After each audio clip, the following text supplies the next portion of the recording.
Chapter 320. It was empty, lonely, and dangerous. There was no top, bottom, left, or right. There was no passage of time. It was truly boundless. This was the chaos outside the realm. The place where the great Tao lived in seclusion, the place where everything originated, and also the most dangerous place in the world. And Feng Zichen was cultivating in seclusion here. While Xianqing was developing his business in the East Sea, Feng Zichen's seclusion had also reached the most critical moment. Rumble. The chaos array operated crazily, and the great Tao divine diagram intertwined with endless laws. Vast divine power spread out, distorting all known concepts. He refined all the chaotic energy in the surroundings and poured it into Feng Zichen's body. One could see that the flower of the heavenly Tao and the flower of the human Tao automatically appeared above Feng Zichen's head. They swayed and took root in the chaos, absorbing the power of the great Tao to strengthen themselves. Between them, the corresponding essence energy of the great Tao constantly trembled, releasing all kinds of Taoist rhymes. It was incomparably mysterious. There was also a surge of vitality, as if a Tao flower was about to bloom. The injury that the Dongwang Tai left to Feng Zichen completely disappeared at this moment. Not only that, but he also benefited from the disaster and showed signs of taking another step forward. He was about to break through to the realm of Daluo Jingxian and completely bloom the flower of the earth. However, this impulse to break through was forcefully suppressed by Feng Zichen, and he gave up this rare opportunity. He didn't want to break through at this moment. Right now, he had already bloomed 2 of the 3 flowers that represented the 3 Taos of heaven, earth, and man. He was only 1 step away from the legendary great Taoist priests. If Feng Zichen took advantage of this opportunity to break through, the Tao flower that bloomed would only be the flower of the earth and not the stronger flower of the earth. In this way, if the 3 flowers were not perfected, he would not be able to attain the great Taoist priests. Then, wouldn't his previous efforts be in vain? Therefore, even if the opportunity to break through was rare, he couldn't break through now. He had to wait until the earth turned into reincarnation and seize the opportunity to break through with the help of the Taoist rhymes of the earth. Only then would the blooming Tao flower be in Tao flower. Only then could the 3 flowers be perfected. With this, one could become the great Taoist priest and become the first person in the Daluo Jingxian. The great Taoist priest was the title the world gave to Pangu.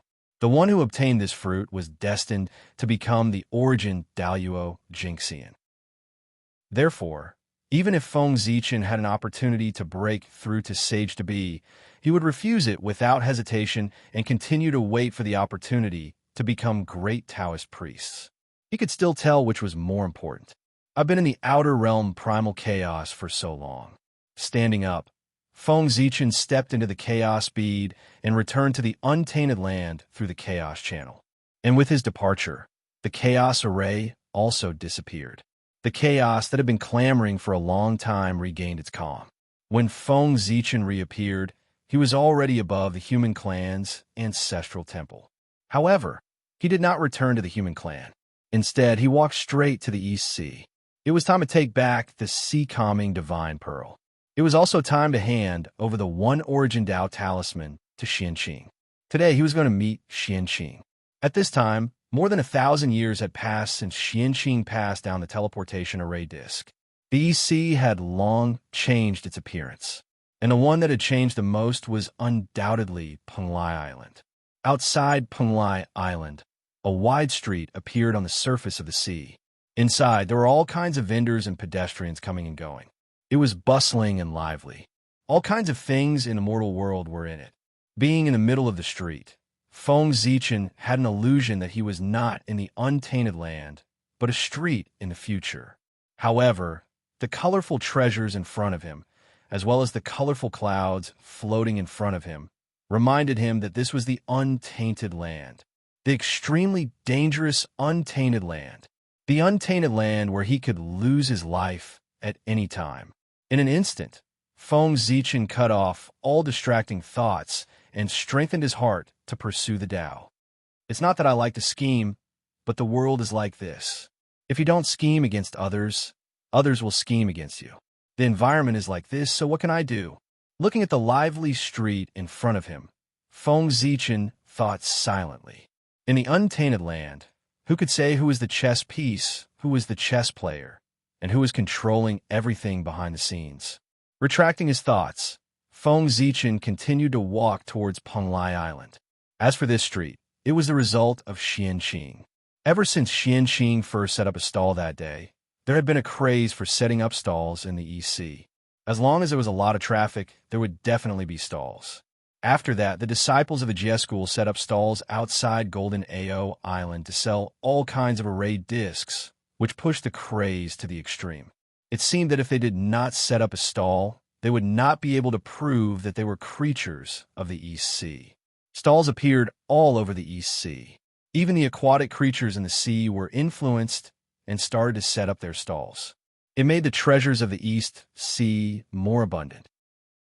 It could be said that the current East Sea was the place with the most types of treasures in the untainted land. Here, one could find specialties from any place in the untainted land. There were so many types that it was beyond imagination. After all, the power of money was great. Some people earned connate creation pills from setting up stalls that they had never seen before in their lives. Naturally, they had bigger ideas. Especially now that there were teleportation array discs, many ideas that could not be realized in the past could become a reality. Under the stimulation of huge benefits, some people use teleportation arrays to cross endless mountains and rivers to various places in the untainted land to collect all kinds of specialties and return to the East Sea to sell. This also caused the prosperity of the East Sea. However, as more and more merchants gathered near Golden Ao Island, it was inevitable that this place would become noisy. Afraid that they would disturb his master's cultivation, Xianqing opened up the sea near Penglai Island and moved all the merchants there. In this way, it was convenient for Xianqing to manage, so that there would not be trouble in the future. Moreover, Xianqing even gave the street a name, Penglai Sea City. In the future, there were markets in the cultivation world. It was a place for cultivators to trade. Penglai Sea City had the same function. However, it was built on the sea, so it was called Sea City. Fellow Taoist, please wait. Outside Penglai Island, Feng Zichen stopped for a while and was about to step in. Suddenly, an anxious shout came from behind him, making him stop in his tracks. Feng Zichen recognized the owner of the voice. It was Mo Yang. This person was very fond of him. Therefore, after Xianqing established Penglai Sea City, he handed it over to him to manage. And he did not let Xianqing down. He managed Penglai Sea City in an orderly manner without the slightest bit of trouble. Therefore, he gave Mo Yang face and stopped in his tracks. Fellow Taoist, this is your first time in Penglai Sea City, right? Flying in front of Feng Zichen, Mo Yang bowed and asked. However, although he used the question as a question, his tone was full of certainty. Chapter 321. Feng Zichen recognized Mo Yang, but Mo Yang didn't recognize him. Because Mo Yang knew Xianqing. He had never experienced two bodies at once, so he didn't know the mystery. What's the matter? Without answering Mo Yang's question, Feng Zichen asked in amusement. His cultivation had already reached the realm of returning to his original state, and his aura didn't leak at all. If a celestial immortal looked at him, he would be a celestial immortal. If a golden immortal looked at him, he would be a golden immortal. If a Tai Jinxian looked at him, he would be a Tai Jinxian. Therefore, in Mo Yang's eyes, Feng Zichen was a relatively unfamiliar Tai Jinxian cultivator. Otherwise, how could he dare to stop Feng Zichen and call him fellow Taoist? Fellow Taoist, you might not know, but ahead is the forbidden area of Penglai Sea City. Without the permission of the immortal venerable, outsiders are not allowed to enter. Moreover, outside the forbidden area, there's a connate formation protecting it. Its power is so strong that even if the Daluo Taoist priests came, it would be difficult for them to end well. If you take another step forward, you will step into the formation. At that time, the danger will be unpredictable. Penglai Sea City was outside Penglai Island. Others didn't know the exact location of Penglai Island, but as the steward appointed by Qianqing, how could Mo Yang not know? Today, he came to patrol the various sea areas as usual. He happened to see Feng Zichen standing outside Penglai Island, so he hurriedly ran over. In fact, with Qianqing overseeing 3 Immortal Island, even if someone entered the formation by mistake, Qianqing could rescue them in time. It was impossible for Mo Yang to not understand. Therefore, he was not really worried about whether Feng Zichen would be in danger after falling into the formation. What he was worried about was that if Feng Zichen entered the formation by mistake and disturbed Qianqing, that would be bad. This was Mo Yang's goal. It had to be said that Qianqing had chosen the right person to be the steward. When he did things, he was both attentive and careful, saving Qianqing a lot of trouble. "Ha! You're very interesting. I want you to know that Poor Wei and your immortal venerable are good friends," Feng Zichen said with a smile. How could Mo Yang's thoughts be hidden from him? At the end of his speech, he even slightly revealed a wisp of aura. "I didn't know that the Taoist priests would come and offended the Taoist priests. I hope the Taoist priests can forgive me." After being exposed by Feng Zichen, Mo Yang was originally a little embarrassed. But after feeling the unique aura of the Daluo Taoist priests, his face completely changed. Without time to think, Mo Yang hurriedly apologized. What had he done? To address the Daluo Taoist priests as fellow Taoist? "Do you want to die? You're too arrogant. This is nothing." The Poor Wei still has something to ask Qianqing. "You can go and do your thing." Waving his hand, Feng Zichen let Mo Yang leave. At the same time, on Penglai Island, Duo Bao, the goddess of golden spirit, the goddess of Wudong, the 3 Xiao, Zhao Gongming, and other famous immortals of Jie School were invited by Qianqing to gather and discuss the Tao. During this period, there was endless laughter. It was very happy. "Junior brothers and sisters, I have a close friend who has arrived. I need to go and welcome him. Please excuse me for a while. Please forgive me." Just as everyone was talking, Qianqing suddenly spoke and interrupted everyone's conversation. "Oh, senior brother's good friend? Senior brother is so extraordinary. I think senior brother's close friend should also be a stunning figure in the primordial world. I wonder if we can have the honor of meeting him." Just as Qianqing finished speaking and was about to leave, the goddess of turtle spirit suddenly spoke. They had never heard Qianqing mention that he had any close friends. Now that one had suddenly appeared, everyone was naturally very curious. "Yes, senior brother will bring him over later and let you meet him." Qianqing nodded and agreed. Just as Feng Zichen was about to arrive, Qianqing gathered the disciples of Jie School to rush over for a gathering. He wanted Feng Zichen to get familiar with everyone so that it would be convenient for his future plans. Could it be? Suddenly, Duobao's heart skipped a beat. He thought of the identity of the person who had come. He suddenly stood up and shouted at Qianqing excitedly, "Senior brother, let's go together. I'm going as well." That was the sword ancestor, the true master of a Tao in the primordial world. He did not rely on his cultivation realm and strength, but on his supreme wisdom to create his own Tao. That was an achievement that even saints could not achieve. Who in the primordial world did not admire such a person? Now that he had arrived, Duo Bao naturally had to personally welcome him to express his respect.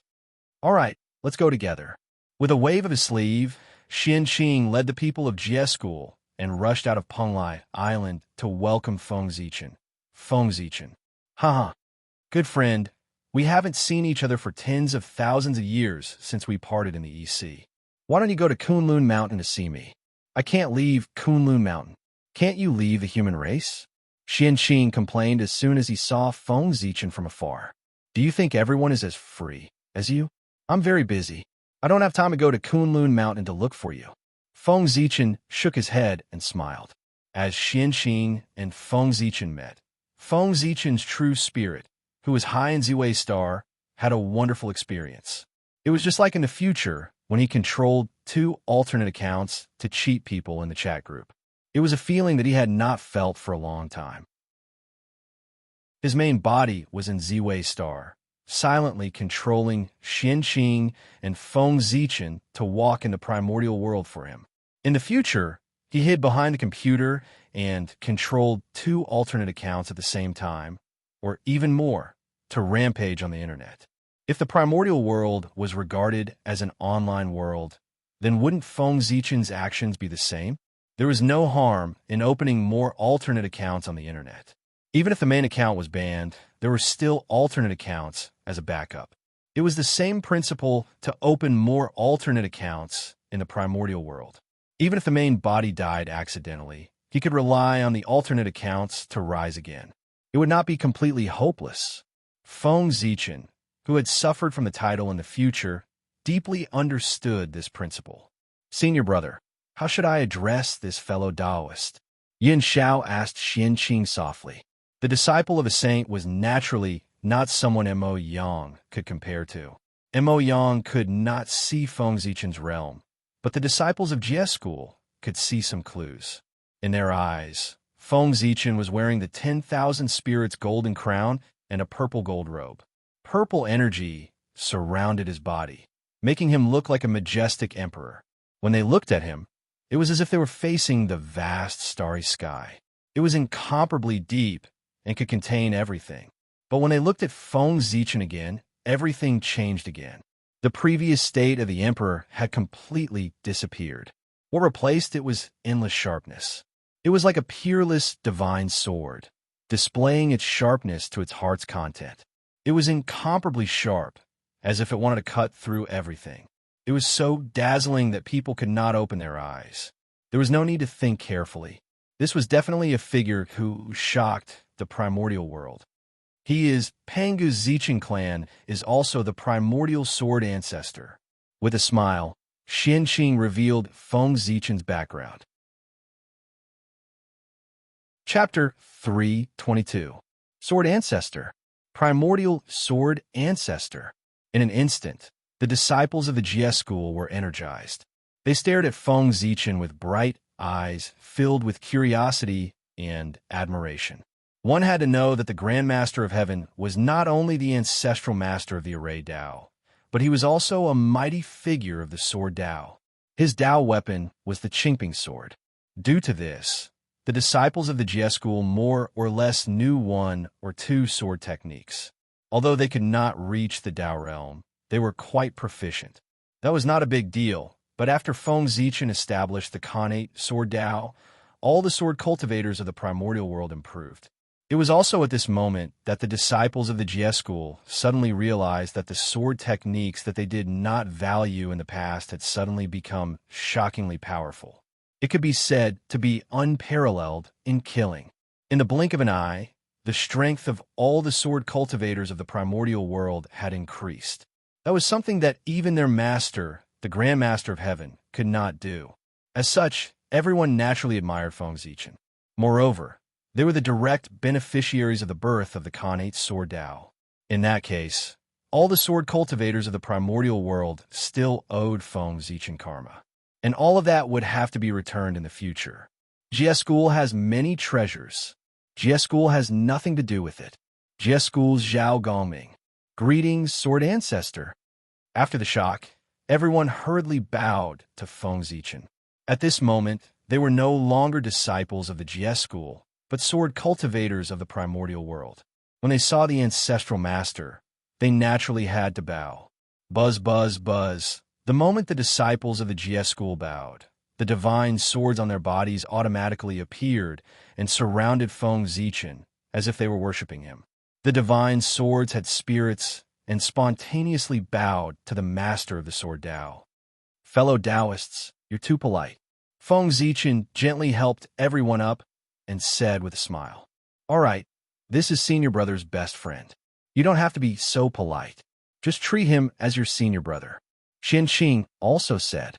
In the blink of an eye, 100 years had passed. During this period of time, Feng Zichen and the disciples of the Jie School talked about the Tao and exchanged cultivation insights. They lived a happy life. However, as the time for the Grand Master of Heaven's lecture approached, the disciples of Jie School had no choice but to leave and head to Golden Ao Island to listen to the Tao. Thus, only Feng Zichen and Qianqing were left on Penglai Island. This meant that Feng Zichen didn't have to pretend anymore. For a moment, the scene was silent. "Let's start." Suddenly, Qianqing and Feng Zichen said at the same time. Then, the first Yuan Dao talisman flew out of Feng Zichen's body and landed in Qianqing's hand. 24 sea calming divine pearls flew out of Qianqing's body and landed in Feng Zichen's hands. The two of them were originally one, so there was no distinction between you and me. Therefore, the two of them shared their treasures, and there was no need to refine them a second time. After changing his Dharma treasures, Feng Zichen silently disappeared from Penglai Island. In the next moment, Feng Zichen appeared in the deepest part of the boundless void, in the mysterious, unknown place. "Let's go." Feng Zichen took out the chaos bead and walked in. He passed through the chaos passageway and arrived in the chaos outside the realm again. With the sea-calming divine pearl in hand, he naturally had to repair the chaos bead. And in this world, where it was more suitable for the recovery of the chaos bead than the chaos outside the realm. The chaos bead was ultimately a treasure born in the chaos outside the realm. It was like a child of the great Tao, as noble and great as the chaos fiend celestial. Returning here was like a child who had not returned home for a long time. He was loved by his parents and had endless opportunities. It was much better than advancing in the primordial world. If he continued to advance in the primordial world, the heavenly Tao might cause trouble again. That would be troublesome. It was safer to advance in the chaos outside the realm. "Go!" He took out the sea-calming divine pearl and saw 24 azure pearls floating in the air, emitting an ocean-like glow. As the light flickered, it was like waves of waves.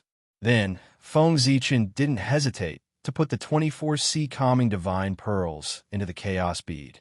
He didn't care about their many years of friendship. He was really cold and heartless. Now, the chaos bead was a Khanate cardinal treasure. Its power was boundless and far from what it used to be. When it devoured the other Khanate spirit treasures, its speed was naturally much faster than before. It shook slightly, and the sea-calming divine pearl was immediately shattered into pieces and devoured by it. Rumble! Resplendent divine light erupted as vast power surged, stirring up the chaos in all directions, setting off huge waves that surged violently. After devouring the sea-calming divine pearl, the chaos bead, which had been on the verge of advancing, finally began to advance. As the chaos bead advanced, the entire chaos outside the realm trembled and resonated with it. The tyrannical chaos chi also became abnormally docile and spontaneously surged over to help it complete its transformation. At the same time, in the deepest part of the chaos outside the realm, the most mysterious and unknown place in the world, a mighty and vast will awakened. Mysterious and unfathomable. It's the great Tao. What kind of terrifying power was that? In front of it, Feng Zichen felt that he couldn't resist. He felt that he was incomparably small, inferior to even an ant. His performance was even worse than when he faced Panga's power. In fact, Feng Zichen didn't even have the courage to look him in the eye. It was as if he took a look at the great Tao, he would be lost in it forever and never be able to turn back. Facing the heavenly Tao, although Feng Zichen couldn't resist it, at least he had the courage to face him. However, facing the great Tao, he had no power at all. He couldn't even think. These were two completely different powers. They were greater, more vast, and more desirable. This was the power of the great Tao, a power that was higher than the heavenly Tao. It was also the power that Pangu had been pursuing. Now, he had truly appeared in front of Feng Zichen, displaying his greatness and endless mysteries to his heart's content. Unfortunately, under the impact of the power of the great Tao, Feng Zichen's mind was blank. He had temporarily lost all consciousness. He couldn't see or know anything. This could be said to be the greatest opportunity in the world, but he couldn't see it. However, Feng Zichen had lost consciousness, but the Hongmeng Daozhong in his sea of consciousness moved. A purple light flashed, and the Hongmeng Daozhong appeared automatically. It spun in the air, and wisps of Hongmeng aura spread out, imprinting all the mysteries of the great Tao on its body. As expected of the supreme treasure that could bring Feng Zichen across endless years and travel to the primitive world. It was clearly only a supreme-grade innate spirit treasure, but it had the ability that even innate cardinal treasures couldn't compare to. It could even steal the power of the great Tao. It was as if the restrictions of level and the gap between realms didn't exist in front of it. It was really incredible. But at the same time, Feng Zichen, who was unaware of this magical scene, couldn't detect it. And as more and more of the charm of the great Tao was imprinted on the Hongmeng Daozhong, a wonderful change happened. Chapter 3:23. As more and more marks of the Great Path were imprinted, the Chaos Demon God imprints that were previously imprinted on Hongmeng Daozhong's body suddenly moved. Their movements were not obvious. They were just extremely subtle adjustments. However, this slight movement brought about shocking change. This movement made the 3,000 Chaos Demon God imprints more in line with the Great Path. It was as if they had resonated with the Great Path, and an inexplicable Tao was born. It was incomparably great and similar to the Great Path. Wisps of Tao flowed, and the Chaos Demon God imprints became more and more real and perfect. It was as if they had come alive and wanted to cross all obstacles and walk out of Hongmeng Daozhong's body. The Chaos Demon God was originally a creature born from the will of the Great Path. It was the image of the Great Path reflected in the great chaos outside the realm. It was the embodiment of its power outside. Therefore, the Great Path's Tao was a great supplement for the Chaos Demon God imprints. Devouring the Great Path's Tao could make them more perfect. Previously, Hongmeng Daozhong had imprinted the Chaos Demon God imprints either by relying on their aura, observing their Great Path bodies, or absorbing the Tao shadows in Feng Zichen's memory. With the help of his powerful ability, he deduced the Chaos Demon God imprints from these fragmented remnants.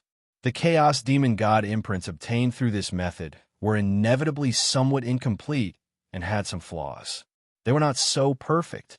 Although they were still powerful, he always felt that something was missing. After all, in terms of the Great Path, the slightest mistake was the difference of 1,000 miles. The impact of a single flaw was like the difference between heaven and earth. Thus, not even the slightest flaw could be tolerated. The influence was too great, and the more perfect it was, the better. Now, at the moment of the Chaos Bead's advancement, the Great Path had descended. Endless Tao runes covered the chaos, giving birth to endless mysteries, which were recorded and imprinted by Hongmeng Daozhong.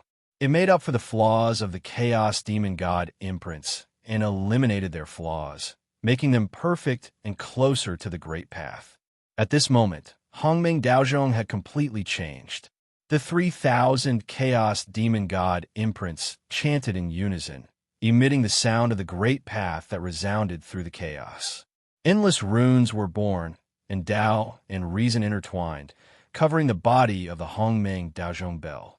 3,000 laws descended, and the aura of the Tao was deep like an ocean.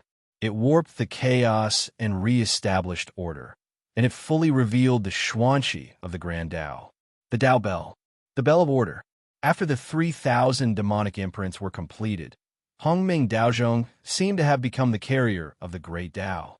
It was completely composed of Tao and reason. It resonated with the Great Tao and gave birth to its own order. Roar, roar, roar.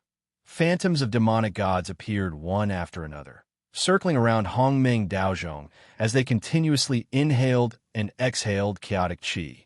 After being refined by the Chaos Demonic God, the Chaos Qi underwent a wonderful change.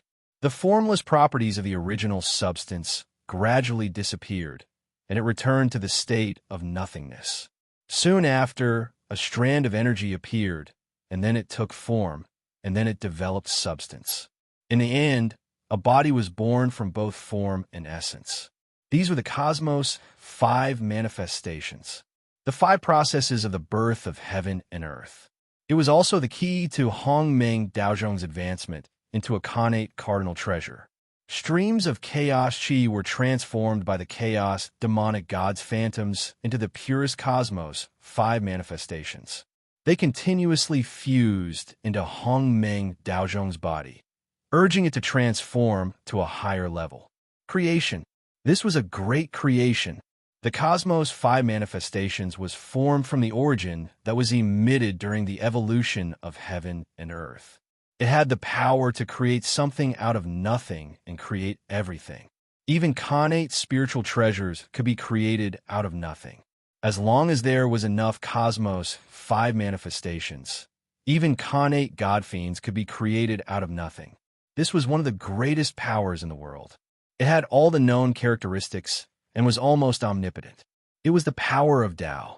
Now, with the help of the Tao aura emitted by the great Tao, Hongmeng Daozhong had completed its self-improvement.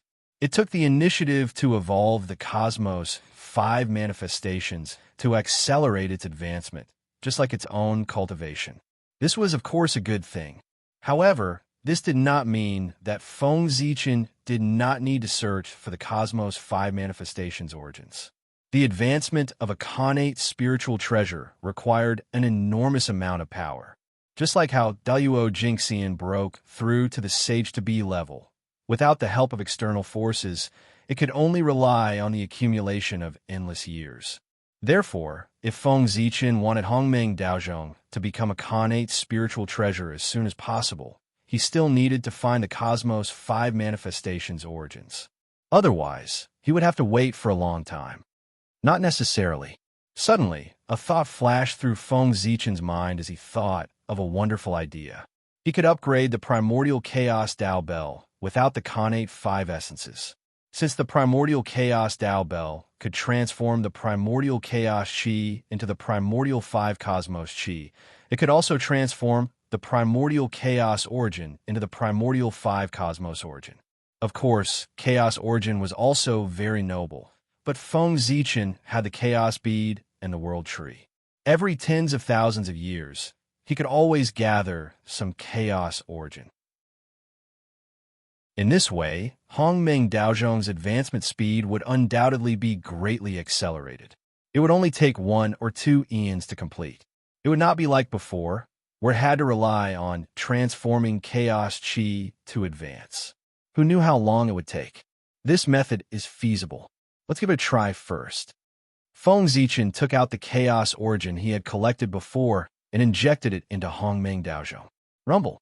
As the chaos origin entered Hongmeng Daozhong, visible to the naked eye, it underwent a drastic change. Precepts were born, like divine chains of order, emitting a terrifying power. At the same time, the shadow of the chaos demon god became more and more real, as if it had flesh and blood. Inexplicable patterns appeared, mysterious and unfathomable, describing the most fundamental principles of the world.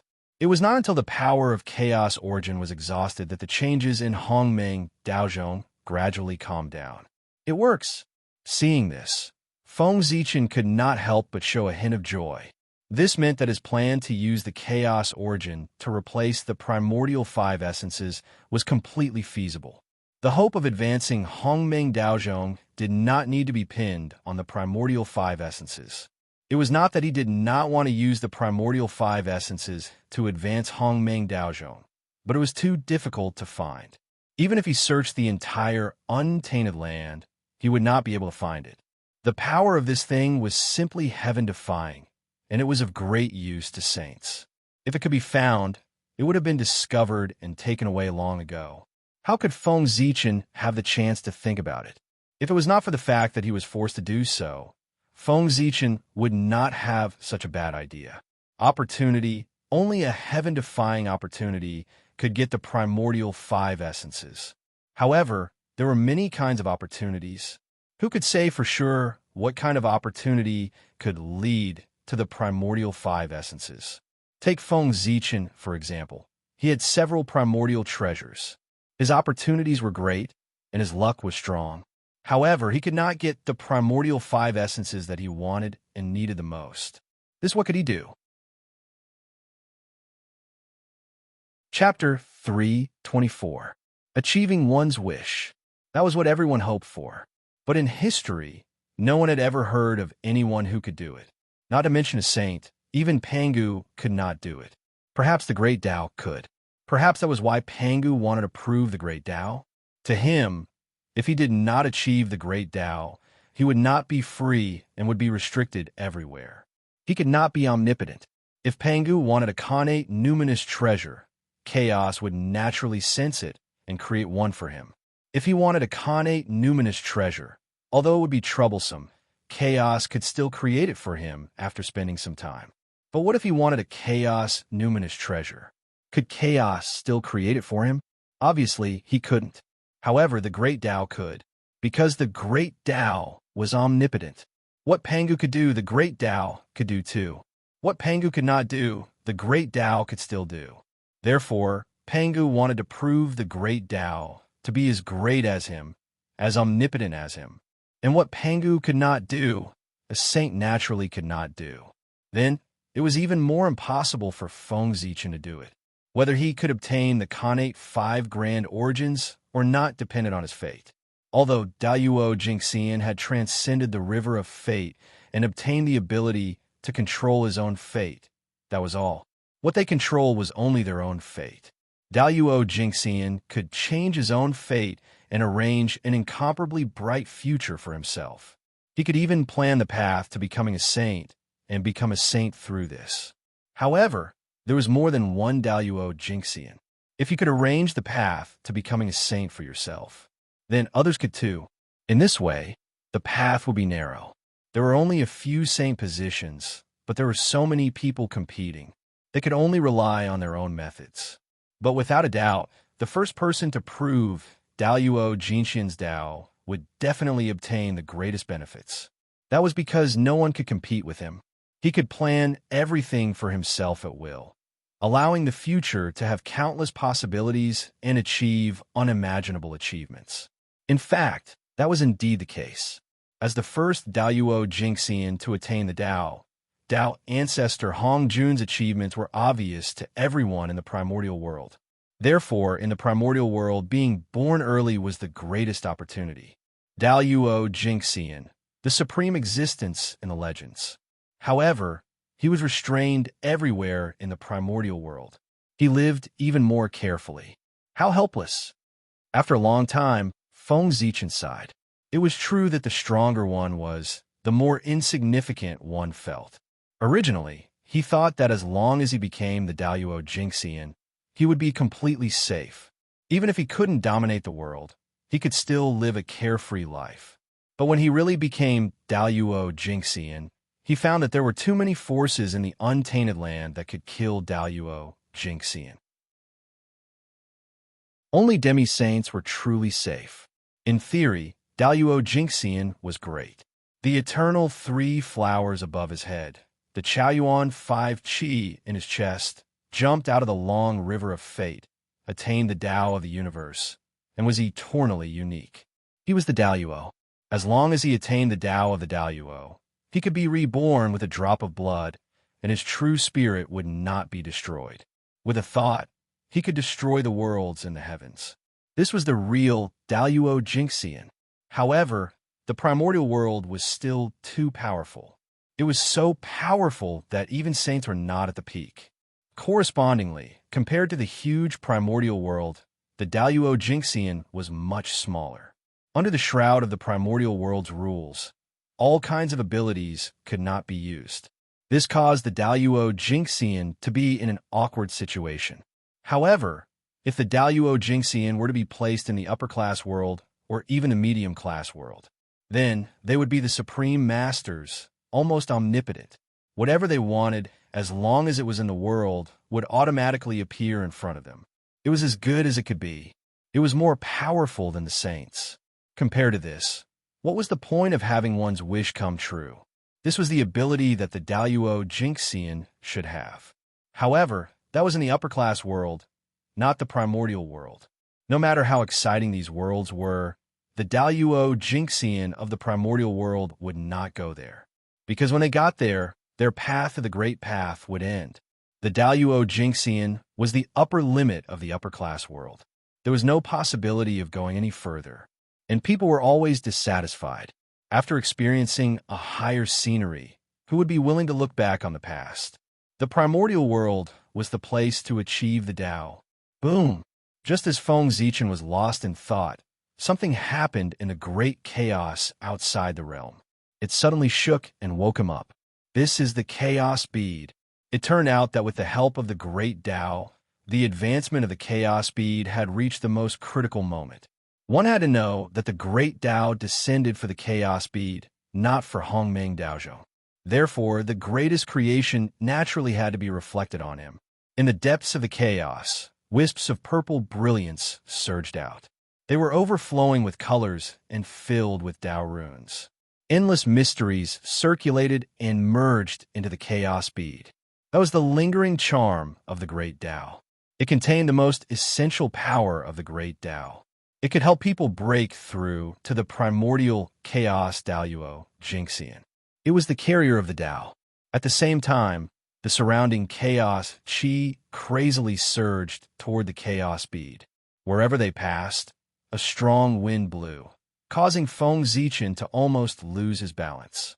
It could be seen how crazy they were. Was accompanied by a resplendent light, the chaos bead completed its transformation. In an instant, a terrifying power swept out, and the surrounding chaos qi instantly became docile and was suppressed by the chaos bead. The chaos bead was a supreme treasure nurtured by the great Tao. It had the power to suppress the chaos. Why would the chaos bead be involved in the heaven-splitting tribulation for no reason? That was because Pangu had opened the heavens beside it. Only where the chaos bead was, the chaos bead was the safest. All the violence and chaos were suppressed and became extremely docile. It also became the most suitable for opening the heavens. The chaos bead played a part in Pangu breaking open the origin of the chaos bead. Therefore, it was not wrong for it to be hit by Panga's axe. How could the karma of the great Tao be so easy to form? The chaos bead was the home of the great Tao. Panga's opening of the primordial world was equivalent to digging up the corner of the great Tao. Moreover, he used the corner of the great Tao as material to build a home of his own near the great Tao. Panga's arrogance was so arrogant that the great Tao could not tolerate it.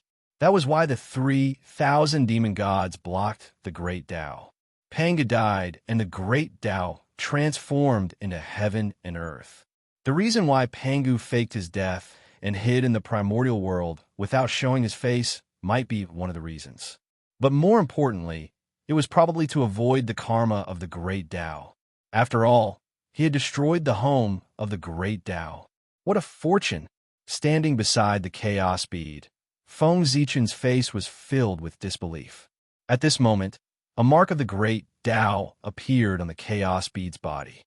It flickered indeterminately, releasing endless mysteries that were fascinating. Behind the mark of the great Tao, 47 divine chains of order appeared. They surrounded each other as if they were describing the truth of chaos. That was not a connate divine restriction, but a chaos Tao restriction. Chapter 325. The Chaos Tao restriction was a restriction derived from the Great Tao and was unique to Chaos Numinous treasures. In other words, under the power of the Great Tao, the Chaos Bead transformed from a connate cardinal treasure into a Chaos Numinous treasure and truly returned to its original form. Even if a cardinal treasure born from the chaos was shattered, it should still be a Chaos Numinous treasure. Why did it transform into a connate cardinal treasure? Obviously, it was suppressed by the primordial world. Even if it was a treasure born from the chaos, it had to follow the rules of the primordial world. The primordial world was that domineering.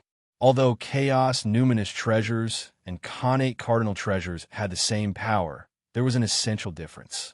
It was the difference between the heavenly Tao and the great Tao. Chaos numinous treasures were Dharma treasures born from the great Tao and could be used in all worlds. In the chaos, they were chaos numinous treasures. In the great world, they were connate cardinal treasures. Connate cardinal treasures were different. They were Dharma treasures born from the heavenly Tao. If they left the primordial world and entered the chaos, their power would definitely be limited and inconvenient. Of course, the 3 heaven-splitting treasures were not included. It was a cardinal treasure transformed from Panga's axe. It was not an issue to call it a chaos numinous treasure. However, in order to comply with the rules of the primordial world, it appeared in the world as a connate cardinal treasure. Not bad. This is what the chaos bead should look like. At that moment, Feng Zichen was filled with excitement as he looked at the chaos bead. After becoming a chaos numinous treasure, the chaos bead finally had a trace of its former glory as a chaos numinous treasure. It was the work of a mighty figure that suppressed the chaos and endless space-time. At that moment, beside the chaos bead, Feng Zichen seemed to have an illusion that he was in the primordial world. It was as if the chaos chi that was wandering around him was not chaos chi, but connate chi. The chaos chi here was too docile. It was as if it had been refined, like the connate chi in the primordial world. It flowed slowly and allowed others to absorb it without any resistance. Suppress the chaos. The chaos chi here was completely suppressed by the chaos bead. All concepts related to chaos were twisted, changed, and transformed in a beneficial direction. The place that was originally filled with danger turned into a cultivation holy land in an instant. It was not inferior to the top grotto heavens of the primordial world. The profundity of creation and the power of the chaos bead could be seen from this. Moreover, the changes in the chaos bead did not stop there. At the center of the chaos bead, where the chaos passageway was located, a gigantic door stood majestically. Space-time Tao rhymes flowed around it, accompanied by the glow of time. It was incomparably terrifying. This was the Chaos Door, a chaos spirit treasure born from the Chaos Pearl, and it possessed the ability to pass through everything. Through him, he could go to any place he had ever been, be it the past or the future. He could travel through time and space, make people go back to the past to make up for their regrets, and make people rush to the future to change their fate. He could also travel through the various great worlds at will without having to see the world walls. This was a space-time attribute supreme treasure. However, the current him was only a phantom and did not have a real body. He was far from having such great power. Now, he could only allow Feng Zichen to freely travel to and from the great chaos outside the realm. He had no other abilities. After all, nurturing chaos spiritual treasures was the ability of chaos ultimate treasures. However, the current chaos bead was only a chaos spiritual treasure. Naturally, it could not nurture Dharma treasures of the same level. Just one phantom was the limit of the chaos bead. Otherwise, he would be too heaven-defying. Where's the world tree? Suddenly, Feng Zichen's heart skipped a beat. He thought of something and suddenly looked at the world tree. The chaos bead had obtained such a great fortune. There was no reason that the world tree in his body did not obtain any benefits. After scanning the chaos bead with his spiritual sense, Feng Zichen found the world tree in a corner. At this moment, his appearance had changed greatly. It could be said that the world tree before was very big, so big that it was beyond imagination. It was almost as tall as the sky. But now, the world tree's body had shrunk rapidly, becoming the size of an ordinary tree. If it were not for the fact that his body was full of great Tao patterns like a Tao tree, showing that he was different from the rest, Feng Zichen would have thought that he had seen wrongly. This is? Looking at the world tree, Feng Zichen frowned and thought for a while. Suddenly, he revealed his Tao body. In an instant, Pangu's Tao body, which was 1,000,000 feet tall, appeared and stood proudly in the chaos. This was not an illusion, nor was it a divine power, nor was it the celestial phenomenon. It was Feng Zichen's real physical body. That's right, this was his physical body. It was 1,000,000 feet tall physical body. At his level of cultivation, he had long been the embodiment of great Tao. Naturally, he was different from ordinary people. Moreover, Feng Zichen was a connate god fiend. In the primordial world, which Khanate Godfiend's physical body was not enormous and far beyond imagination. With the strength of cultivation, everything would become bigger until it was beyond imagination. This was the final inevitability of the cultivation path. No living creature could escape from it. Because Tao was great, big in all kinds of senses. If it was not big, it was not enough to inherit Tao. Therefore, the higher the cultivation, the bigger it had to be to inherit Tao. If the current Feng Zichen used the supreme divine power of the celestial phenomenon, his body would definitely be unimaginably big. When the size of 1,000,000 feet was magnified tens of thousands, or even tens of millions of times, the visual shock would be unimaginable. Looking at the world tree again, Feng Zichen found something different. In his eyes, the world tree was the same size as before. It had not changed at all, but that was not right. His body was tens of millions of times larger than before. The world tree should be even smaller at his eyes. As if he had thought of something, Feng Zichen's body suddenly changed. His size kept changing while he stared at the tree of world. But no matter how he changed, the figure of the world tree was always the same in his eyes. Primordial chaos as one. At this moment, Feng Zichen somewhat understood. Without him noticing, the world tree had obtained some benefits from great Tao and had already peeped into a trace of the mystery of the primordial chaos Tao realm. To use an analogy, the realm of the world tree was almost similar to Dongwang Tai. It was only one step away from the primordial chaos Tao realm. This was a great thing. If the world tree really stepped into the primordial chaos Tao realm, then Feng Zichen would have the ability to fight against the saints. When he did things, he would not have to be as restrained as he was today and use all kinds of schemes and tricks. One must know that if one had the strength to dominate everything, who would be willing to scheme all day long? If one used too many schemes and tricks, it was inevitable that one would be affected and become gloomy. What a great harvest! This opportunity came too suddenly. It was completely out of Feng Zichen's expectations. It gave people a dreamy feeling, as if they were in a dream. The chaos outside the realm was really his blessed land. Chapter 3:26. It seemed that every time Feng Zichen came to the outer realm chaos, he would obtain a shocking opportunity. If one were to think about it carefully, his current achievements were closely related to the great chaos outside the realm. It was not impossible to say that it was the outer realm chaos that made him successful. With this thought in mind, Feng Zichen wanted to stay here until he became primordial chaos Daluo Jinxian before returning. However, that was only his thought. No matter how good the outer realm chaos was, it was not a place for him to stay for long. The primordial world was his foundation. Over there were humans, there were goals that he worked hard for, and there were also people that he loved. These were all difficult to give up. Therefore, he wanted to go back. Without hesitation, Feng Zichen put away his Dharma treasure, passed through the door of chaos, and returned to the primordial world. East Sea, Seven Lights State. Yoyu Shi, who was in seclusion comprehending the great Tao, suddenly raised his eyebrows and opened his eyes.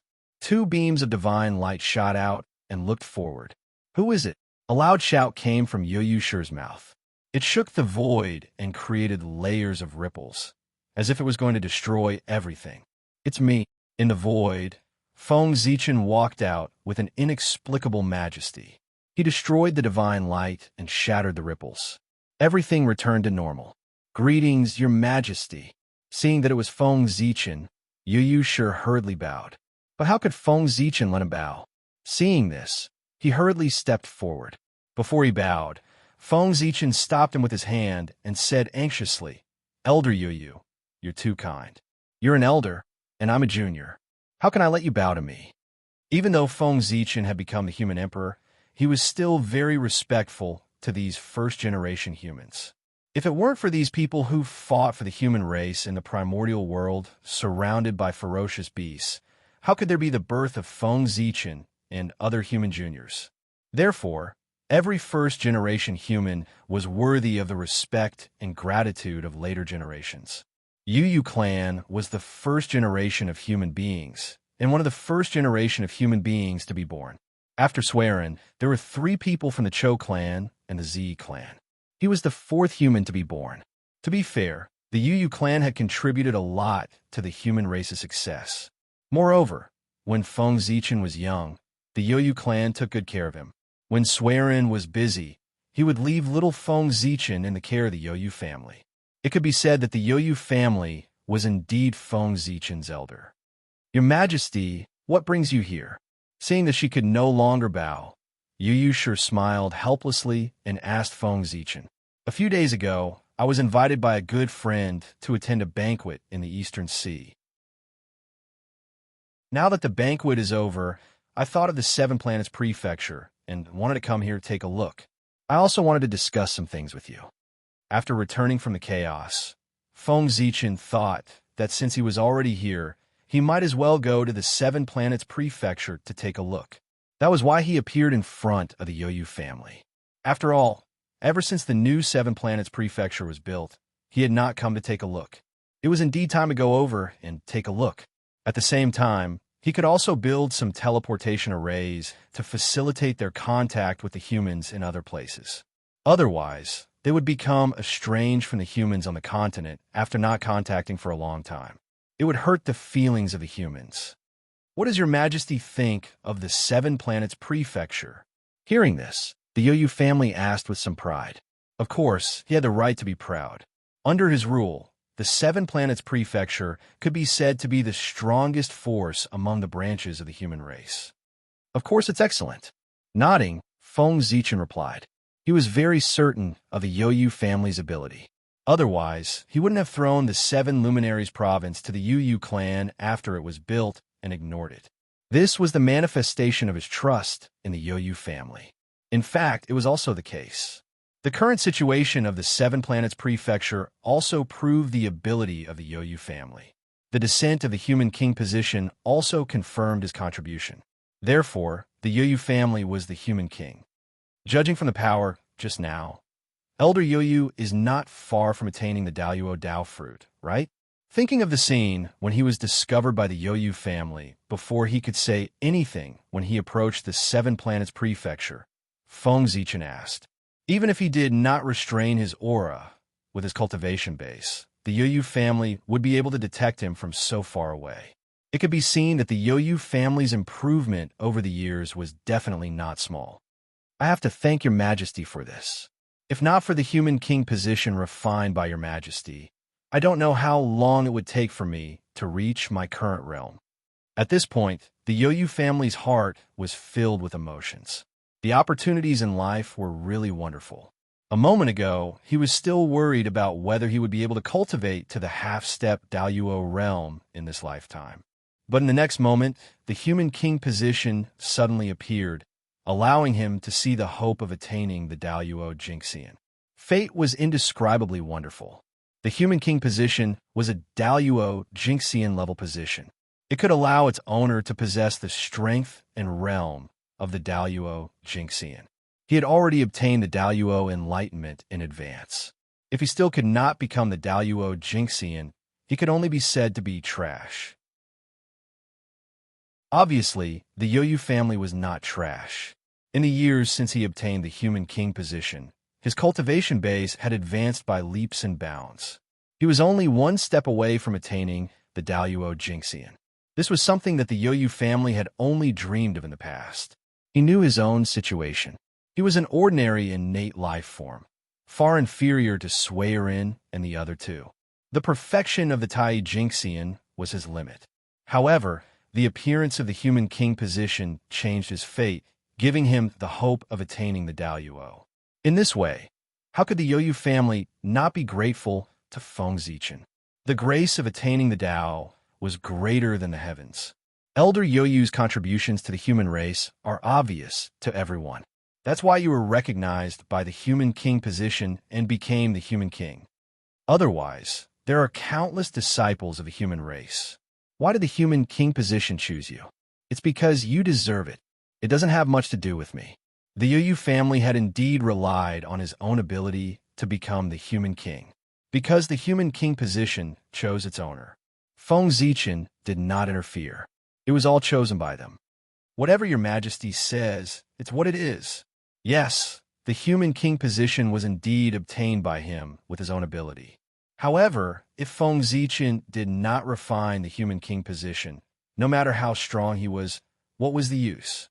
However, seeing that Feng Zichen did not want to talk about this topic, the Yu family could not say anything more. Instead, he smiled and took the initiative to change the topic. There were some things that he just needed to remember in his heart. There was no point in saying it out loud. By the way, what did your majesty want to discuss with me? It just so happened that Feng Zichen had said that he had something to discuss with him. Elder Yu, have you noticed the recent changes in the East Sea? After thinking for a while, Feng Zichen said. The matter that he wanted to discuss with the Yu family was related to Penglai Sea City.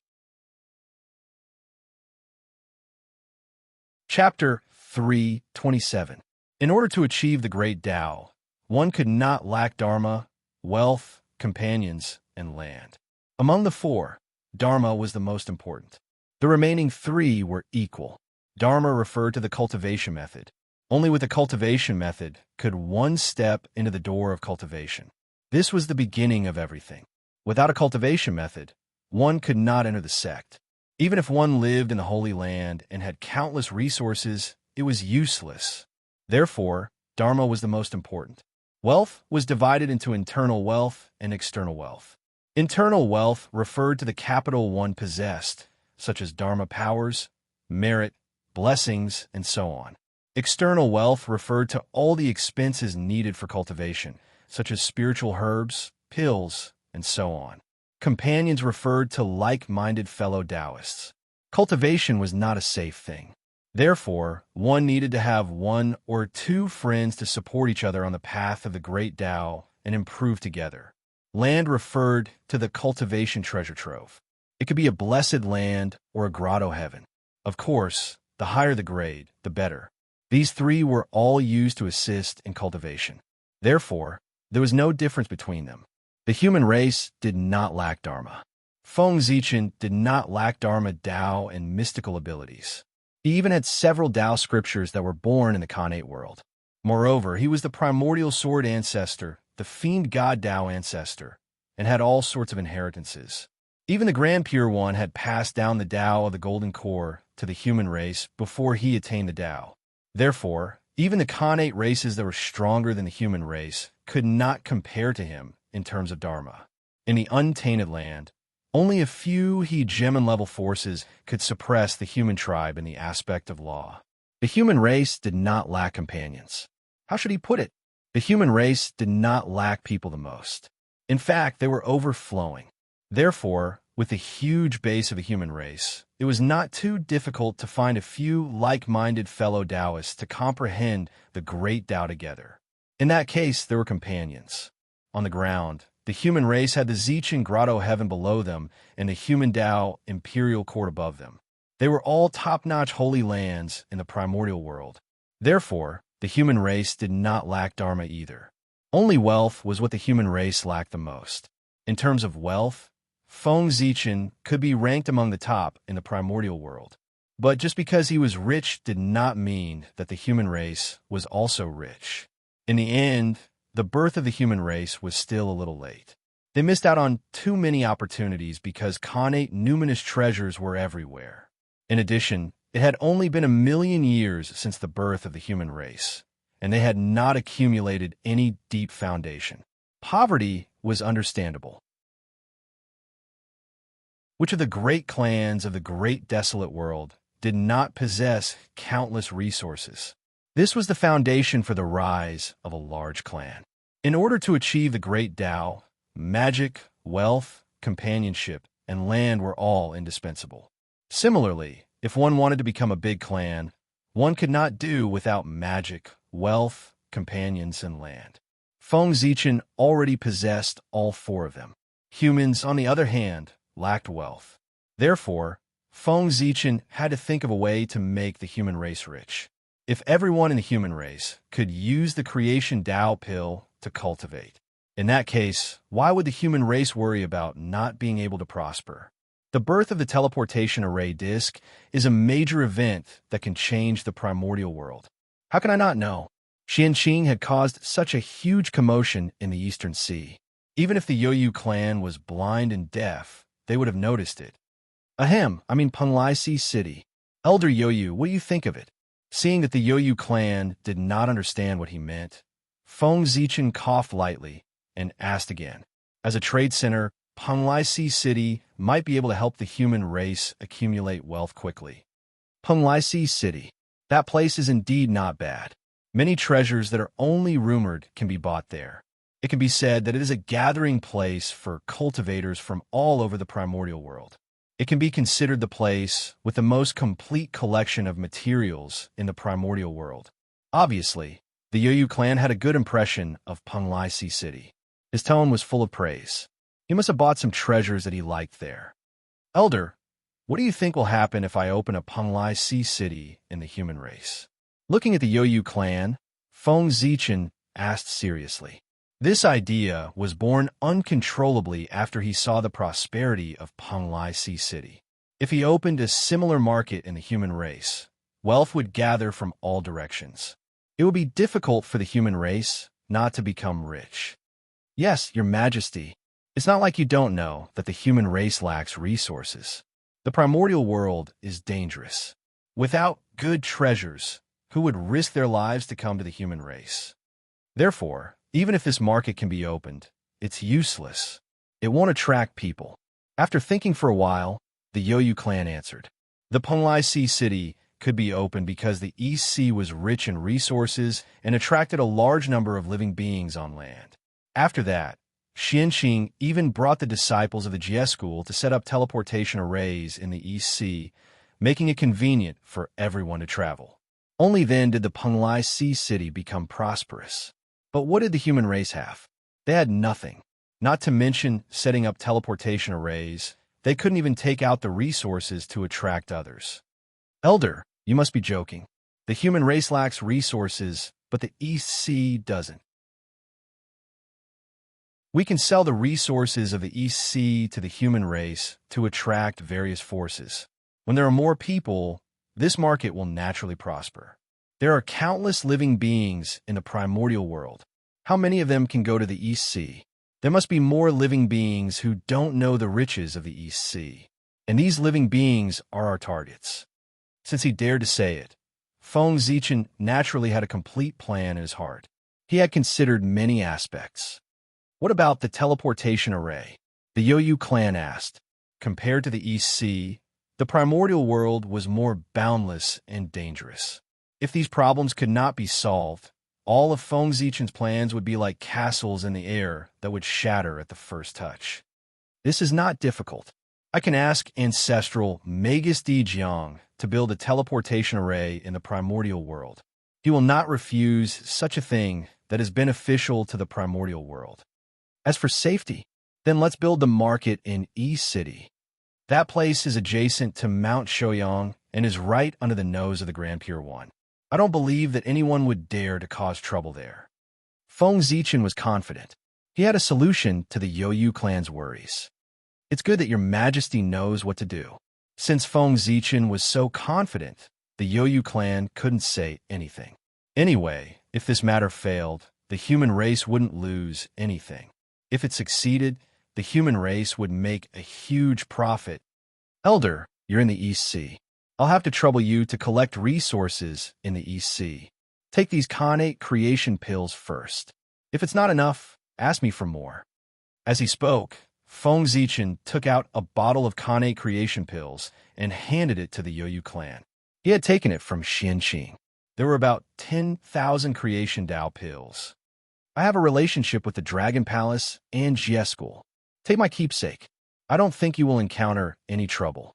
Afraid that the Yoyu clan would encounter trouble, Feng Zichen reminded them again. With Qianqing's help on the sea and the dragon race's help under the sea, as long as they didn't encounter a top-notch great divine ability, they could already do whatever they wanted in the East Sea.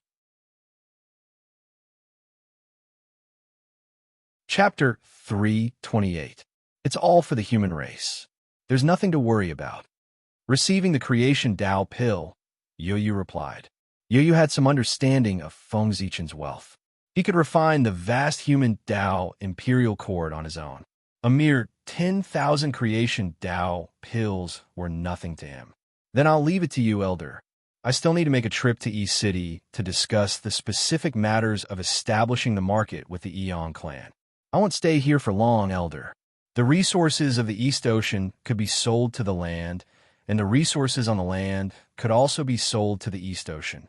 Coincidentally, after all these years of development, the human race was distributed widely and could collect all kinds of resources. If these resources were sold to the East Ocean, they would definitely make a huge profit. With the Jeschool and the Dragon race, no matter what the human race transported, they would not have to worry about sales. This was a long-term business path that could accumulate a large amount of resources for the human race. And all of these had to pass through East City. Feng Zichen planned to turn East City into the largest shopping mall in the primordial world. He planned to gather all the factions and develop a business path. The business path, the path of wealth. After mastering this path, it was only a matter of time before he became the richest man in the primordial world. Moreover, with the business path in hand, coupled with the path of currency, it would definitely produce unimaginable changes. Feng Zichen was looking forward to that day. Don't worry, Your Majesty. I'm here in the East Ocean.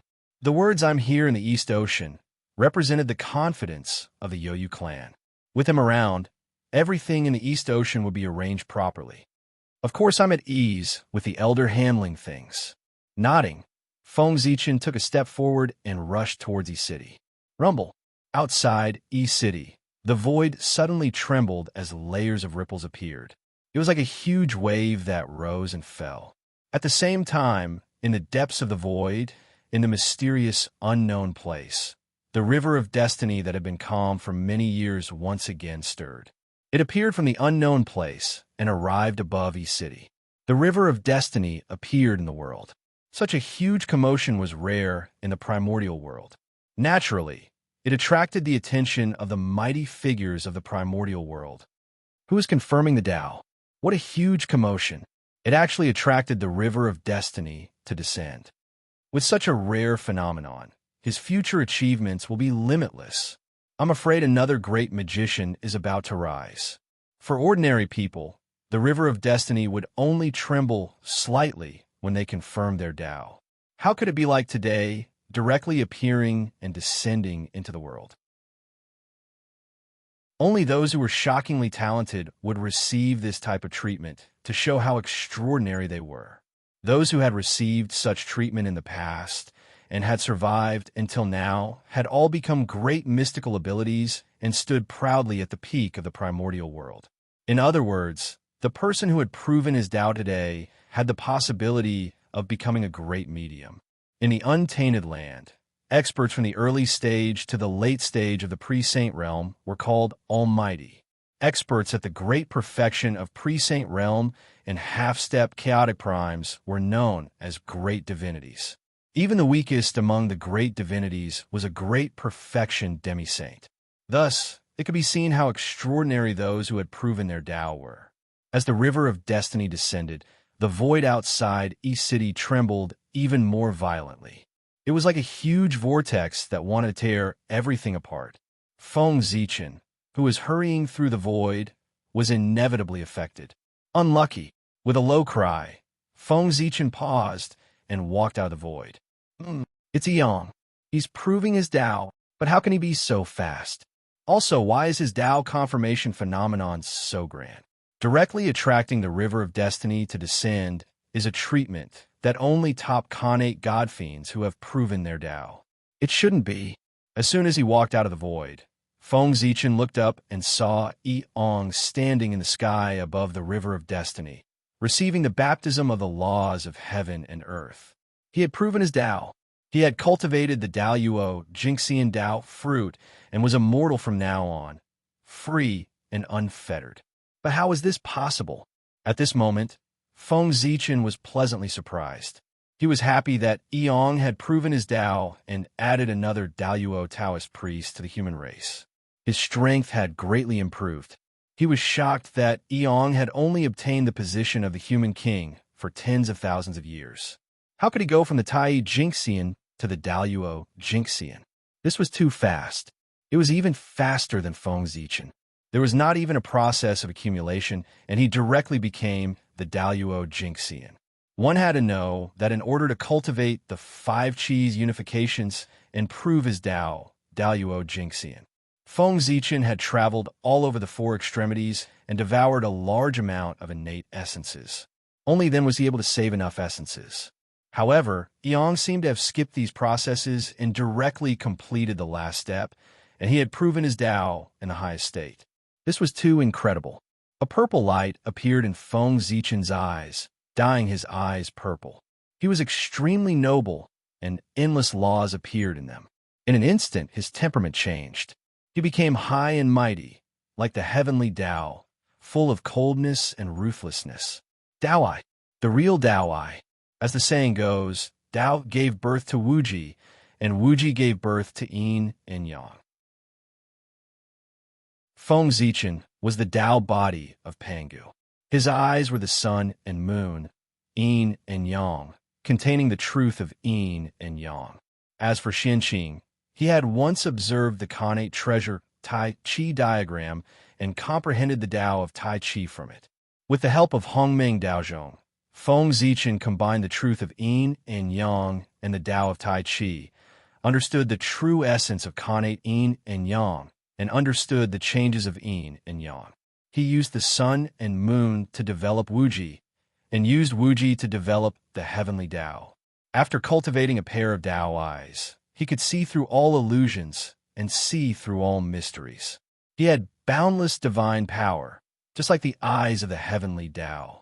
Not to mention that Feng Zichen did not understand the heavenly Dao. His North Star clone was known as the incarnation of the heavenly Dao. He controlled the authority of thunder and had the ability to destroy all things. That was the most essential power of the heavenly Dao. Moreover, the Ziwei star was formed from the birthplace of the heavenly Dao. Great Emperor Ziwei was originally from the same sect as the heavenly Dao. With all kinds of karma added together, Feng Zichen's understanding of the heavenly Dao could definitely be ranked in the top 3 in the primordial world, second only to Pangu and Hongjun. This pair of Dao eyes truly had the same ability as the heavenly Dao. However, because Feng Zichen's strength was low, it was far from being as powerful as the heavenly Dao. Under the Dao eyes, nothing could hide. In Feng Zichen's eyes, a layer of golden light appeared on Yang's body, with the charm of immortality. It was gradually changing his Dao body, making it closer to perfection. That was the immortal Dao light. However, this immortal Dao light did not belong to Eong, but to the 9 transformations golden pill. Eong had swallowed the 9 transformations golden pill. What a great opportunity, what a great creation. At this moment, Feng Zichen understood everything. Why was Eong able to attain the Dao of Daluo Jinxian so quickly? Moreover, he did not need to accumulate. It was because he had swallowed the 9 transformations golden pill. That was the 9 transformations golden pill that the Grand Pure One used to deduce the Dao of the golden pill. It could be said to be the source of the Dao of the golden pill. It had great merit and great luck. That was not the 9 transformations golden pill. It was clearly a Daluo Dao fruit. Anyone who ate it could immediately become a Daluo. Chapter 329. Eong had eaten the 9 revolutions golden pill to ascend to the heavens in one step and prove the Dao of Daluo. Not only that, this 9 revolutions golden pill was the source of the Dao of the golden core. Eating it was equivalent to becoming half a Dao master of the Dao of the golden core. When the Dao of the golden core flourished in the future, there would be supreme providence gathering. If Eong could seize this opportunity, it would not be difficult for her to become a powerful person. It was from the future that she saw this possibility that the river of fate would descend to show Yi Ang's extraordinariness. What was a heaven-defying opportunity? This was it. Feng Zichen still vaguely remembered that when he asked Yang to go to Mount Shuyang to try the opportunity, Yang's indifferent look. But he did not expect that in the end, this heaven-defying opportunity would still fall on his head. Heaven's will was unpredictable. At this moment, Feng Zichen's heart surged with ecstasy. He was not happy for himself, but for the Yang clan. The significance of the 9 Revolutions Golden Pill was not as simple as proving the Tao of Daluo Jingxian. It also represented the fate with the Grand Pure One. After all, this 9 Revolutions Golden Pill was refined by the Grand Pure One. It was the most successful pill that he had refined and represented his highest achievement in the Tao of alchemy. A pill that could allow one to directly prove the Tao of Daluo, such a heaven-defying treasure. He did not know if he could still refine it in the future. Now, if Yang went to the 8 Visions Palace to become a disciple, the Grand Pure One might not necessarily refuse. He would most likely agree directly. This was fate set by the heavens. He sat at home while his disciple came from the heavens. It was in line with the Grand Pure One's philosophy of governing by doing nothing. Thinking of this, Feng Zichen moved and was about to rush to Yang's side to persuade her to go to the 8 Visions Palace to become a disciple. In public, if Yang became the disciple of the Grand Pure One, it would definitely be of great benefit to the human race.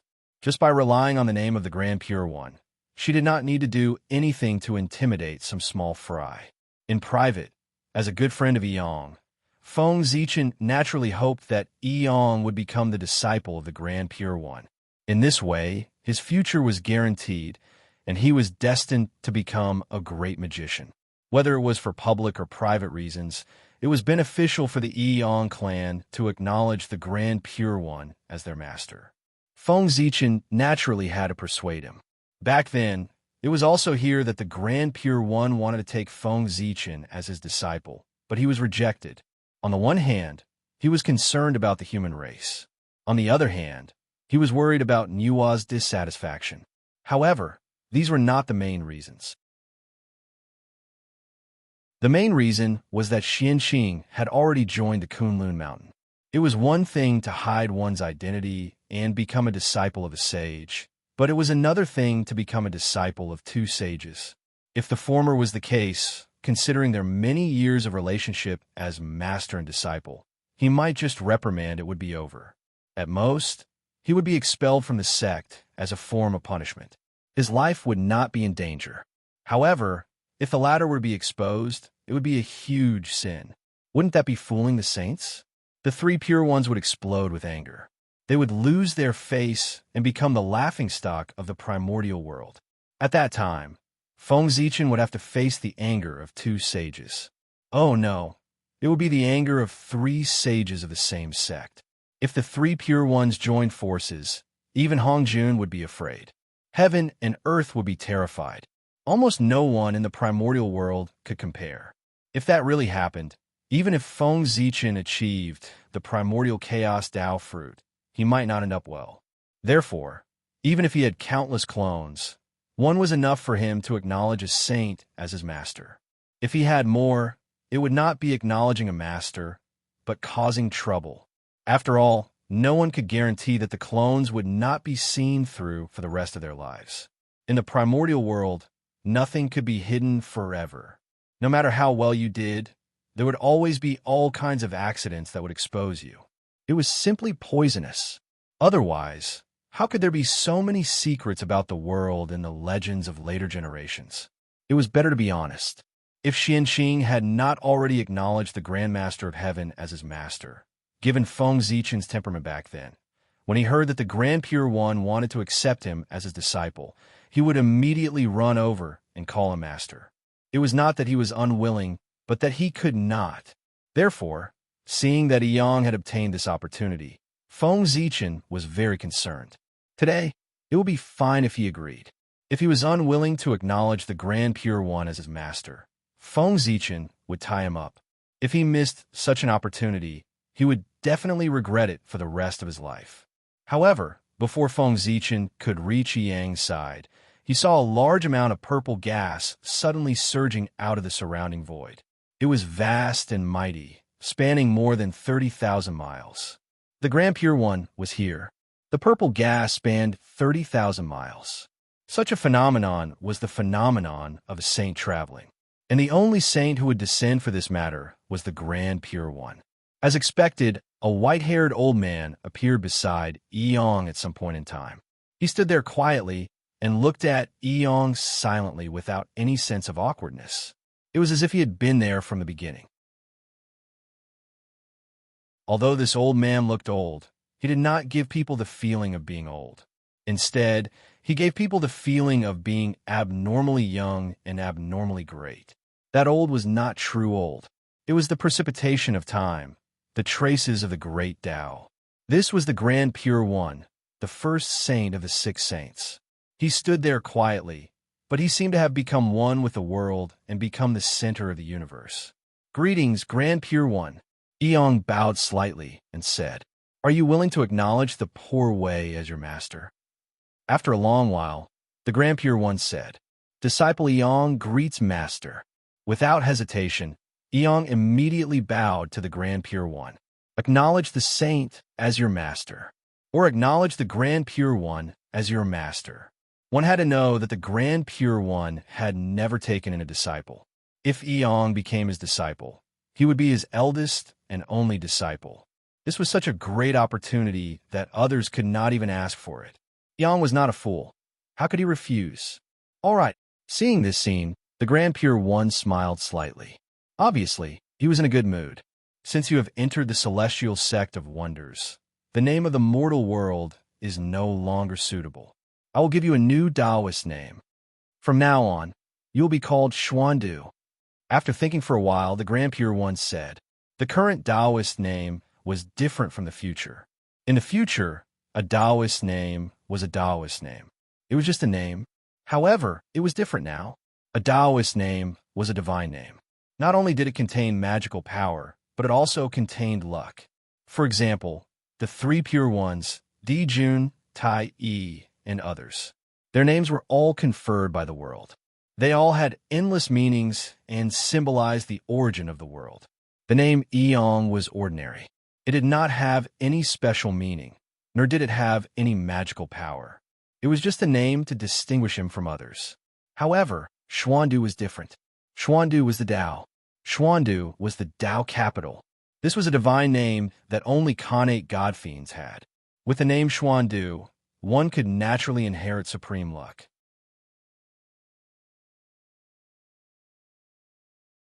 Chapter 330. All living beings in the primordial world, whether they were innate or postnatal, automatically transformed into innate god fiends the moment they became Daluo Jinxian. Innate god fiends might not be able to become Daluo Jinxian, but Daluo Jinxian was definitely an innate god fiend. It had been like this since ancient times. Today, Eong had proven his Tao as Daluo Jinxian. Naturally, he had transformed into an innate god fiend. At the same time, the name Eong had automatically turned into a divine name. However, the name Eong was an ordinary name. Even if it transformed into a divine name, it would not be blessed by the heavenly Tao. It would not have much power, nor would it represent any luck. It would not be of much help to Eong. However, Xuandu was different. This was the divine name bestowed by the Grand Pure One. It represented a part of the origin of heaven and earth. It had a trace of luck innately and was a karmic position in itself. If Eong obtained it, he would be blessed with innate luck and be able to cut off tribulations. At the same time, it would be of great help to him when he advanced to the quasi-saint realm in the future. In the Khanate era, the heavenly Tao often appeared. The divine name was not randomly given. Every one of them had a great meaning. Sometimes, the divine name could even represent a person's future. For example, the Eastern Emperor Tai. Everything was created by Tai. Therefore, Tai was the Tao, the origin of everything in the universe. Such a meaning created Tai's reputation as the number one in the primordial world. Xuandu?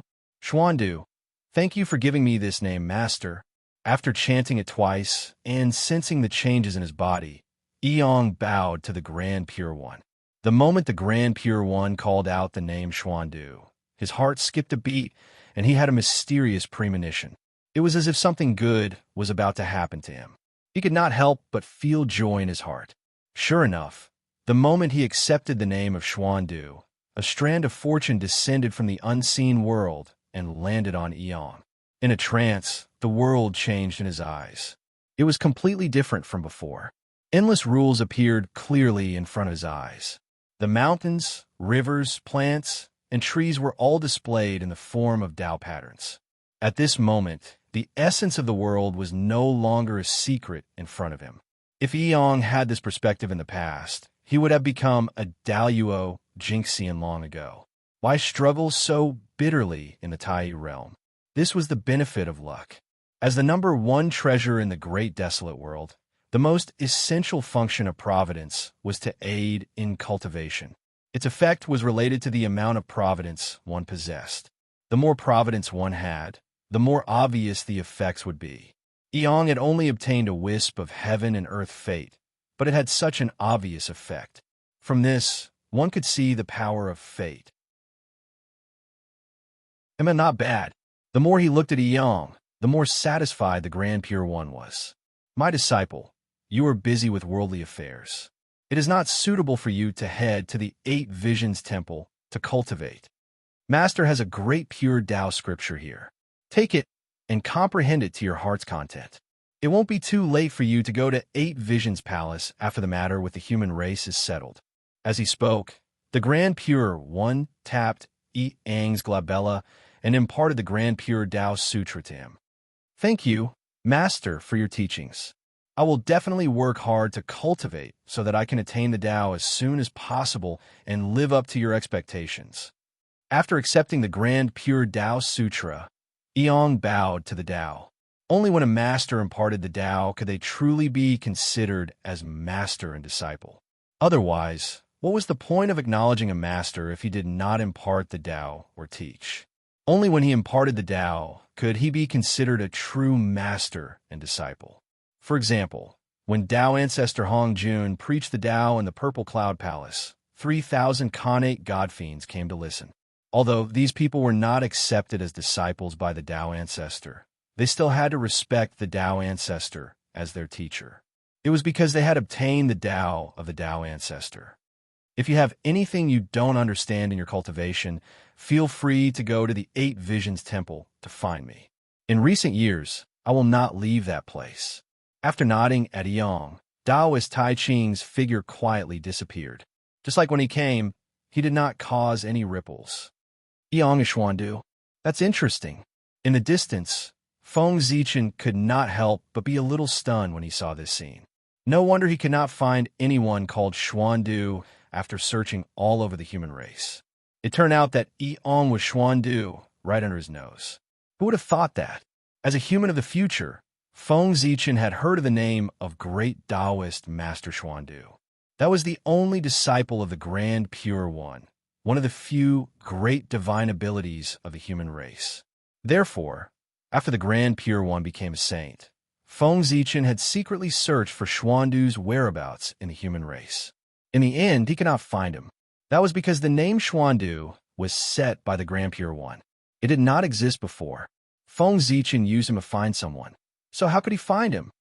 Xuandu's identity is really surprising. Looking at Eong, Feng Zichen's eyes were still filled with disbelief. How could he be Xuandu? In the legends of the future, in order to seek the great Tao, Xuandu of the human race worshipped mountains and rivers. He spent tens of thousands of years worshipping almost all the famous mountains and rivers of the primordial world. However, Xuandu's aptitude was too slow. Even though he had worshipped all the famous mountains and rivers, those great divine abilities still looked down on him and refused to accept him as a disciple. Only the Grand Pure One was moved by his perseverance. He personally descended in front of him and accepted him as his personal disciple. In the primordial world, there were countless living beings. Among them, there was no lack of great opportunities and great wisdom. Only those with great perseverance were rare in the primordial world, and Xuandu was one of the few people with great perseverance in the primordial world. Perseverance could not improve one's comprehension ability, nor could it improve one's karmic luck. However, it represented a firm heart to pursue the Tao. The great Tao was long, and there were many obstacles ahead. If one wanted to reach the end, one could only persevere, and persevere. To the Grand Pure One, it did not matter if his disciple did not have wisdom. He could open his disciple's wisdom. It did not matter if his disciple did not have an opportunity. He could plan for his disciple. Only in terms of perseverance, he could not do anything. Perseverance was something that concerned the human heart. It was the most difficult thing to figure out. Even a saint could not completely grasp it. Whether one had perseverance or not could only depend on themselves. Outsiders could only motivate them. Therefore, what the Grand Pure One lacked was a disciple with great perseverance. And that was the only thing Xuandu had. But what was going on now?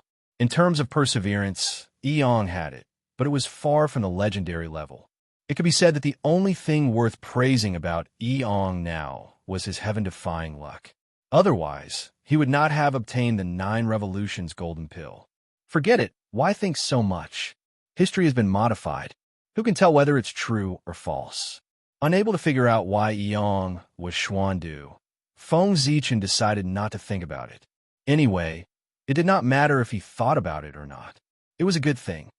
Huh, good friend, congratulations. With a loud laugh, Feng Zichen stepped forward and came to Yang's side. He congratulated him from the bottom of his heart. Chapter 331. As the only disciple of the Grand Pure One, Yang's future was destined to be extraordinary. He would definitely become a powerful figure. If one day something happened to Feng Zichen, Yang would be the last guarantee of the human race. With him, no matter what disaster the human race encountered, he would always be able to preserve a trace of inheritance and a wisp of fire. Yang greets your majesty. Seeing Feng Zichen, Yang bowed slightly.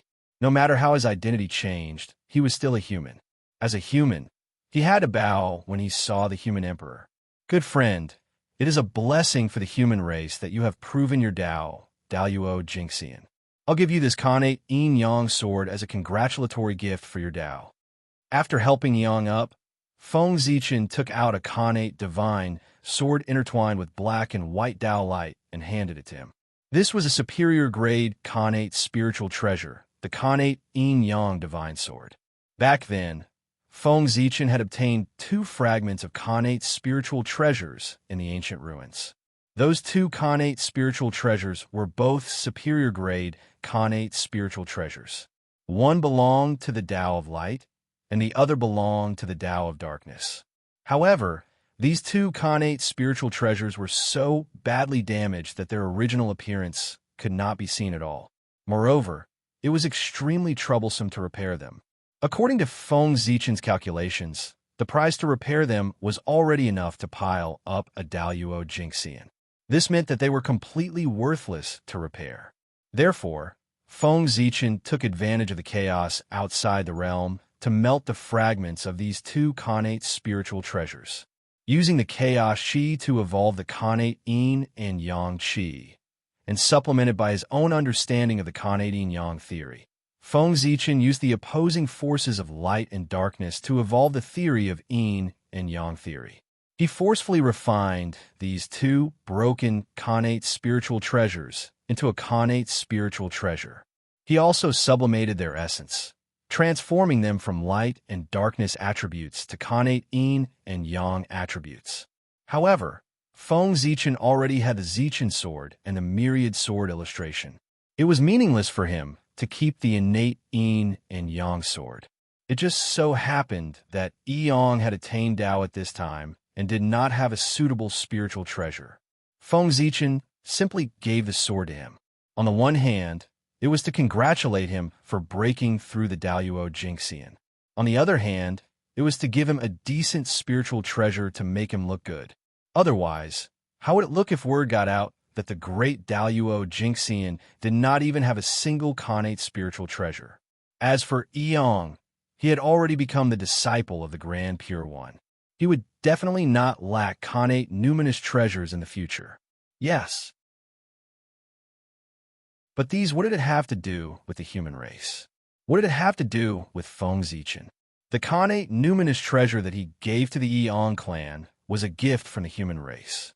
The connate numinous treasure that the Grand Pure One gave to the Eong clan was a gift from his master. The two were fundamentally different. This, a superior grade, innate spiritual treasure. This is too precious. I can't take it. Looking at the connate Eong sword in front of him, Eong seemed a little hesitant. If it was an ordinary treasure, with his friendship with Feng Zichen, he would accept it. But this was a superior grade, innate spiritual treasure, which was comparable to a quasi-saint's treasure.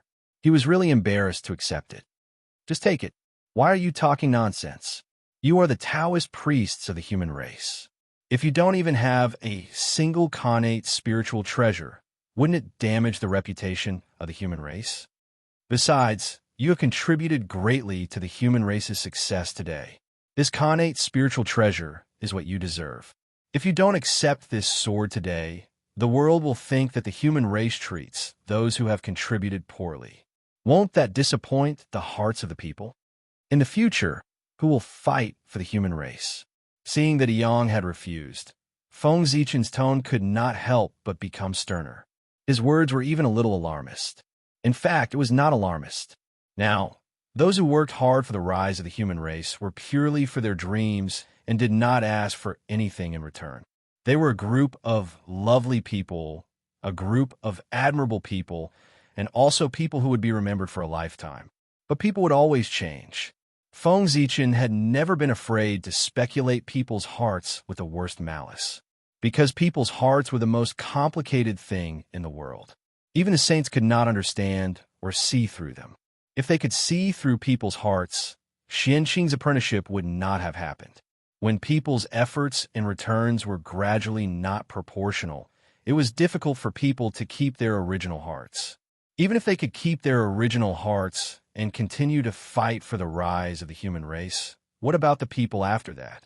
Who could guarantee that the future generations would be like their predecessors, working hard for an illusory dream? Feng Zichen did not believe that everyone had the determination to give everything for the human race. Therefore, he wanted to set up a reward system in the human race to reward those who had contributed so as to inspire people's hearts. And Eong was the example he set. He just wanted to let his people know that whoever gave for the human race would be rewarded. Don't blame Feng Zichen for being oversensitive. In the later generations, he had seen and heard too many disputes of interests, causing him to not believe in people's hearts, but only in interests. He always believed that in this world, only interests could move people's hearts. If it could not, it could only mean that the interests were not enough, not that the interests were not enough. For interests, even the saints would fall out with each other, let alone ordinary people. Then I'll accept it. Seeing that Feng Zichen said it so seriously, as if he would be sorry for the human race if he refused, Eong had no choice but to accept the innate yin and yang sword. Eong was not a fool. Of course, a fool could not be the human king. At first, he might not have understood Feng Zichen's intention to give him the innate yin and yang sword. But Feng Zichen had said it so clearly. If he still did not understand Feng Zichen's purpose, he would be a fool. Therefore, he accepted the innate yin and yang sword. Since Feng Zichen wanted him to be an example, to inspire people, he would do it, because he was the human king, and he had to put the interests of the human race first. He had no reason to refuse such a beneficial thing for the human race. Okay, don't worry about it. This innate yin and yang sword is not of much use in my hands. It's better to give it to you, so that it won't be covered in dust.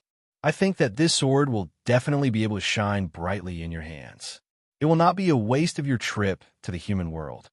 Looking at the innate yin and yang sword in Yang's hands, Feng Zichen sighed. If this sword was left in his hands, it would probably be of no use other than eating dust in the treasury. On the contrary, in the hands of Yang, it could show its sharpness. As the saying goes, Tai Chi gave birth to Yin and Yang.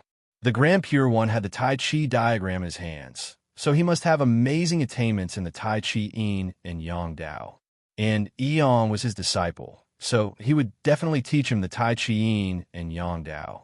In this way, the innate Yin and Yang sword could unleash its strongest power in Yang's hands.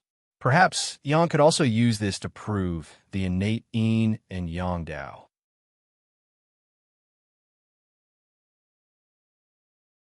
Chapter 332. Your Majesty, you must be joking. You are the ancestor of swordsmanship. All the swords in the primitive world are proud to be your sword. Any divine sword in the primitive world can shine brilliantly in your hands. It is enough to shine the whole era. At this time, Yang suddenly said seriously. She disagreed with Feng Zichen's words. In the past, the human race had always been proud of Mother Nua's creation because it was the only thing the human race had that was worth showing off. But now, the human clan was proud of Feng Zichen. That was the sword ancestor of the primitive world. The existence that opened up a path with his own strength was like the creation of heaven and earth. He amazed the whole primitive world and completely covered the glory of the sage. At that moment, he was the protagonist of heaven and earth, the center of the universe. Everything in the world revolved around him. All the glory was bestowed upon him. It was as if there was nothing else in the world except him. The whole primitive world was under his light. He was the only one in the primitive world. He was a living myth, a legend of the primitive world. He was also the pride of the human clan. Therefore, the human clan was proud of Feng Zichen. He was perfect and must be perfect. There was no room for any flaws. Therefore, Feng Zichen's self-modesty was naturally harsh to the ears of the human clan. Haha, let's not talk about this. Seeing Yang's serious expression, Feng Zichen laughed and changed the topic. Good friend, you have now become the Daluo Jingxian. Do you have a candidate in mind to replace you? The human king position was prepared for the Tai Jingxian of the human clan to help them understand the Daluo Dao fruit. Now, Yang had achieved great merit. The human king position was naturally useless. The human king bears a heavy burden.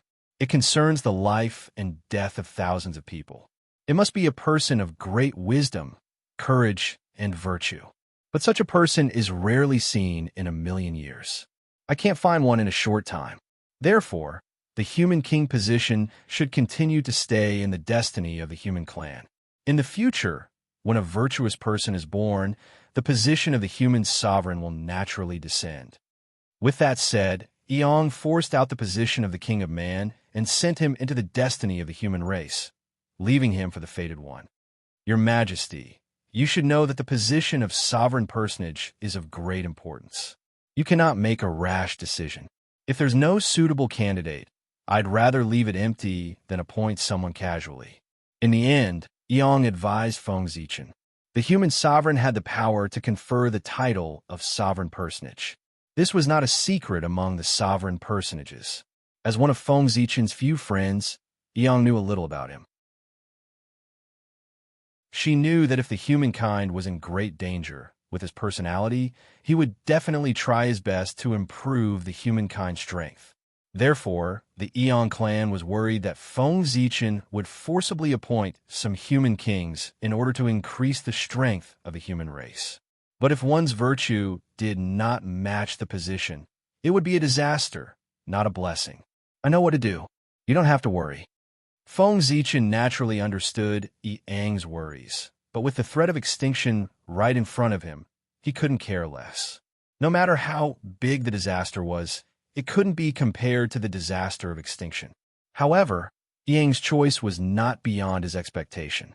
Yang's Dao affirmation was more than sudden. It was simply unexpected. He had just ascended to the position of sovereign personage not long ago. Before he had the time to make a grand plan, he directly broke through. He was probably dumbfounded himself. Not long after ascending to the position of sovereign personage, Yang was so excited that he couldn't help but go to Mount Shouyang to take a look. But he didn't expect that as soon as he arrived at Mount Shouyang, the 9-transformation golden pill flew over by itself. At that time, Yang's mood was extremely complicated. There was surprise, shock, doubt, all kinds of emotions intertwined in his heart. It could be said that it was the most emotional moment in his life. By the way, Your Majesty, why did you come here? The two chatted for a long time, and Eong finally brought the topic back to business. It's a long story. Then, Feng Zichen told Eong about the EC and the plan to turn East City into the business capital of the Untainted Land. That's the general idea. You should think about it for a while. After saying that, Feng Zichen gave Eong some time to think. With such a big plan, Eong had to think about it carefully. It wasn't something that could be done just because Feng Zichen thought it was okay. Of course, whether Eong agreed to this plan or not, Feng Zichen would carry it out, because this was the will of the heavens. Just as he wanted to borrow the name of the Grand Pure One to protect his business capital, the Grand Pure One had accepted Eong as his disciple. Now, there was nothing to worry about at all. With the disciple of the saint here, who would dare to cause trouble? Wasn't this the will of the heavens?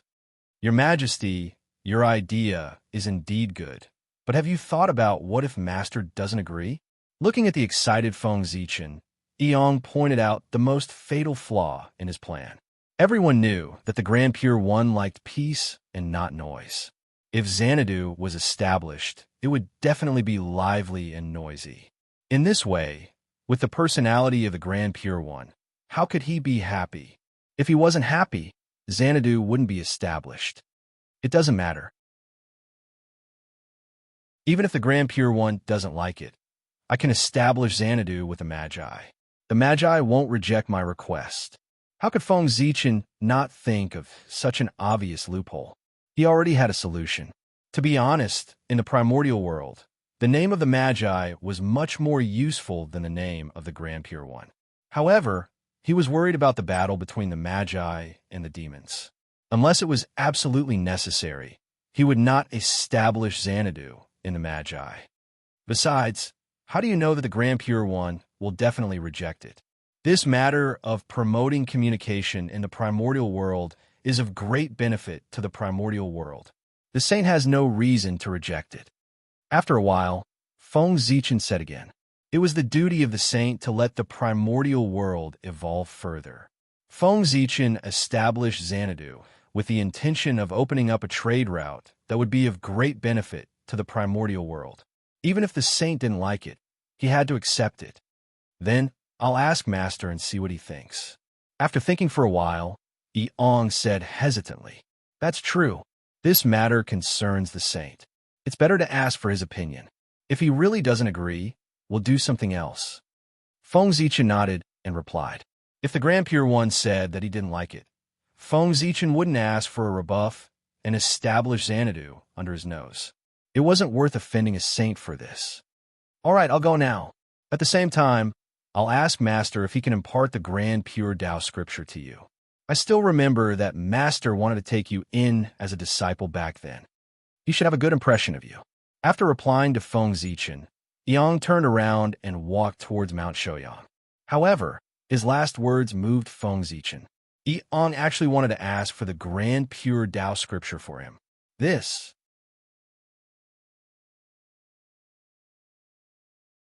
Chapter 333. There's no need for that. The Grand Pure Taoist scripture is the saint's painstaking effort. If he really wanted to pass it to me, he would have done so back then. But until now, the Grand Pure One hasn't made any moves. Obviously, he doesn't want to pass this scripture to me. So, don't ask, lest you make the saint unhappy. After a long while, Feng Zichen said, not to mention that he already had the Grand Pure Taoist scripture. Even if he didn't, Eong couldn't ask. He had just become a disciple and hadn't done anything yet, but he was already thinking of helping outsiders. Anyone would be unhappy. Feng Zichen was sure that if Eong asked, the Grand Pure One's good impression of him would definitely fall to the bottom. It would be very disadvantageous to his Tao path. Therefore, Eong definitely couldn't ask. A bright future was in the distance. If it was ruined because of this, it would be too much of a loss. But after hesitating for a while, Eong wanted to say something more, but she was interrupted by Feng Zichen. Listen to me, don't ask. I have the inheritance of Goddess Niwa. I don't lack top-notch Taoist scriptures. You don't have to worry about me.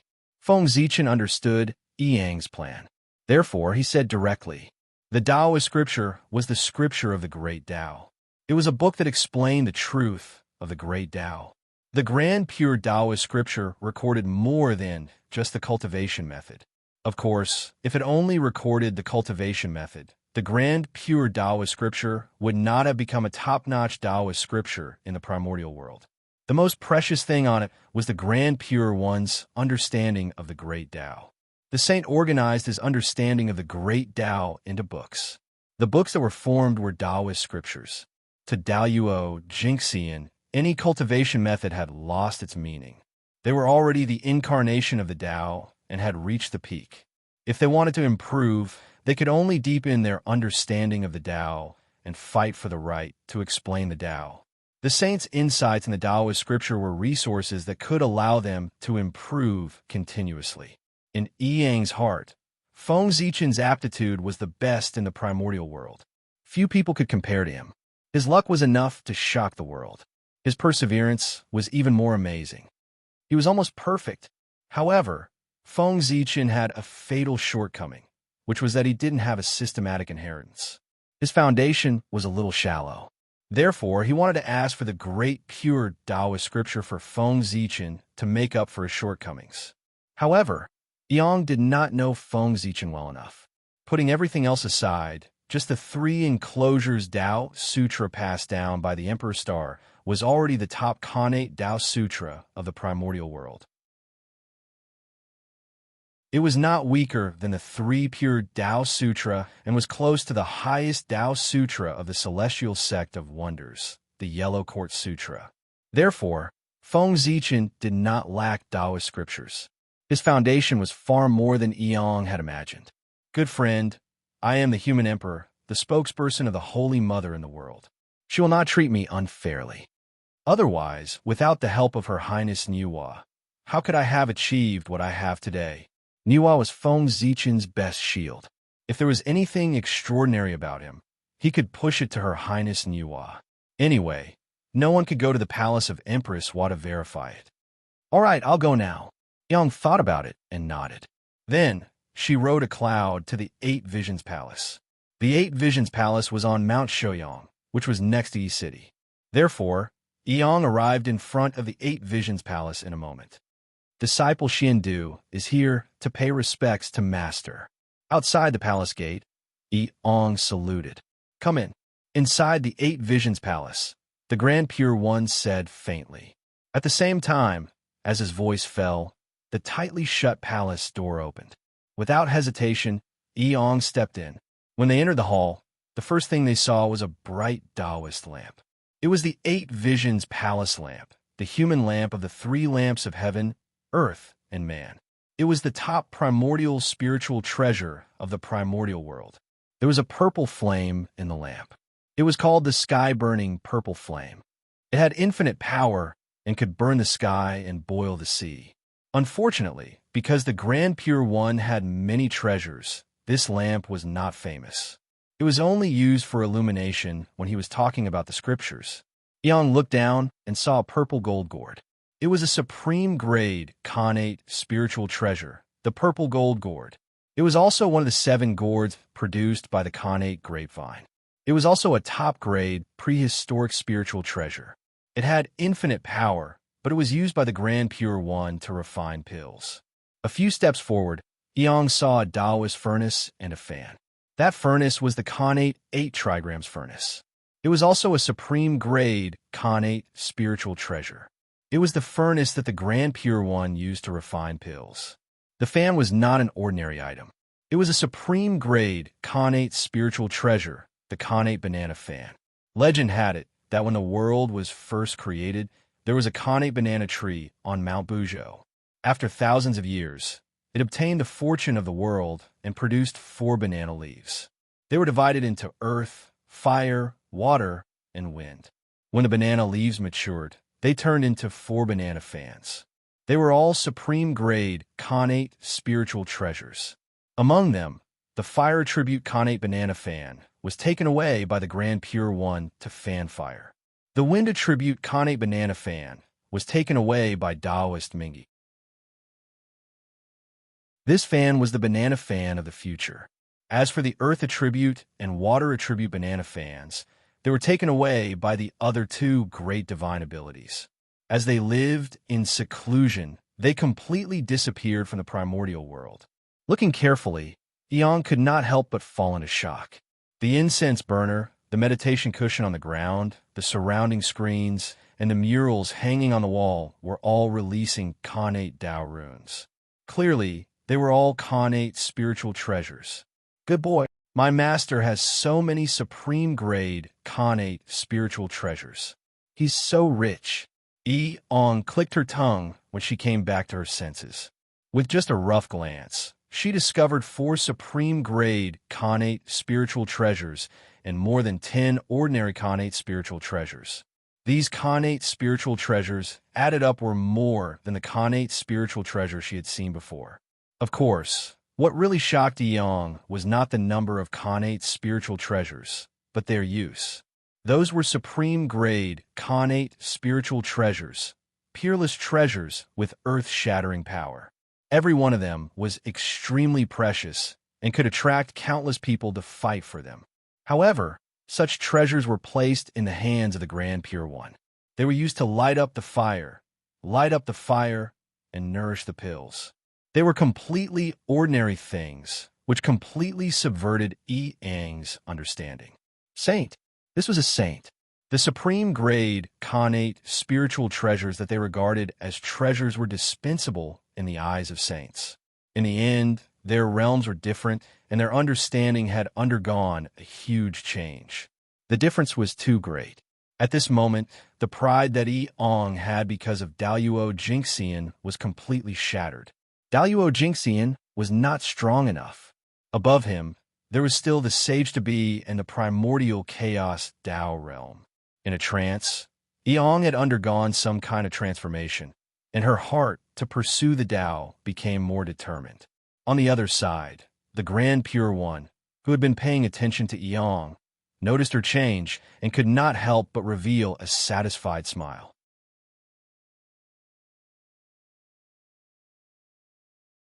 Chapter 334. Shindu, I already know why you're here. I understand your worries. The 8 Visions Palace is a world of its own. As long as I don't want to, no one can disturb me. So just do it. Don't worry about me. Just follow your heart. How could Eong's intentions be hidden from the Grand Pure One? As soon as he thought about it, the Grand Pure One understood the cause and effect. If saints were so easy to scheme against, they would not be called saints. Of course, Feng Zichen was an exception.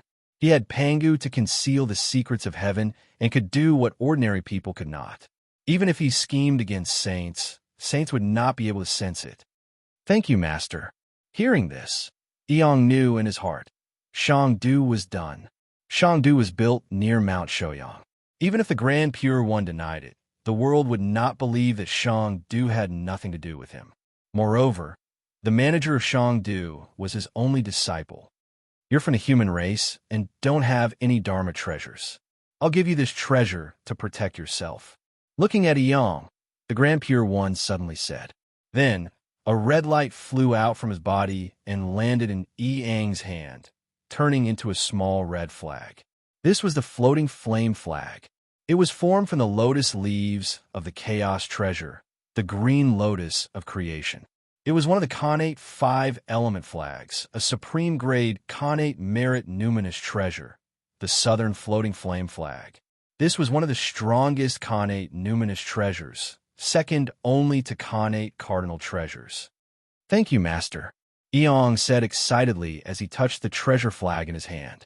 He had heard Feng Zichen mention the origin of the Khanate 5-element flags, so he knew that it was the top Khanate numinous treasure of the primordial world that could suppress providence.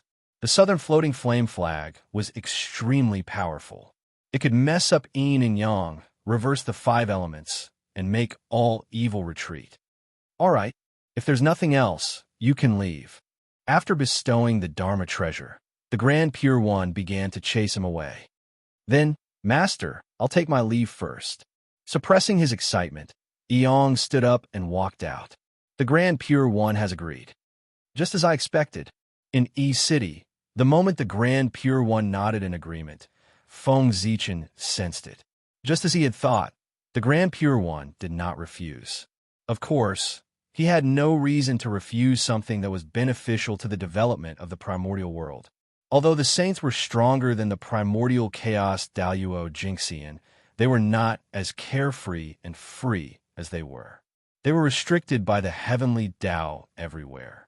Your Majesty, Master has agreed. After a while, Eon came back and said to Feng Zichen with a happy face, I already know. Feng Zichen nodded and indicated that he already understood. Then he asked Eon curiously, Look at how happy you are. Did you get some treasure from the saint? Just now, when he gave Eon the innate yin and yang sword, he didn't hide it at all in front of everyone. The Grand Pure One naturally saw it clearly. That was another reason why Feng Zichen gave Eon the treasure. Look, although the human race is poor, we still took out a superior grade connate numinous treasure as a gift for Yang's Tao attainment.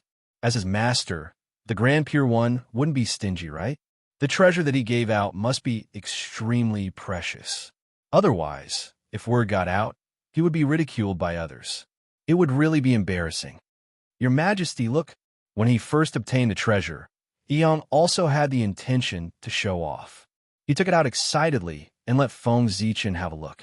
He still remembered how Feng Zichen sounded when he mentioned the connate 5-element flags. Floating flame flag. Xianqing had lived in Kunlun Mountain for a long time, so he was naturally familiar with the treasures of Kunlun.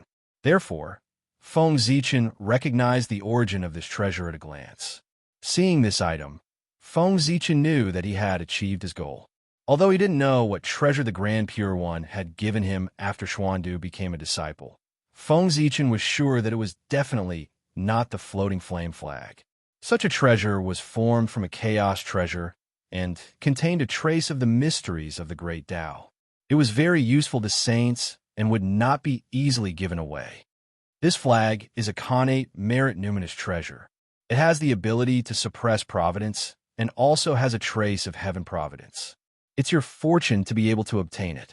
In the future, as long as you don't go against the heavens, you can expect to reach the great Tao with this treasure. After the excitement in Yang's heart passed, Feng Zichen said, I know. You once told me the origin of this flag. The moment Yang obtained the floating flame flag, he knew that it was a treasure that could help people attain the Tao. It's good that you know that.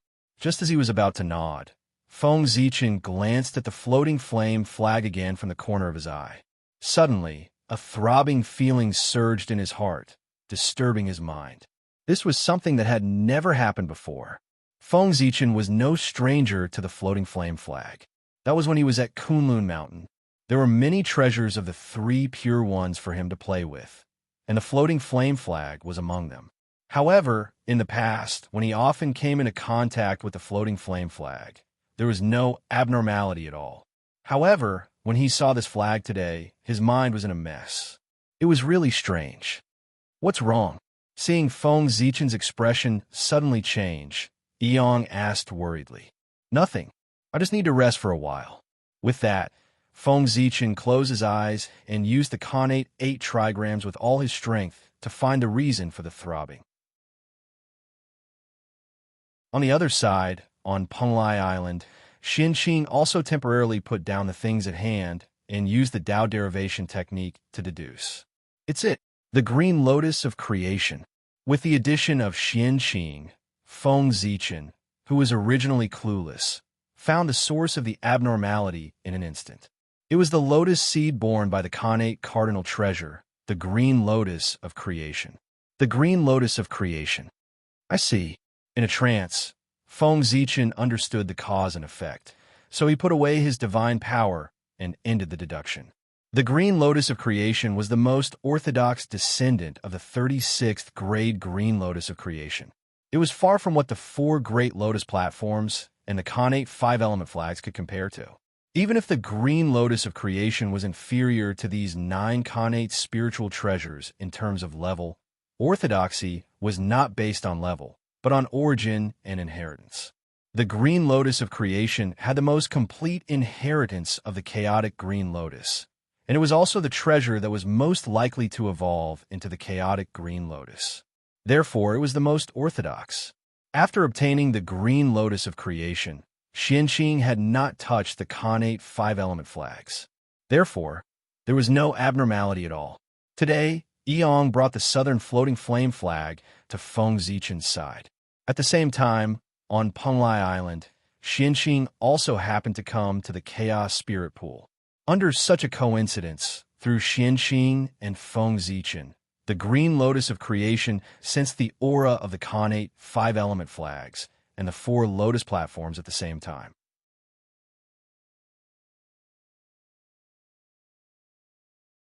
Chapter 335. As if a certain condition had been met, the green lotus of creation seed suddenly underwent an inexplicable change. However, it also seemed to be afraid of something. This change was forcefully suppressed by itself. It did not cause any abnormalities, so Xianqing did not notice it at all. Perhaps it was unwilling, or perhaps it was something else, but the green lotus of creation seed still made an effort in the end, causing a trace of abnormality that Feng Zichen noticed. The green lotus of creation seed actually has such an ability. What a heaven-defying creation! He learned of its purpose from the green lotus of creation seed. Feng Zichen sighed and was also a little shocked. But more than that, he was pleasantly surprised. The green lotus of creation seed wanted to grow. That was its purpose. Ever since Xianqing obtained the green lotus of creation seed, he had been idle in the treasure vault. He had never paid any attention to it, let alone helped it grow. Of course, it was not that he looked down on it, but that he had not thought of how to cultivate it. After all, it was a lotus seed born by the innate cardinal treasure, the green lotus of creation. The innate lotus flower that grew was at least a superior grade innate spirit treasure. However, a superior grade innate spirit treasure was obviously not enough to satisfy Feng Zichen. Therefore, he was waiting. He was waiting for him to find a suitable treasure to improve the innate origin of the green lotus of creation seed and bloom an innate lotus flower that was at the supreme grade innate spirit treasure level.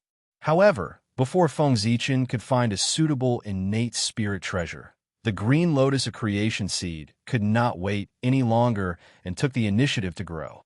Of course, there were conditions for its growth, and they were very harsh. Otherwise, it would not have alarmed Feng Zichen. As mentioned earlier, the green lotus of creation seed was the most orthodox descendant of the chaos green lotus. It held its most complete inheritance and was also the treasure that was most likely to turn into the chaos green lotus.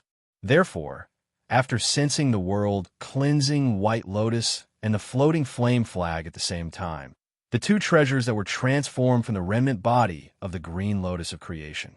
The aura of the chaos green lotus that was hidden deeply in the green lotus of creation seed was revived. At that moment, the green lotus of creation seed had the desire to devour these two spirit treasures. However, it was worried about the heavenly path, so it suppressed this desire and did not dare to reveal it. But in the end, he was unwilling to give up just like that. Therefore, he attracted Feng Zichen. As long as it devoured all the Khanate numinous treasures transformed from the remnant body of the Chaos Green Lotus, the Creation Green Lotus would be able to transform back into the Chaos Green Lotus. This was the conclusion that Feng Zichen deduced, and it was also the message that the Green Lotus of creation told him. Faced with such shocking news, how could Feng Zichen remain calm? That was the chaotic Green Lotus. It was said that even the birth of the great god Pangu was greatly related to him. Creation was one of the most miraculous powers in the world. It could make the impossible possible. If Feng Zichen obtained the Chaos Green Lotus, he could use it to transform into a chaos demonic god. At that time, the true great Tao could be expected. The primordial chaos Daluo Jinxian was nothing. Innate gods were the seeds of Daluo Jinxian.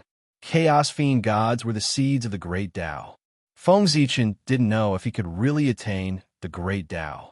However, the Chaos Fiend gods would definitely become the primordial Chaos Daluo Jinxian. On this point, he was certain, because the imprints of the 3,000 Chaos Fiend gods had already proven this. Among them, none of them were inferior to the primordial Chaos Daluo Jinxian. Unfortunately, this can only be thought of. It's completely impossible to succeed. After a moment, Feng Zichen came back to his senses from his beautiful fantasy. He shook his head and sighed. This matter seemed simple, but it was even more difficult than him achieving the primordial Chaos Dao realm. The Chaos Bead still had a chance to recover, but the Chaos Green Lotus was absolutely impossible. For some reason, the Heavenly Dao's fear of the Chaos Green Lotus had almost reached a pathological level. It was not enough to split it up. He even arranged for each of the Khanate numinous treasures to have an extremely powerful master. TSK, the demon ancestor, the 3 pure ones, Zhuan Ti, Taoist Mingi, Jade Pool. These people were not to be trifled with. Snatching the Khanate numinous treasures from them was simply despairing. Especially the 4 Khanate numinous treasures, the Qingping sword, the 3 precious Jade Rui scepter, the coiling dragon scepter, and the golden lotus of merit. It was completely impossible to snatch them. The first 3 were the sacred artifacts of the 3 pure ones, and the last was the supreme treasure of the Western sect. If they were touched, even the saints would go crazy. As for the rest, he could plan. I don't have the ability to get their main bodies, but I can give a try to get a wisp of their Khanate origin. After thinking carefully for a while, Feng Zichen thought of a possibility.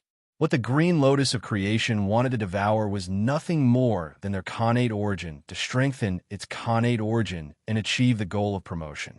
Since it wanted the Khanate origin, it would be thick-skinned to ask for a wisp, although the effect of doing so was countless times worse than devouring a complete Khanate numinous treasure. However, there was still a possibility. It was not as hopeless as before. When Feng Zichen gathered the Khanate 5-element flags, the Khanate origins of the 4 lotus platforms, and the pure white lotus in his hand, he might be able to let the Green Lotus of Creation devour it. It might be able to restore it to a Khanate numinous treasure. That was enough. It might not be a good thing to restore it to a Chaos numinous treasure. A few days later, Xianqing suddenly came to the 8 Visions Palace and asked the Grand Pure One for a wisp of the Khanate origin of the floating flame flag. Since he was putting on an act, he naturally had to go all out. The Green Lotus of Creation was with Xianqing, not Feng Zichen. Why do you want the Khanate origin of the floating flame flag? In the 8 Visions Palace, the Grand Pure One asked curiously. If Xianqing asked for the floating flame flag, he would not be puzzled. However, what was a wisp of Khanate origin? Even a saint could not deduce something that involved a Chaos numinous treasure. I accidentally discovered that the Khanate numinous treasure transformed from the remnant body of the Chaos Green Lotus can promote the advancement of the Green Lotus of Creation. Therefore, I came to ask for a wisp of Khanate origin from you.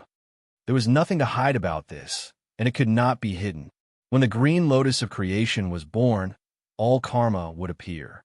At that time, nothing could be hidden. Hiding it from the 3 pure ones now was to bury a mine for the future. Therefore, Xianqing told the truth.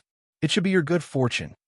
After listening to Xianqing's description, the Grand Pure One was silent for a long time before he said, the Green Lotus of Creation had been in the hands of the 3 of them for some years. However, no matter how they studied it, they could not discover the secret within. It had only been given to Xianqing for a short while, but he had discovered the secret within. Wasn't that his good fortune? It's a pity that you're too late. I just gave a floating flame flag to your junior brother. Even if I wanted to give it to you, I can't. The Grand Pure One shook his head and smiled. That's okay. Where is junior brother? I'll use other treasures to exchange with him. Xianqing said nonchalantly.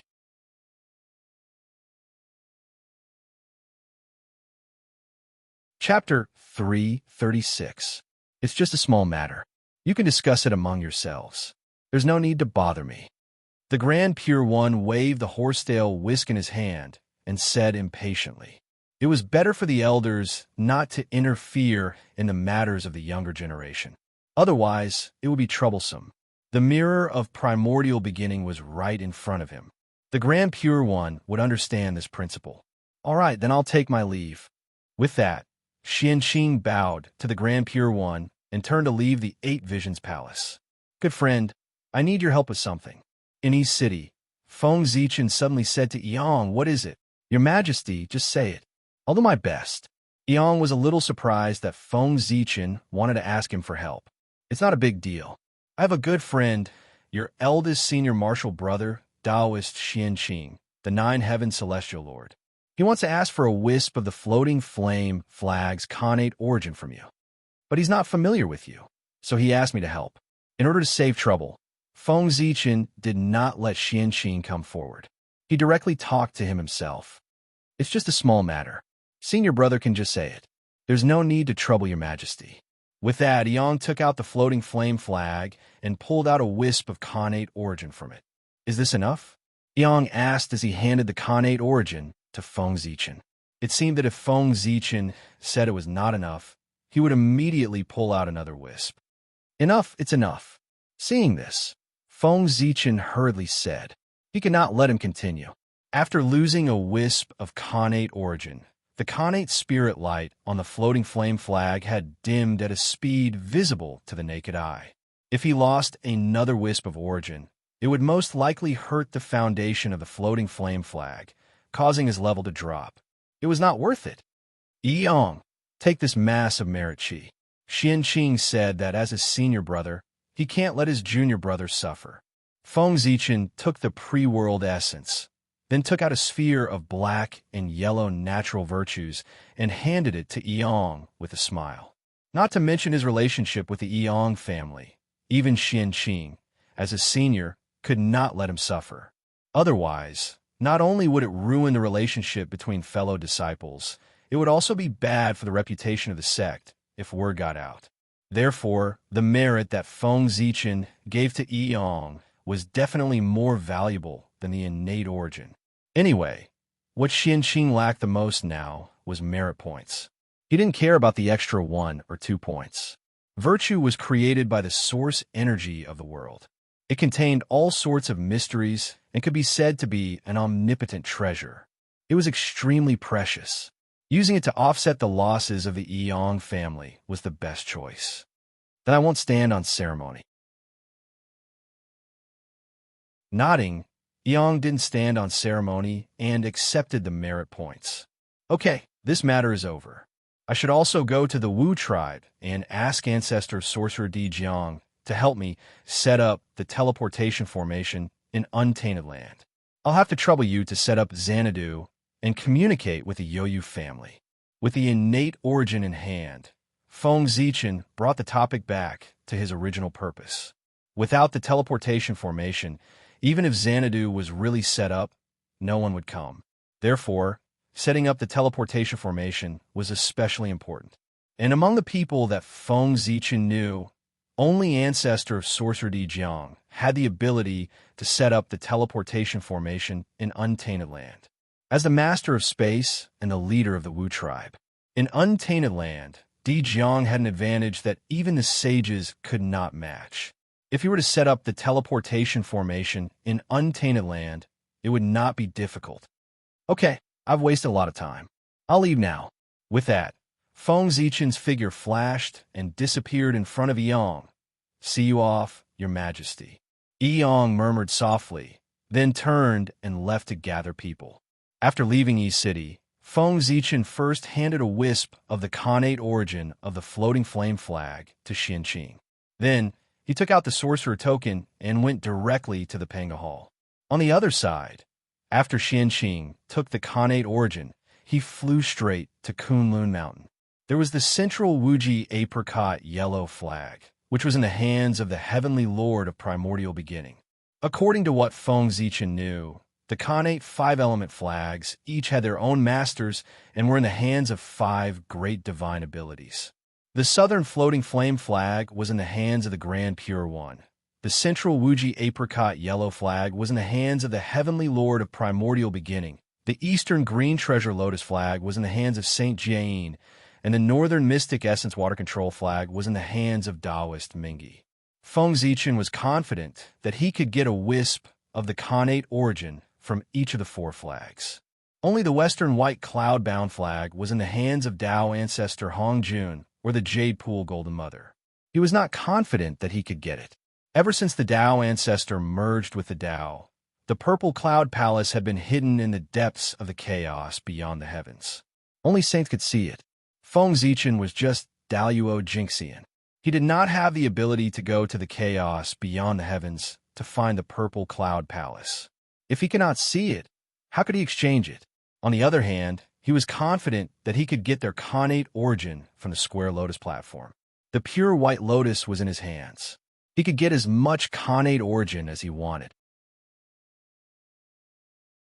And back then in the Archean ruins, the Black Lotus of Destruction had a lotus seed that was born from its origin and was snatched by him. In this way, the Khanate origin of the Black Lotus of Destruction was already in his hands. As for the Khanate origin of the Red Lotus of Hellfire, when Hutu turned into reincarnation, he could plan a little and exchange it with the Khanate origin of the Xianyuan water control flag from Taoist Mingi. The 12th grade Golden Lotus of Virtue was the most precious treasure of the Western sect. It was very precious to him to receive the two saints Junti and could not be easily touched. It was simply impossible to separate a wisp of congenital origin from him. However, these are not problems for Xianqing. One had to know that Xianqing was a spiritual supremacy, the master of the spirit clan recognized by heaven and earth. He controlled everything in the spirit clan. The main body of Saint Juni was the first Bodhi tree in heaven and earth. He was also considered to be from the spirit clan. Over the years, the spirit clan situation in the primordial world had become more and more difficult. There was not even a Daluo Jinxian in the clan. They were almost at the bottom of the primordial world. But even so, Saint Juni did not appear to help. It was as if he could not see the situation of the spirit clan at all. Speaking of which, the spirit clan's ending today was not unrelated to Saint Jundi. There was a limit to the luck in heaven and earth. If someone gained a point, there would naturally be someone who lost a point.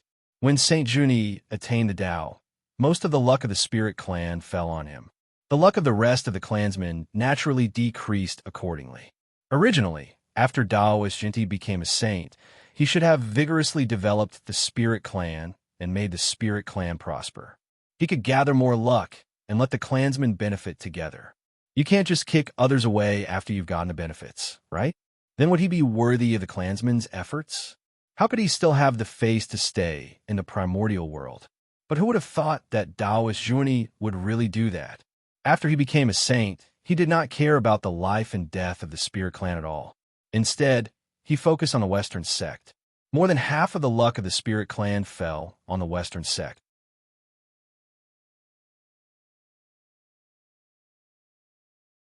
Chapter 337. The spirit race's fortune had already fallen greatly after they had ascended to the Tao.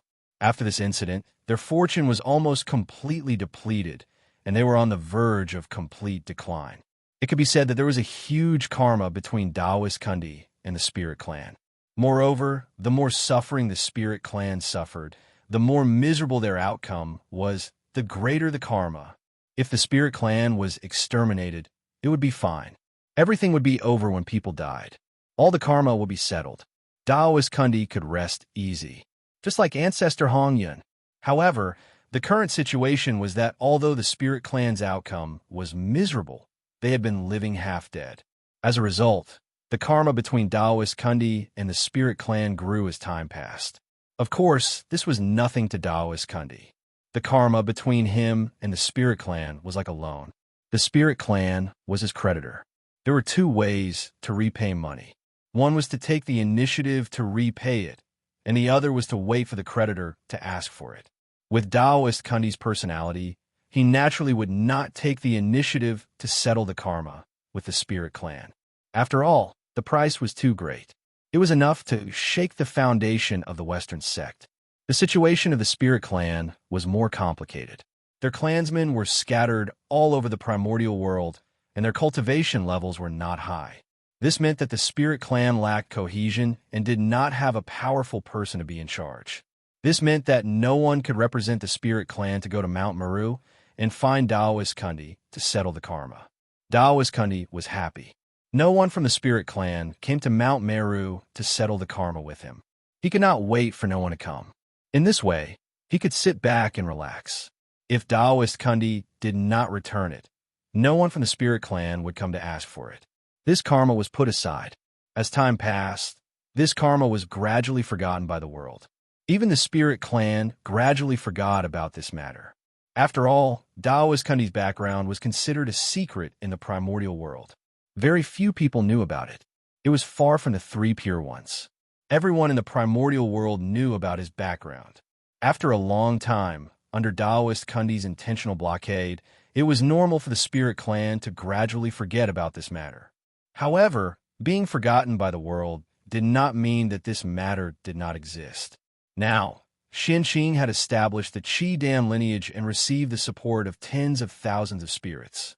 He was conferred the title by the heavens and earth and became the leader of the spirit race. He was the ruler of the spirit race. In other words, Xianqing was the leader of the Ling clan. If he went to Mount Meru to settle the karma, Daoist Kundi would have to pay him back. Where there is a cause, there is an effect. And once there was karma, it had to be repaid. This was an iron law in the primordial world. Even saints could not violate it. Either Daoist Zhuan-Ti returned the karma, or Xianqing died. Other than these two paths, there was no other way to end the karma. Because of the karma, Daoist Kundi had no chance of attacking Xianqing. If he did not want to return the karma, he could only hope that he had died by accident. With a thought, karma was born. Just as the thought of settling the karma with Mount Meru surfaced in Xianqing's mind, Daoist Zhuan-Ti sensed it. Not good. Disaster is coming. Daoist Zhuan-Ti, who was comprehending the great Tao beside the 8 treasures merit pool, suddenly shouted. Black lines suddenly appeared on his body, locking his true soul. In just an instant, his connection with the world was weakened several times.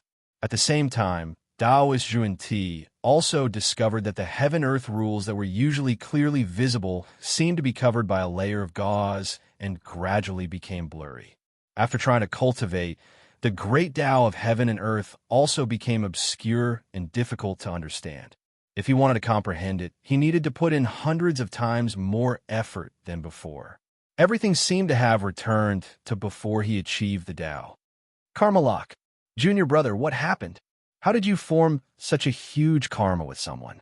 You actually attracted the karma lock.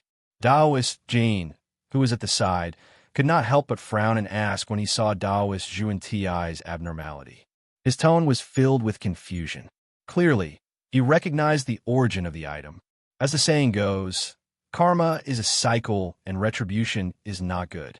The retribution of good and evil follows like a shadow.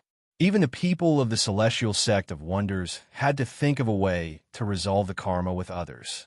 Not to mention the Western sect, which valued karma the most. The black line was the karma line, the manifestation of the Tao of karma in the world.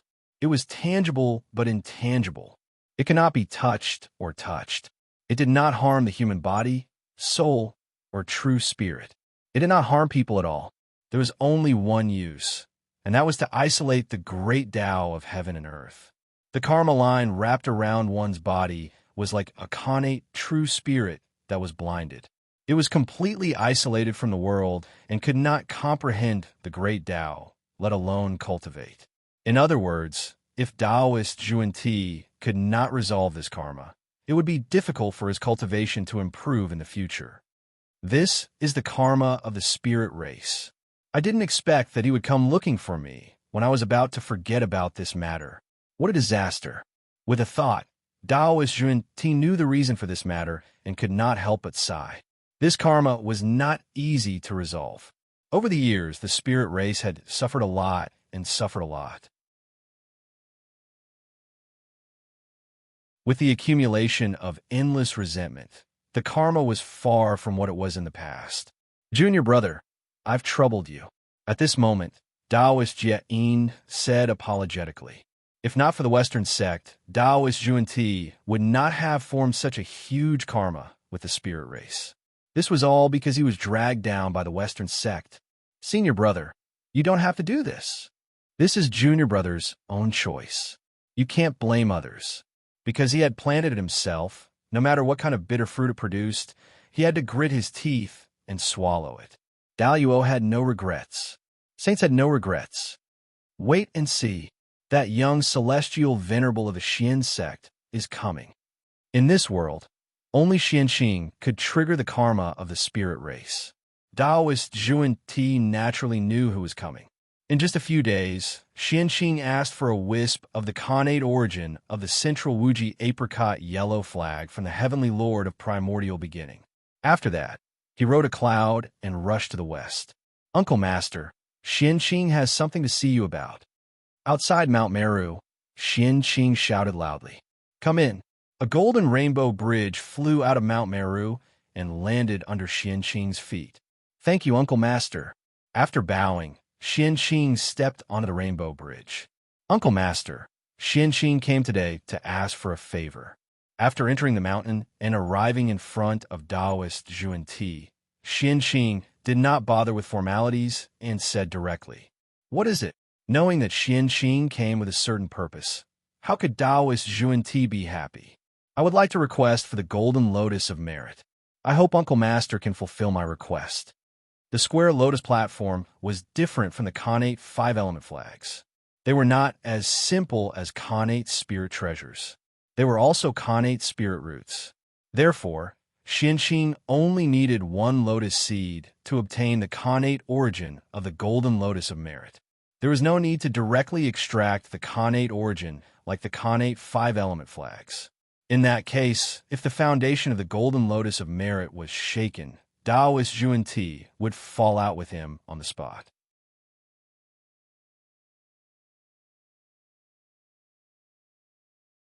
Chapter 338. Golden Lotus Seed? Wait a moment. I'll pluck one for you. Hearing Xianqing's words, Taoist Kundi was stunned at first. Then, he heaved a sigh of relief. He thought that Xianqing would make an excessive request. He did not expect him to only ask for a golden lotus seed. Although the golden lotus seed was precious, it was much less than what he had expected. It was still within his tolerance range. "Thank you, Uncle Master." Xianqing was not surprised that Taoist Kundi agreed so readily. A golden lotus seed was not enough to hurt the Western sect. At most, it would hurt for a while. It was nothing. Walking into the 8th treasure pool, Taoist Kundi came to the 12th grade Golden Lotus of Merit and plucked a lotus seed with a pained expression. The two saints Kundi were very concerned about the Golden Lotus of Merit. Ever since they obtained this treasure, they had raised it in the 8th treasure pool of Merit and took care of it carefully. They could not even bear to pluck the lotus seeds that it produced because they were afraid of damaging its origin. This meant that the lotus seeds produced by the Golden Lotus of Merit were all first-generation lotus seeds. Each of them had experienced countless fortunes and were the seeds of superior grade, Khanate numinous treasures. If nothing went wrong, the Khanate lotus flower produced by the Golden Lotus seed would be a superior grade Khanate numinous treasure and a superior grade Khanate spirit root at the same time. The 12th grade Golden Lotus of Merit had only produced 3 lotus seeds in a Western sect for millions of years. They all contained great fortunes and were rare treasures in the world. One could imagine how precious they were. Now that he had to give one to Xianqing, Taoist Kundi was naturally heartbroken. However, he had to say it and try his best to look happy. This was very uncomfortable and depressing. "Martial nephew Xianqing, keep this golden lotus seed well." After leaving the 8th treasure pool of Merit, Taoist Kundi handed the golden lotus seed to Xianqing with a smile. He did not show any reluctance in his heart. "Thank you, Uncle Master." After accepting the golden lotus seed, Xianqing thanked him again. Then, the two of them chatted for a while. "Xianqing, do you have anything else?" After a while, seeing that Xianqing did not mention the spirit clan, Taoist Kundi could not help but signal that that Xianqing could leave if he did not talk about it. Uncle Master, Xianqing has another request. Then Xianqing stood up. What is it? Tell me about it. Knowing that the highlight of the day was coming, Taoist Kundi could not help but perk up. Uncle Master, you know that I am now a spiritual paragon of the spirit race. I bear the fate of the spirit race. However, the world is difficult, and the spirit race has caused so much trouble that they have almost become food for the other races. It is truly tragic. Therefore, I beseech Uncle Master to be merciful and protect the cultivators of the Ling clan in the world. Let them avoid the pain of being devoured by the myriad races. After all, they came under the banner of the spirit race. If they did nothing and only sought benefits for themselves, Xianqing would not be able to get over it. Therefore, he said that he told Taoist Kundi about the spirit clan and begged him to protect the spirit clan. As for whether it would succeed or not, Xianqing could not guarantee it. He had tried his best. That's true. The poor way is somewhat related to the spirit race. Now that the spirit race is in dire straits, we can't just sit by and watch. After hearing Xianqing's words, Taoist Kundi said pretentiously. Seeing this, Xianqing could not help but be speechless. At this time, he was still pretending, as if the spirit race's ending today had nothing to do with him. However, no matter what Taoist Kundi said, he had agreed to protect the spirit race. Xianqing was worthy of the spirit race. Then, on behalf of the spirit race, I thank Uncle Master for his great kindness. Retracting his thoughts, Xianqing hurriedly put on a grateful expression and thanked Taoist Kundi. Life was like a play. Who was not an actor? It depended on whose acting skills were better.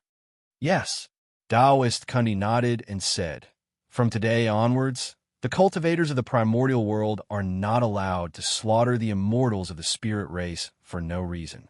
If there's a violation, don't blame the poor way for being heartless. That voice was so loud that it resounded throughout the primordial world, so that all living beings could hear it clearly. It's a saint, Saint Kundi of the Western sect. In Taoist Kundi's words, he clearly did not mention his origin. However, in the ears of all living beings, there seemed to be someone whispering softly, constantly telling the origin of the owner of the voice, causing them to shout out involuntarily. Then, Saint Kundi seemed to feel that just a warning was not enough. He suddenly took out the wonderful seven treasures tree and brushed it towards the sky. Suddenly, a seven-colored light appeared. It was boundless, as if it covered the sky and the sun, enveloping the primordial world. Whoosh! The seven-colored light swept past, and countless sinful cultivators were instantly turned into ashes. These cultivators had varying cultivation bases, ranging from heaven immortals to primordial immortals. They all had one thing in common, and that was that their cultivation levels were not obtained by refining Kanate Chi.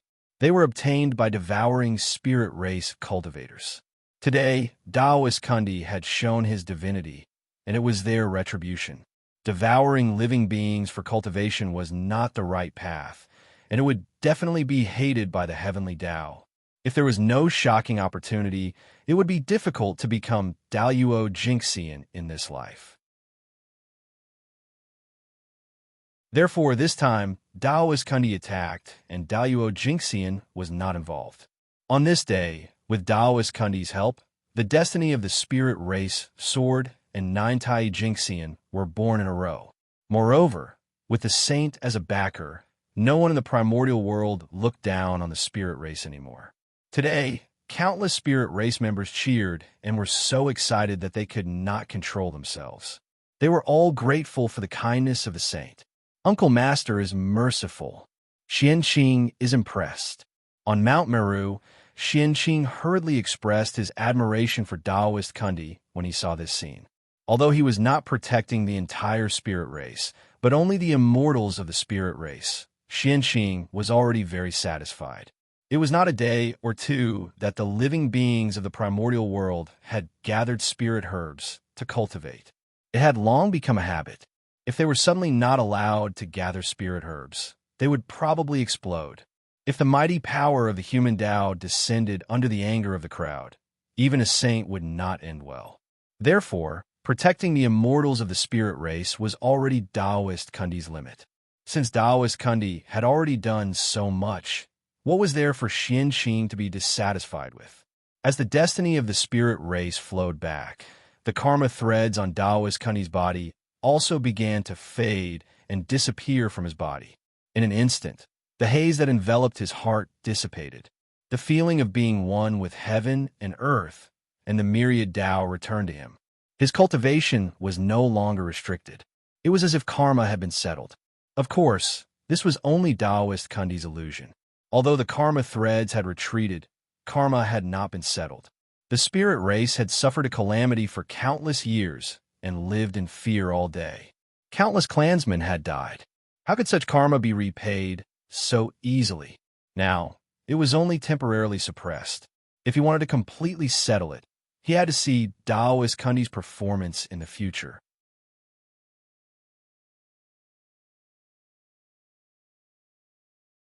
Chapter 339. Uncle Master, I heard that the green lotus flag is in the Western sect. I wonder, the golden lotus seed was already in his hands. Next was the congenital origin of the green lotus flag. If he got both, his trip would be complete. Why? One golden lotus seed is not enough. Are you planning to get the green lotus flag? At this moment, Taoist Kundi was already a little unhappy. This Xianqing was too much. In the entire Western sect, there were only two congenital spiritual treasures that could hold the fort: the 12th grade virtuous golden lotus and the green lotus flag. This was the most precious treasure of the Western sect. It could also be said to be Kundi's favorite. Now, the golden lotus seed had been given to Xianqing, but he was still not satisfied.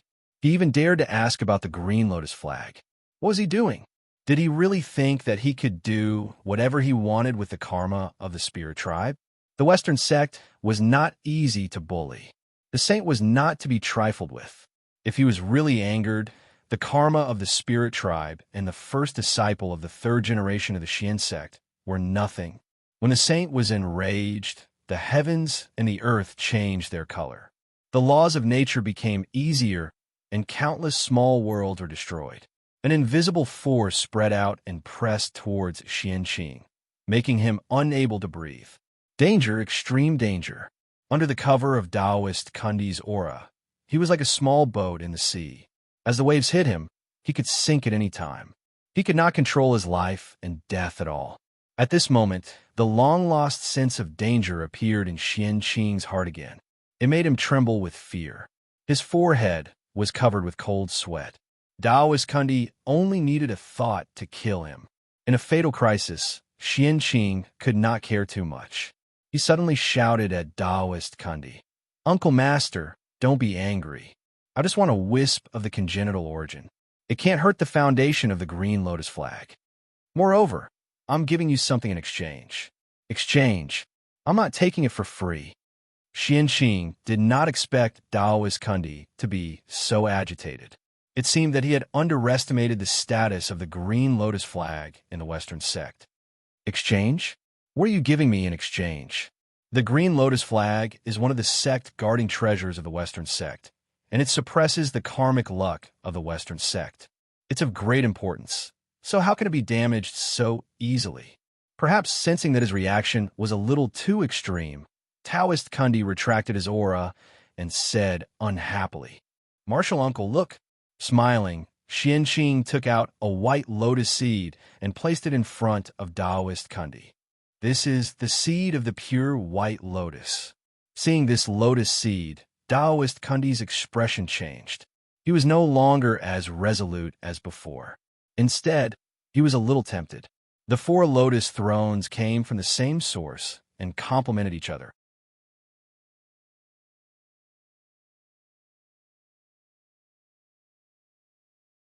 For a moment, it seemed that the world was silent. Only Di Zhang's voice echoed between heaven and earth, and also echoed in the past and future. Rumble. On the Eldritch world, the space node suddenly began to distort. The great Tao of space manifested, and endless laws descended. The power of the void was vast and mighty, and mysterious runes were derived. Those were space runes, the most basic runes to form a teleportation array. The runes were arranged in the node, forming array patterns. They intertwined and connected with each other, forming an inexplicable array. In this way, the teleportation array was completed. Today, in the Panga Hall, Di Jiang used the space node as a coordinate and performed a supreme divine power to shake the Tao of space. Countless teleportation arrays were set up on the Eldritch world. This move benefited all living beings, and it could be said to be boundless merit. What? Di Jiang. Di Jiang's voice was too loud, and it resounded in the universe and countless space-time. As a result, all the powerful beings in the Eldritch world were awakened. Even those powerful beings who lived in seclusion in the depths of space-time and had not appeared in the world since the Tao ancestors' preaching were awakened. They all looked over in surprise and bewilderment. Hiss! Di Jiang's strength is so strong. Sensing the changes in the Eldritch world, all the powerful beings were deeply shocked. How incredible was it to set up countless teleportation arrays for the Eldritch world with his own strength? Just how shocking was the strength required to do so? They asked themselves that they would never be able to do it. Perhaps only a saint had such power. But Di Jiang had done it. At this moment, Di Jiang's strength shocked the world.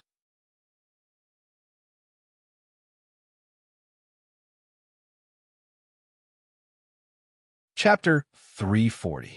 After receiving the true teachings of the path of gods and demons from Feng Zichen, the 12 ancestral sorcerers could be said to have obtained great benefits. Over the years, their cultivation had advanced by leaps and bounds. They were only half a step away from the supreme, primordial chaos Tao realm. Moreover, they were not like Feng Zichen, who used the primordial chaos Tao diagram to reverse engineer Panga's Tao body. Instead, they dug deep into their own potential and fully exerted their advantages. With their own laws as a guide, they continued to deduce and refine a primordial chaos Tao body that belonged to them. The 12 ancestral sorcerers were formed from Pangu's blood essence. Each of them had divine abilities and unlimited potential. Of course, this was the best choice. However, Feng Zichen was different. He was a postnatal life form, and his potential was limited. If he could not reverse to Panga's Tao body, he would probably never have the chance to become Daluo Jinxian in this lifetime. It had to be said that this world was full of injustice. The starting point of the Khanate God Fiend was the end point of most postnatal life forms. In other words, from the moment the Khanate God Fiend was born, their achievements were the result of a lifetime of hard work by postnatal life forms. Sigh. The biological son of heaven and earth was not an exaggeration. Thank you, ancestral sorcerer. In Panga's hall, Feng Zichen thanked Di Jiang, who had recovered his Tao body. Phew, you're welcome, sorcerer. This matter is also beneficial to the sorcerer clan. Even if it wasn't your request, I would have done it. After taking a few breaths, Di Jiang said tiredly. Obviously, he had consumed a lot of energy. Although Di Jiang's strength was powerful, he was not the primordial chaos Daluo Jinxian after all. Setting up teleportation arrays for the primordial chaos was such a big thing. If he could complete such a big thing without any cost.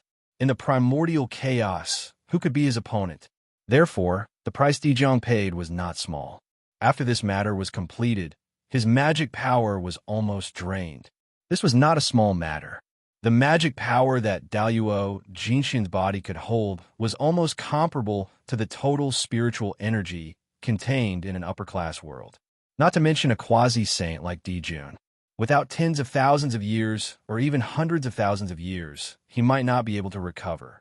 Rumble. Above the sky, a brilliant golden light appeared.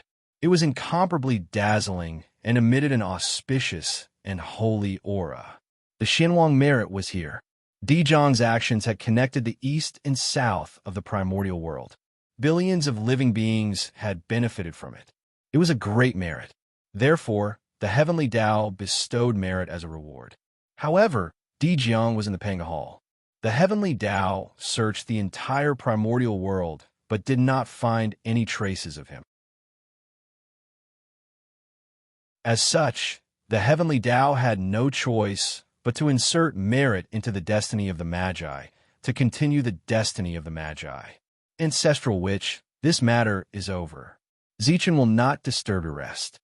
I'll take my leave for now. This time, Dijong's losses were too great. He had to go into closed-door cultivation to recuperate. Feng Zichen staying here would be somewhat of a hindrance. Moreover, he had already achieved his goal, so there was no point in staying any longer. Then, Magus, take care. Dijiang can't get up to send you off in this state. Dijiang forced a smile and said. The exhaustion in his tone could no longer be concealed. Ancestral witch, just rest at ease and recuperate. Zichen will go now.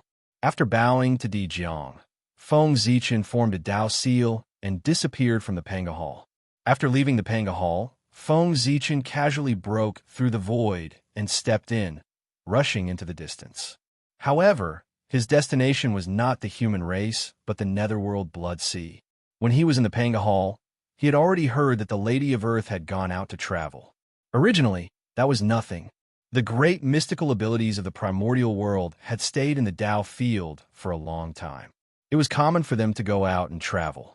They either relaxed, comprehended the great Tao, or searched for opportunities. There was nothing to be surprised about. However, it was different today. After hearing that the Lady of Earth had gone out to travel, the heaven-splitting merit that had been silent in the depths of Feng Zichen's sea of consciousness suddenly moved. A bright light burst out like a small sun, completely illuminating his sea of consciousness. Endless Tao runes surged out of the heaven-splitting merit and kept attacking Feng Zichen's sea of consciousness, disturbing him until he was dizzy. After a long time, he barely suppressed it. Moreover, the heaven-splitting merit that had returned to the depths of his sea of consciousness did not calm down. Instead, it trembled violently, as if it was about to fly out of his body and urge him to find the Lady of Earth. In an instant, Feng Zichen, who was familiar with the process of the primordial world, knew what had happened. The Lady of Earth was going to reincarnate. That was a major event that was enough to shock the primordial world, and also a huge change that would affect the future of the primordial world. After that, the fate of the countless living beings in the primordial world would change. Heaven and earth would also take a step closer and become more perfect. And that was not the most important thing. The most important thing was that from then on, the situation of the strong magi and the weak demons had been completely changed. The magi, who were almost invincible in the primordial world, had lost their greatest trump card. Facing the increasingly powerful demons, they no longer had an overwhelming advantage. The strength of the magi and demons gradually became equal. The reincarnation of the Lady of Earth was the biggest change since the creation of the primordial world. Its influence was endless and far-reaching. The situation of the primordial world had been changed because of it. Many changes in the future had also occurred because of it. That change was engraved in the history of the primordial world. It could not be changed, erased, or hidden. Countless descendants knew about it and remembered it. Therefore, after bidding farewell to Dijiang, Feng Zichen rushed to the netherworld blood sea. He wanted to witness that historic moment with his own eyes. As for why he wanted to go to the netherworld blood sea and not elsewhere, that was because the primordial world was boundless. Who knew where the Lady of Earth had traveled to? Rashly looking for her was no different from looking for a needle in a haystack.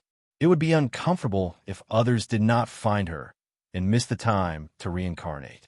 It was better to go to the netherworld blood sea and wait. Anyway, that was the end of the Lady of Earth, and where the 6 paths of reincarnation were. No matter where the Lady of Earth was now, she had to come here in the end. The blood sea was the same as before. It had never changed. Dark red blood gushed out from the wound. From time to time, waves of blood rolled up the remnant souls that floated over and sank into the sea with them. How disgusting! Looking at the blood sea in front of him, Feng Zichen could not hide his disgust. The blood sea was a filthy place. This was the place where the evil aura of the primordial world gathered, and it was also the home of the dead. All the souls of the dead would be summoned by the blood sea and come here, wandering around, waiting for the birth of reincarnation. It was also because of this that the resentment of the souls of the dead gathered together spontaneously. A thick layer of black clouds formed above the blood sea and did not dissipate all year round. Evil aura, resentment, the evil aura gathered in the blood sea. The living beings living here would definitely become bloodthirsty and murderous under its influence. It was not without reason that the great divine abilities of the primordial world hated the blood sea. Who would like a bloodthirsty and murderous person?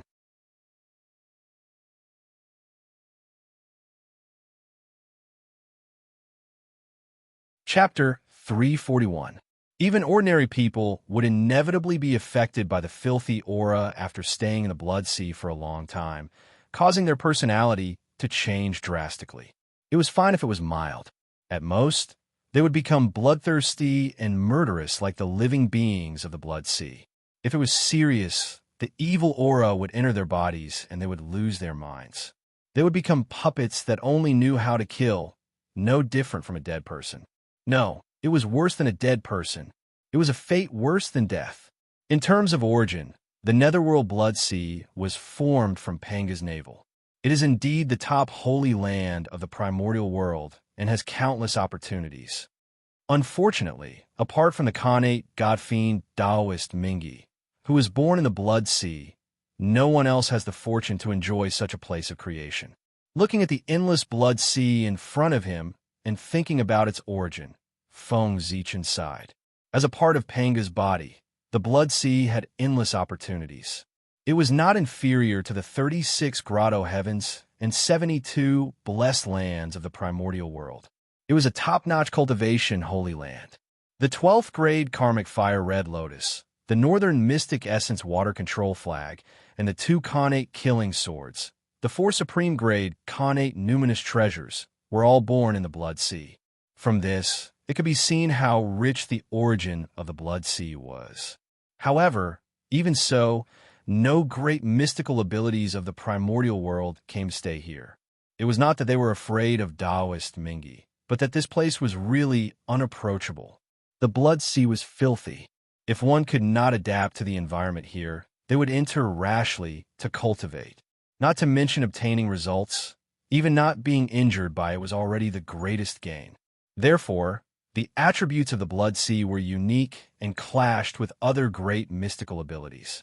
As a result, no one came to set up a Tao field here, causing the huge blood sea to fall into the hands of Taoist Mingi.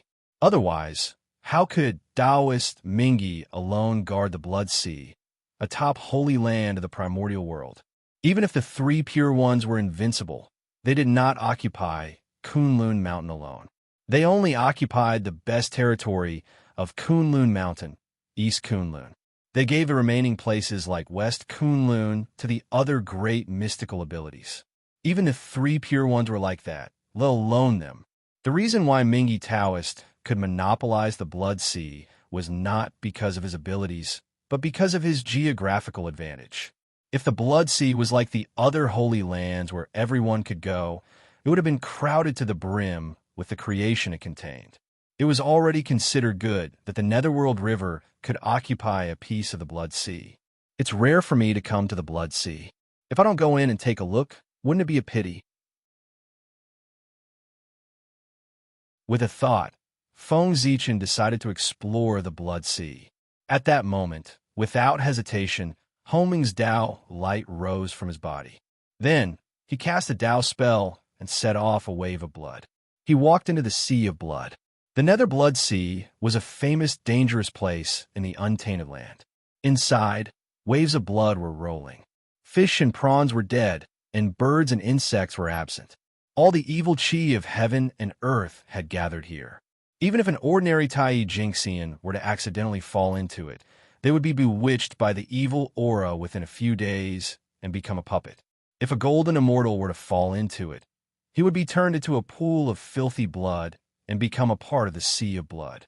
The danger of the blood sea was terrifying. However, Feng Zichen was a Daluo Jinxian. No matter how fierce the blood sea was, it could not hurt him at all.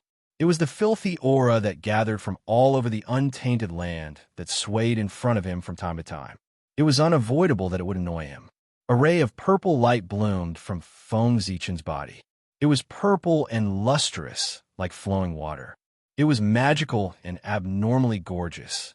It expelled all the filthy aura around him and purified the blood water.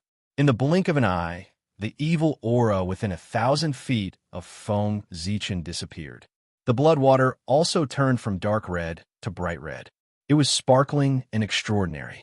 This magical purple light was not emitted by Feng Zichen, but by the merit of creation.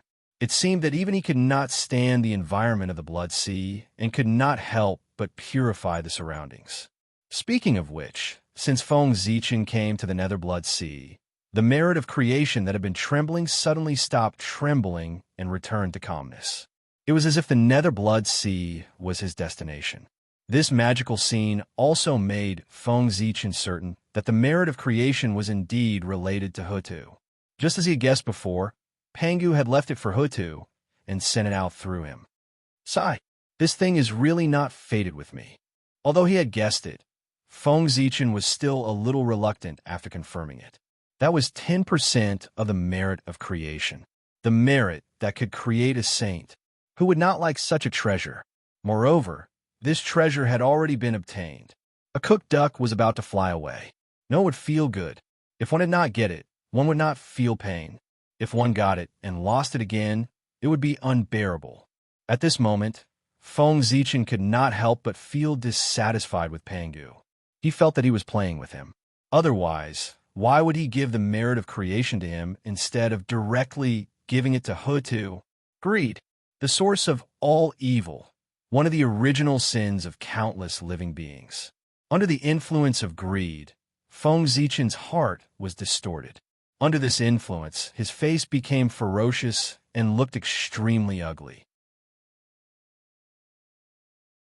The so-called appearance was born from the heart. This was it. Gains and losses, gains and losses. If one could not see through it, it would be a tribulation. At this moment, Feng Zichen's tribulation had arrived. This was the tribulation of the path. There was no way to avoid it. There was no way to escape. He could only face it calmly. Feng Zichen was still too young. In just a few 100,000 years, he had achieved what others had achieved in tens of millions or even hundreds of millions of years. In addition, his journey had been too smooth, and he had not encountered any major setbacks. It was inevitable that he would be arrogant and willful, causing a flaw to appear in his state of mind.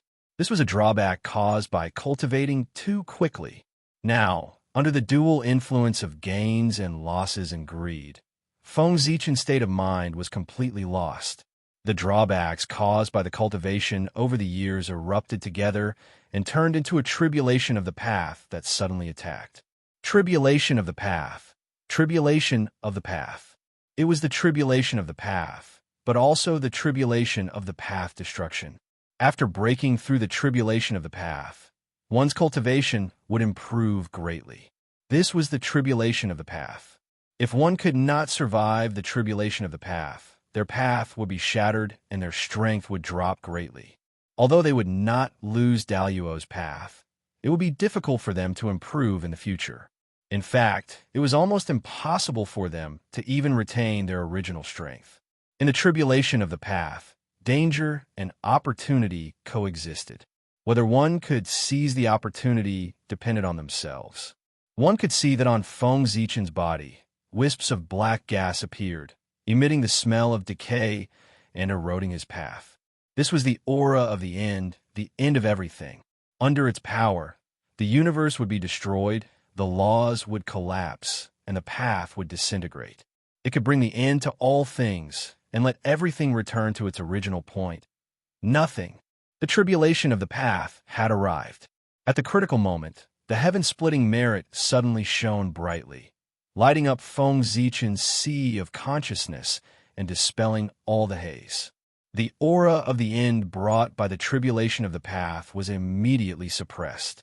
At the same time, with the help of the heaven-splitting merit, Feng Zichen temporarily recovered a trace of clarity.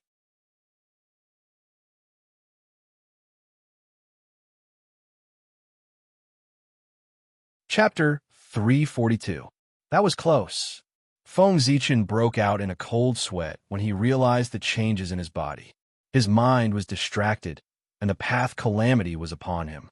If he didn't have merit to protect him today, he would be in danger this time. Feng Zichen didn't dare to hesitate.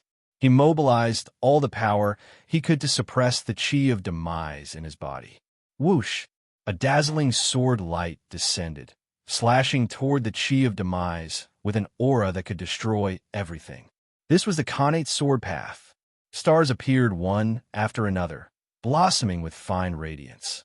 They connected together in the void, turning into a boundless river of stars that surged towards the aura of termination in a mighty manner. As the river of stars surged, it was as if the river of time and space had descended. The void was distorted, and time was disrupted. The past and future appeared together, surging with the power of time and space. In the blink of an eye, the world had changed. The sword light swept out, extremely sharp, and shredded the chi of demise into pieces. The river of stars surged, sweeping up the power of time and drowning the chi of demise. In an instant, endless time passed. At the same time, the chi of Hongmeng appeared, trying to devour the weakened chi of demise. In the beginning, the world was in a state of nothingness. Nothing existed. It wasn't until the chi of Hongmeng appeared that the world had the concept of existence. It could be said that the chi of Hongmeng was the source of everything. Everything that existed in the world evolved from it. The chi of demise was no exception. It was the power to end the universe, the end of everything, the end of everything. It was also the final form of the chi of Hongmeng.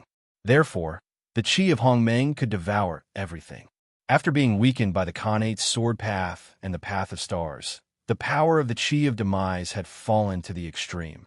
Facing the chi of Hongmeng, which was like its natural enemy, it was devoured without any resistance.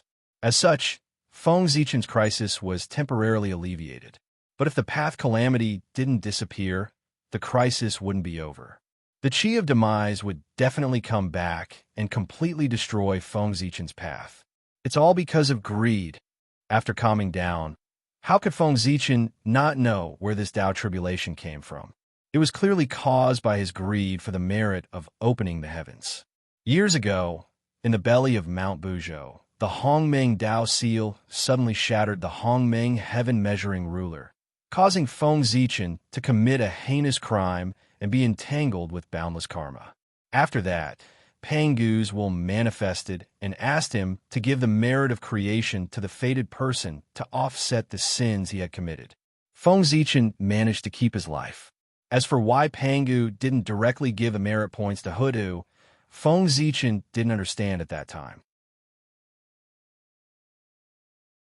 However, after this incident, the Lord of Destiny, who had learned about the merit of splitting open the heavens, saw a hint of something. If Pangu directly gave the merit of creation to Hudu, the first thing Hutu would do after obtaining the merit of creation was to integrate it into the luck of the wizard tribe to strengthen the wizard tribe. In this way, wouldn't it be contrary to Pangu's original intention? Therefore, he placed the heaven-splitting merit in Feng Zichen's body. On the one hand, he was waiting for the right time. On the other hand, he could also protect Feng Zichen's safety, improve his luck, and help him cultivate so that he could cultivate the tree of world with peace of mind. Did he really think that Feng Zichen had relied on his own ability to obtain countless opportunities since his debut? Although part of it was because of his own ability, it was more because of the influence of the merit of creation. How could a treasure that could allow someone to ascend to the saint position not be extraordinary? I can have today's achievements all because of the favor of the great Taoist priests. It can be said that I am indebted to the great Taoist priests for achieving the Tao. But today, thinking about what he had just thought, Feng Zichen felt extremely ashamed and wanted to find a hole to hide in. It's really greed that gives birth to evil thoughts. The tribulation is born from a heart. The ancients didn't lie to me. After understanding the origin of the Tao tribulation, it was much easier to solve it. This tribulation was born from greed, and it should be destroyed because of greed. After calming down, Feng Zichen silently recited the three enclosures Taoist scripture in his heart. Suddenly, all kinds of enlightenment of the great Tao floated in his heart. An aura like the starry sky was emitted from his body. It was quiet, ancient, and deep. The three enclosures Taoist scripture was a Taoist scripture that existed from the beginning. It was born in the Ziwei star and had the same origin as the heavenly Tao. It recorded the truth of the stars, the rules of the universe, and the secrets of the origin of heaven and earth. It was also the origin of the stars, the supreme scripture of the primitive age, and also the strongest scripture that Feng Zichen had mastered. The moment the three enclosures Taoist scripture rang, Feng Zichen changed. He became extremely ethereal. His true spirit seemed to have surpassed his physical body and merged with the boundless starry sky. He was incomparably mighty and vast. At this moment, the merit of splitting open the heavens became even more brilliant. The purple brilliance was like flowing water, brushing past Feng Zichen's heart and helping him to gain enlightenment. At the same time, Hongmeng Daozhong also began to vibrate. The melodious sound of the bell rang. It was incomparably ethereal. When it fell into Feng Zichen's ears, it was like the sound of the great Tao. It was deafening and enlightening, leading him into the Tao realm. At this moment, with the help of these powers, Feng Zichen's state of mind reached an unprecedented peak. It was extremely clear and flawless. Slash! With a cold shout, the power of the soul gushed out and turned into an invisible sword in the air. It slashed fiercely at Feng Zichen's body. Pop! There seemed to be a shattering sound. The greed in Feng Zichen's heart was completely cut off, and the calamity of the Tao also disappeared. Phew! As the calamity of the Tao dissipated, the haze that shrouded Feng Zichen's heart and the sense of crisis that emerged in his heart also dissipated. He couldn't help but let out a long sigh of relief. This was nothing more than surviving a calamity. My state of mind is still not good enough. It seems that I have to settle down for a period of time in my cultivation in the future. I also have to spend more effort in polishing my state of mind, so that what happened today won't happen again in the future. In the end, Feng Zichen sighed with lingering fear. The calamity of the Tao this time was said to be caused by greed. In fact, it was because his state of mind was not good enough. Otherwise, if his state of mind was strong enough, how could he be affected by mere greed? At the end of the day, it was because his cultivation had advanced too quickly. He had pursued too much strength and neglected the cultivation of his state of mind. When others cultivated, it was mostly because their state of mind had reached a certain level. When everything was ready, they would then make a breakthrough. However, Feng Zichen's cultivation was different. When his strength reached a certain level, he forcefully promoted the advancement of his state. In this way, although the cultivation speed was fast, it was inevitable that there would be flaws in his state of mind. Of course, Feng Zichen understood the hidden dangers of such cultivation. However, he had no other choice. The calamity was right in front of him. Only by working hard to improve his strength would he have a chance of survival. In order to seek a chance to survive, he couldn't care too much. According to his original plan, he planned to wait until the calamity of the Lich and Demon was over. During the time when the untainted land was recuperating, he would polish his state of mind to make up for his hidden dangers.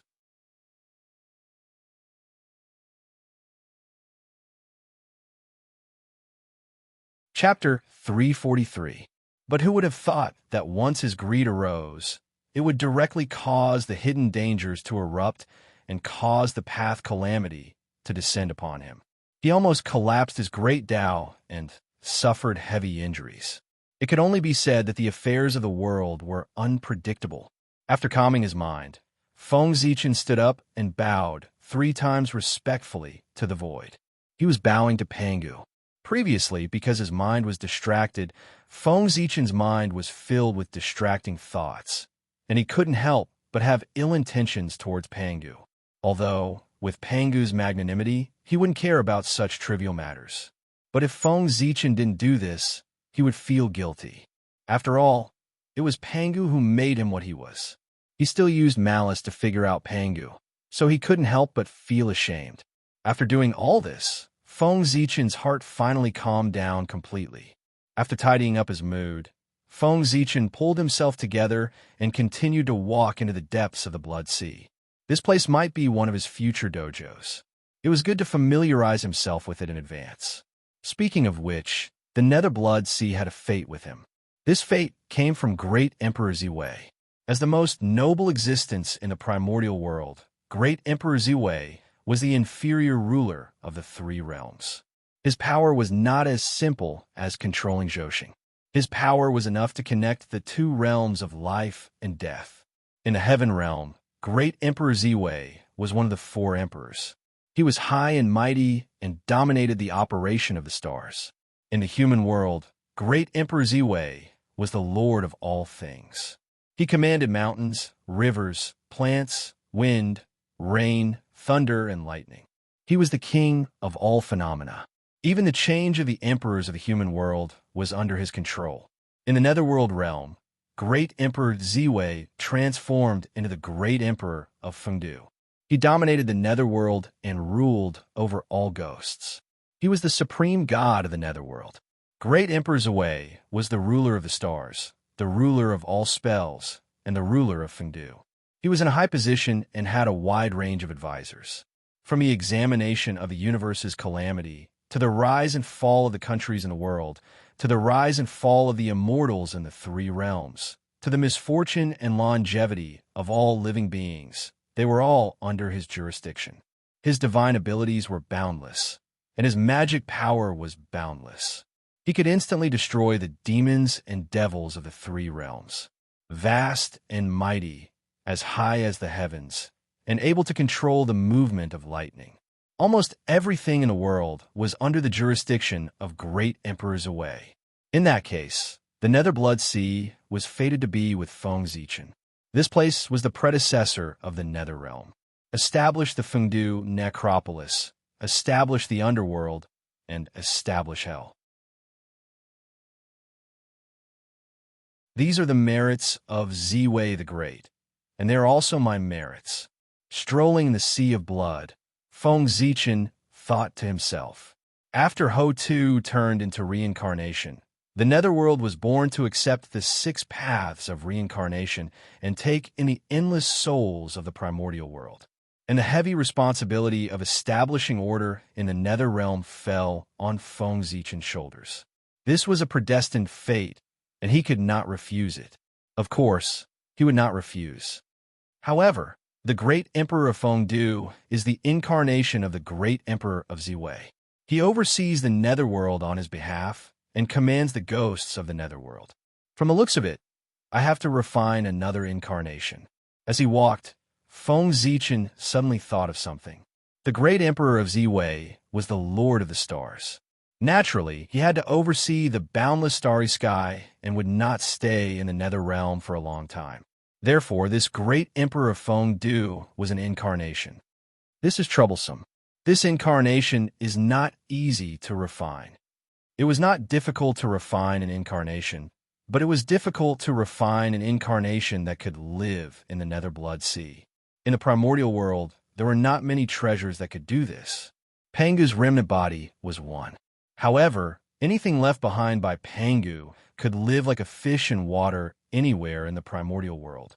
The god who created the world would naturally not be rejected by the world. Unfortunately, at this time, the remnant body left behind by Pangu had long been transformed into the world. It was impossible to find it again. As the bloodline descendants of Pangu, the wizard tribe could also survive in the Nether Blood Sea. However, as a wizard, Feng Zichen could not take a member of the wizard tribe and refine an incarnation, could he? As such, there was only one way left. That was to use the treasures born in the Blood Sea as materials to refine an incarnation. The treasures born in the Blood Sea could naturally live in the Blood Sea. This was needless to say. With this thought in mind, Feng Zichen could not help but slow down his footsteps. The Blood Sea was boundless. There must be a lot of treasures. If he searched carefully, he might be able to find something. Just like that, Feng Zichen began to search around the Blood Sea. In the blink of an eye, 100 years had passed. Even though Feng Zichen deliberately slowed down, 100 years was enough for him to go millions of miles deep into the Blood Sea. Of course, this distance was nothing to the entire Blood Sea. Have all the treasures in the Blood Sea been taken away by Taoist Mingi? Stopping, Feng Zichen said with some displeasure. In the past 100 years, he had searched the Blood Sea with a radius of 1,000,000 miles. Although it was not to the extent that he did not gain anything, the gains were indescribable.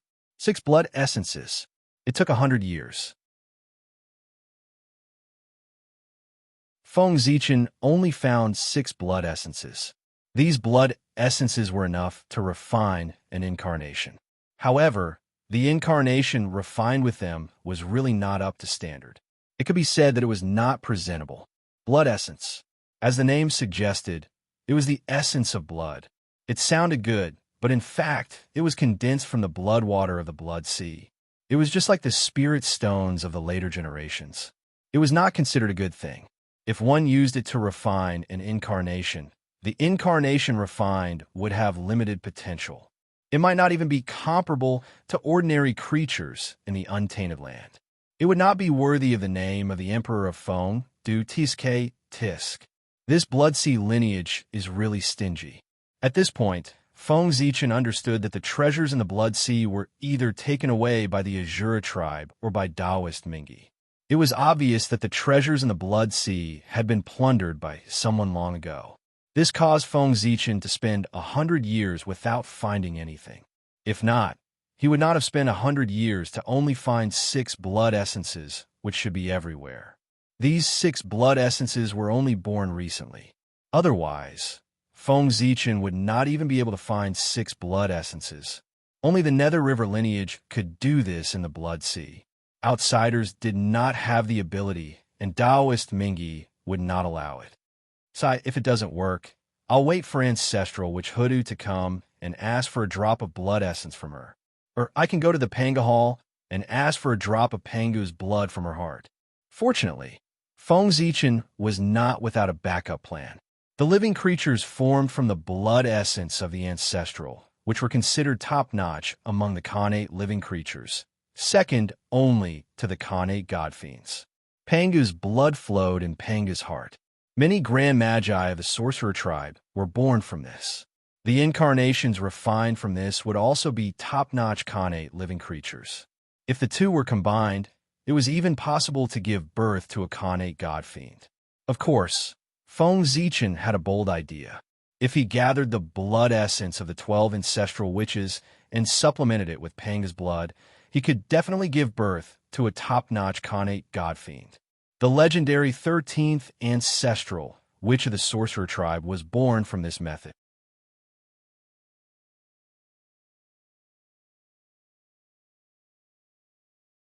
Chapter 344. However, that was a last resort. As long as there was a glimmer of hope, Feng Zichen would not do it. Because if he really used the blood essence of the witch tribe or Panga's blood to refine incarnation, his relationship with the witch tribe would really be unclear. When the war between the witch tribe and the demon tribe broke out, he would have to die for the witch tribe to end the karma. In this way, how could Feng Zichen be willing? He transformed into the great emperor of Ziwei to transcend the chaotic situation of the witch tribe and the demon tribe. As a bystander, he would quietly observe the development of the situation. Fortunately, after the war ended, he would seek the greatest benefits. With this thought in mind, how could Feng Zichen put himself in the vortex of the witch tribe and the demon tribe for the incarnation of the great emperor of Fengdu? Wouldn't that be stupid? Therefore, Feng Zichen would rather go to Taoist Mingi to exchange for treasures than go to the witch tribe to ask for the blood essence of the witch tribe or Panga's blood. He did not owe the witch tribe anything. On the contrary, the witch tribe owed him. Without Feng Zichen, the witch tribe would never have thought of drawing the prehistoric geomancy map. Then, the witch tribe would not have the innate treasure to suppress their fate. And the path of the gods and demons was extremely important to the witch tribe. It changed the fate of the witch tribe and increased the strength of the witch tribe by several times. It also gave the witch tribe the possibility of achieving the path. Such benefits could not be exchanged with innate treasures. It was more precious than the prehistoric geomancy map. The favor of achieving the path was greater than the sky. He let Feng Zichen become a wizard because Dijiang could not think of a way to repay him no matter how hard he racked his brains. This favor was too big. It was so big that the witch tribe could not afford to repay it. Therefore, Dijiang had no choice but to let him become a witch to show his respect. A witch tribe's teacher. Countless witch tribe members learned the cultivation methods created by Feng Zichen. His name as a sorcerer was quite appropriate. Sai, let's search for another 100 years. If it doesn't work, I'll think of another way. Sighing helplessly, Feng Zichen continued to walk forward. The Blood Sea was hundreds of times larger than the Great Wide World.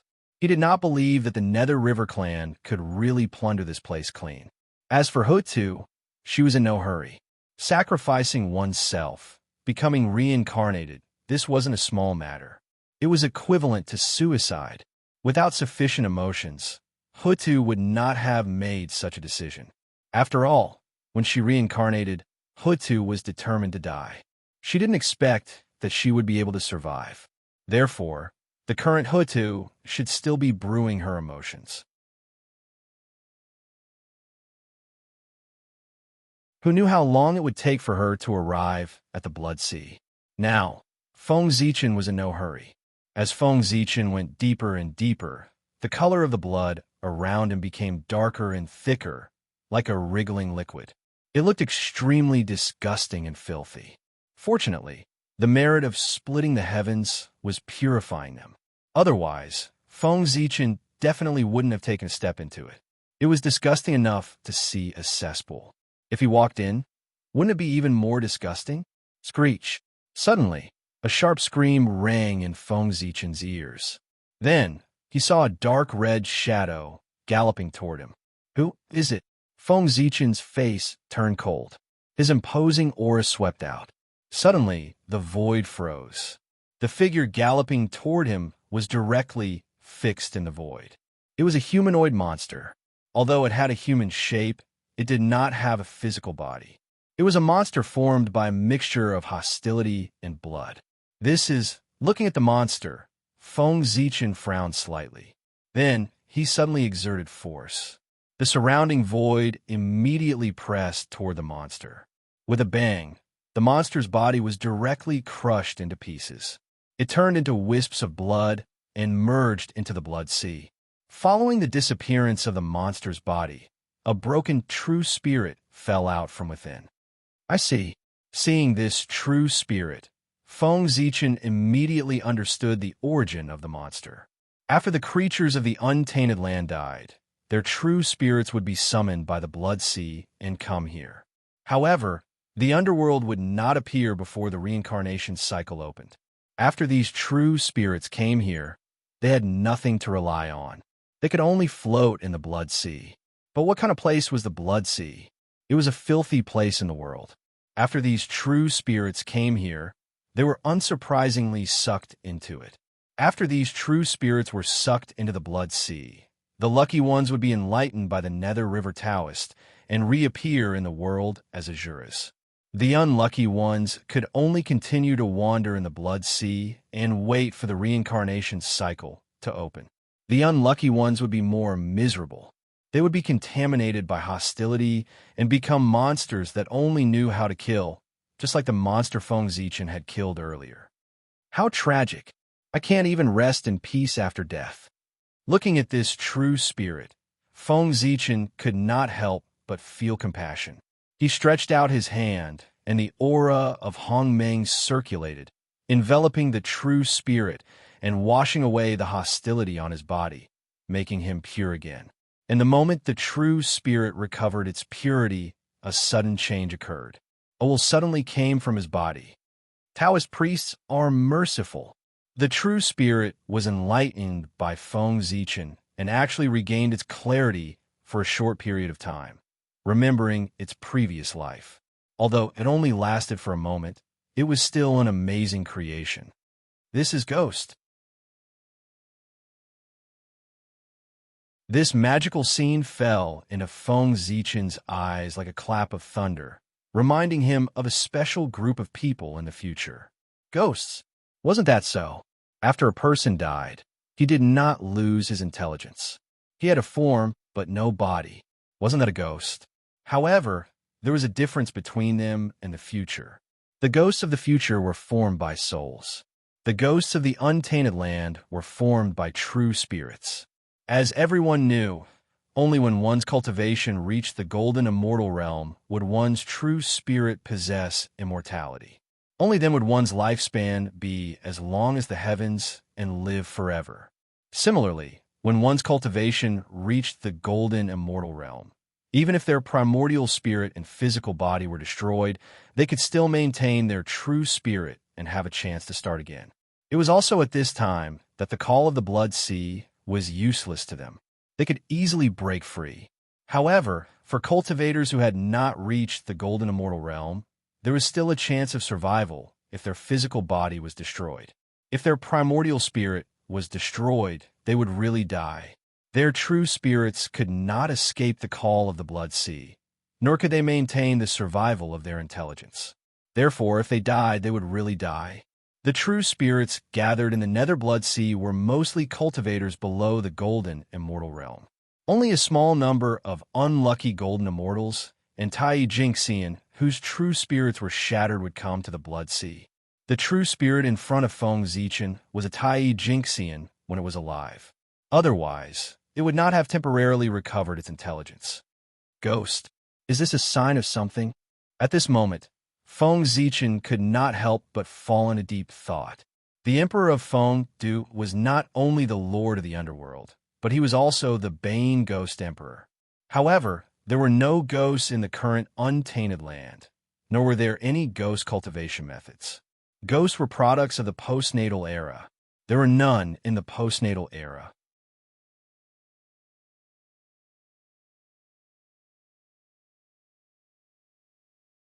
Chapter 345.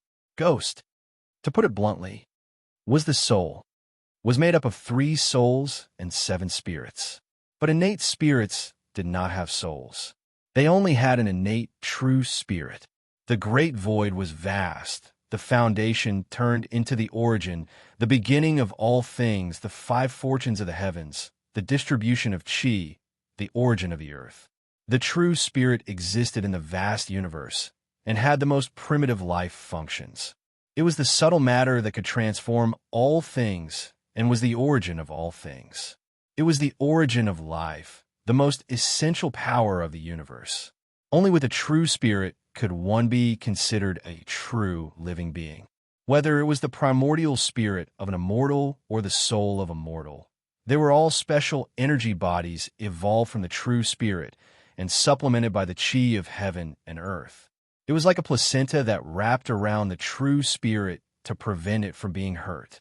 The innate true spirit was extremely fragile, but it was the foundation of a person. It was related to the future path of the Tao and was very important. Therefore, the primordial spirit and soul were born. Of course, the primordial spirit and soul were no different in nature. If there was a difference, the primordial spirit was the final form of the soul. After layers of baptism, the soul would first transform into the Yin spirit, then into the Yang spirit, and finally into the primordial spirit. Innate god fiends were born great. Once they transformed, they would at least have the realm of a golden immortal. Therefore, they were born with primordial spirits. Postnatal life forms were born weak and were far less powerful than innate life forms. They were born without a realm and were just ordinary mortals. Therefore, what they had was a soul. They needed to climb up step by step to have a primordial spirit and reach the starting point of the innate god fiend. Emperor of Feng Du, Ghost Emperor of Bane. This is the will of the heavens. It's time for the ghost path to appear. At this moment, Feng Zichen understood. The Emperor of Feng Du commanded the 10,000 ghosts and was the king of the underworld. The will of the heavens had already shown him that the most suitable person to become the Emperor of Feng Du was a ghost. Why would he need to spend so much effort to find the treasure of the Sea of Blood? Wouldn't he be the most suitable candidate for the Emperor of Feng Du by directly using the true spirit to evolve an incarnation of the ghost path, ruling the 10,000 ghosts with a ghost body and becoming the king of the underworld. This was the true right and proper. Moreover, the ghost path had not appeared yet. When Feng Zichen refined the ghost path incarnation, he took the opportunity to establish the ghost path and pass down the method of ghost cultivation. In this way, it was equivalent to opening up a new path for the remnant spirits floating in the sea of blood. These were all Feng Zichen's merits. If this is the case, then my power will be complete. Thinking of this, Feng Zichen could not help but feel a little excited. If the ghost Dao came into being, then the three realms of heaven, earth, and man would be under his control. After the witch and demon cataclysm, the heavenly court would be re-established. With such momentum, he would ascend to the throne of the four great emperors. Even if the sages were unwilling, they could do nothing to stop him. They could only grit their teeth and agree. His throne was not that of the great emperor of Ziwei, who was like a puppet. Instead, it was the great emperor of Ziwei Polaris who ruled over the three realms of heaven, earth, and man. It was the great emperor of Ziwei Polaris who ruled over everything in the world. The sect master of the Myriad Star sect, the grand master of myriad creation, one of the patriarchs of the immortal Tao, the most divine and most sacred, the limitless primitive emperor, with the supreme power in his hands and the karmic ranking of heaven and earth. Even the sages dared not underestimate him. Refined, with a decision in his heart, Feng Zichen immediately moved. He formed a seal with his hands and condensed the origin of heaven and earth from the void in an attempt to refine an innate true spirit. The true spirit was the origin of heaven and earth. To heaven and earth, the endless living beings were the most precious treasures. That was because they were created with the origin of heaven and earth. How did the cataclysm come about? It was because of this. The higher the cultivation realm, the stronger the innate true spirit, and the more origin it could absorb from heaven and earth. Of course, this was not a good thing for the untainted land, because the origin of heaven and earth was limited. The more cultivators there were, the more origin they would need. Of course, the origin of heaven and earth could not be produced out of thin air. It could only be extracted from heaven and earth. In particular, the existence of Daluo Jingxian was the greatest burden to heaven and earth.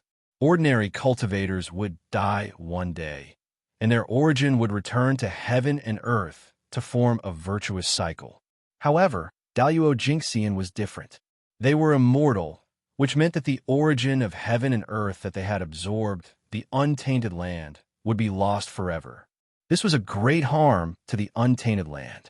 The more Daluo Jingxian there were, the greater the harm to heaven and earth. If heaven and earth lost their origin, it would weaken. The more origin it lost, the more obvious the effect would be. It might even cause its level to drop and enter the age of Dharma ending. Originally, the purpose of heaven and earth creating living beings was to nurture them and let them grow continuously. When they died, their origin would be taken back. This was also a way for the world to advance. However, the appearance of Daluo Jingxian was like a worm, lying on the body of the world, constantly absorbing the origin of heaven and earth and consuming the potential of the world. Therefore, in order to maintain the good ecology of the world, the heavenly Tao operated karma and triggered the calamity of heaven and earth. Its purpose was to reduce the number of immortals in heaven and earth, to recover the origin and strengthen itself. Since it could not deal with Daluo Jingxian, the heavenly Tao could only deal with the remaining cultivators. Fortunately, compared to Daluo Jingxian, there were enough Tai Jingxian. It was completely possible to win with quantity. There must be an effect if there was a cause. All the calamities in the world would not be without a cause. Rumble. Amidst the rumbling, balls of Kanate Chi were refined by Feng Zichen and condensed repeatedly, forming wisps of the origin of heaven and earth. Judging from his speed, it would probably take less than a few years to refine a ball of the origin of heaven and earth. The means of a golden immortal of the great, all-embracing heaven was indeed extraordinary. Feng Zichen was able to refine the origin that had dispersed into heaven and earth from the congenital qi. Otherwise, why would Daluo Jingxian be called the worm of heaven and earth? In the blink of an eye, 3 years had passed. One could see that a small ball of the origin of heaven and earth had formed in Feng Zichen's hand. This was enough for him to evolve incarnate true spirit. However, Feng Zichen did not stop. Instead, he continued to condense the origin of heaven and earth. Connate true spirits also had levels. The difference between different levels was huge, no less than the difference between heaven and earth. That was the difference in aptitude, comprehension, potential, and identity. Just like connate god fiends and postnatal living beings. Therefore, Feng Zichen wanted to condense the origin of heaven and earth as much as possible. He did not expect to refine a powerful connate incarnation, but at least it would be passable. The connate true spirit was perfect and flawless. It had eyes, nose, mouth, and ears. The Tao body was naturally formed, and the 9 orifices were connected. It corresponded to the Tao of heaven and earth, and was a connate god fiend. The connate true spirit was as bright as a mirror, untainted by dust, reflecting the rules of heaven and earth. Although it did not form a Tao body, it was also quite mysterious. It was a connate living being. The connate true spirit was like a firefly, flickering and not magical at all. It was a postnatal living being. At this time, the connate true spirit was not called connate true spirit, but true spirit light. That was because it was too small.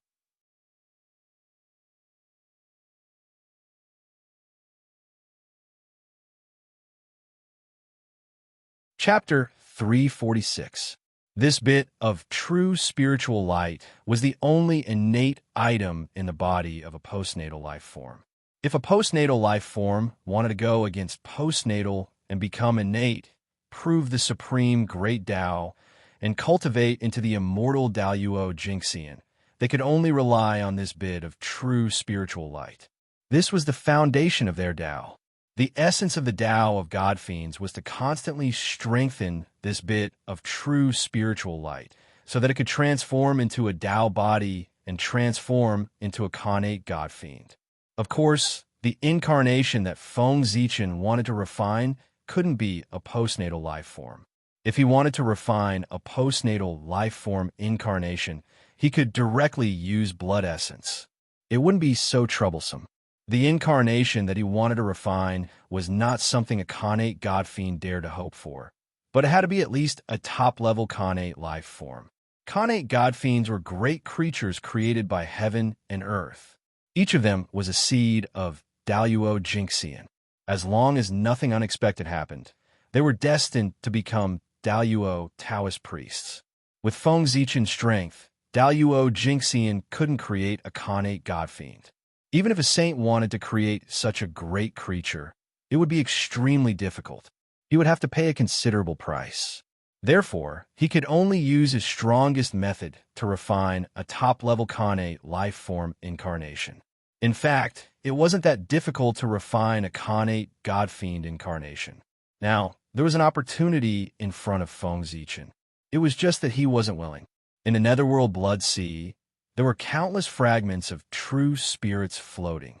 If Feng Zichen could steal his heart and melt these true spirits, he didn't even need all of them. Just a small part of them could be refined into a connate god fiend incarnation. However, this move was too harmful to the harmony of heaven. If he really did it, he would definitely be entangled with endless negative karma and attract divine punishment. Think about it. These true spirits were originally quietly staying in the blood sea, waiting for the cycle of reincarnation to open so that they could start a new life and start over. In the future, if they were fated, these true spirits that reincarnated could become golden immortals. They might be able to understand their previous selves and recall the past. However, if Feng Zichen refined them, they would really disappear from the untainted land. Reincarnation or starting over would have nothing to do with them. It had completely disappeared. Not a single trace of it remained. He couldn't imagine how big of a sin this was. The heavenly Tao would definitely be enraged and send down heavenly punishment. Of course, Feng Zichen had experienced heavenly punishment many times and had experience. In addition, he had a lot of merit on him. A mere heavenly punishment would not scare him. Most importantly, he couldn't bear it. Why would Feng Zichen attack these innocent true spirits for an innate god-fiend avatar if there was no grudge between them? This was not in accordance with the heavenly Tao. It was also contrary to his original intention. Therefore, I won't do it. Even if Feng Zichen managed to refine an incarnation using this method, his Tao heart would be flawed, and he would not be able to achieve the state of fusion. In that case, he would completely lose the hope of breaking through to the primordial chaos Tao realm. He would have no fate with the great Tao in this life. Moreover, slaughtering billions of innocent people for his own selfish reasons was the demonic Tao. Everyone in the untainted land had the right to kill him. If Feng Zichen really did that, Nuo would be the first to not let him off, let alone the other saints. No matter how fierce the demonic Tao was, they would not lay their hands on true spirits. No matter how ferocious a devil was, he would not be able to refine someone else's true spirit. Refining true spirits was the common evil of the untainted land. It was a taboo in the world. No matter how intense the battle was or how great the hatred was, the most one could do was to shatter the opponent's true spirit into pieces, completely erase its intelligence, and scatter it into the world, cutting off all chances of resurrection. No one had ever heard of anyone refining someone else's true spirit. Otherwise, with so many true spirits in the Blood Sea, Taoist Mingyi would have taken action long ago. Why would he have stayed until now? Wasn't it good to use these true spirits to create Azura clansmen of the innate god-fiend level? Why did he need to enlighten them one by one? It was so troublesome. It was not that he was unwilling, but he could not. Now, reincarnation had yet to be established. If new living beings were to be born in the primordial world, they could only be born through the spontaneous nurturing of the world. However, nurturing living beings required the consumption of the essence of the world.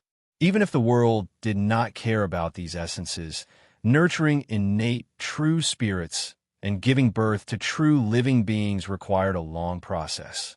In the primordial world, it was extremely chaotic. Living beings were dying all the time.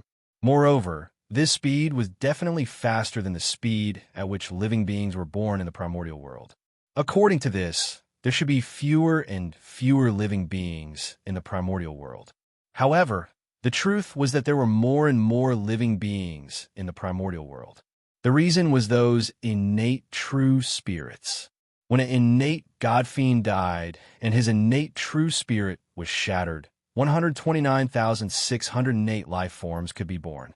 When an innate life form died and his true spirit was shattered, 129,600 postnatal life forms could be born. And these were only at the initial stage of their birth. If the innate god-fiends were stronger and their innate true spirits were shattered, more innate life forms could be born. It was because of these shattered innate true spirits that there were more and more innate life forms in the primordial world. Of course, the number of innate god-fiends was also decreasing. If one had studied the history of the primordial world, they would discover that after every calamity, a large number of living beings would be born in the primordial world. That was because too many experts had died in the cataclysm. Moreover, the aptitude of these born innate life forms was weaker with each generation. After the primordial beast calamity, most of the living beings born in the world were innate god-fiends. Most of the 3,000 mortal guests of the Purple Cloud Palace were born during this period. Only a small number of living beings were innate life forms, and they were the top innate life forms. After the ancient Longhan calamity, most of the living beings born in the world were innate life forms. Only a small number of living beings were innate god-fiends. The top disciples of the third generation of the celestial sect of wonders were the products of this era. Then, after the shaman demon calamity, Most of the living beings born in the world were postnatal life forms. Only a small number of living beings were innate life forms. After all, at this time, the primordial world had undergone a huge change. It had changed from the innate era to the postnatal era. However, the postnatal life forms of this era had decent aptitude. Any one of them had the possibility of becoming an immortal. After the investiture of the god's calamity, the innate era had completely transformed into the postnatal era. The living beings born in the world were only postnatal life forms. Only those top grotto heavens and blessed lands with endless fortune could give birth to innate life forms. The postnatal life forms of this era were affected by the environment. Their aptitude was undoubtedly much weaker. Any one of them could only be said to have the possibility of cultivating. As for becoming an immortal, it depended on one's own fortune.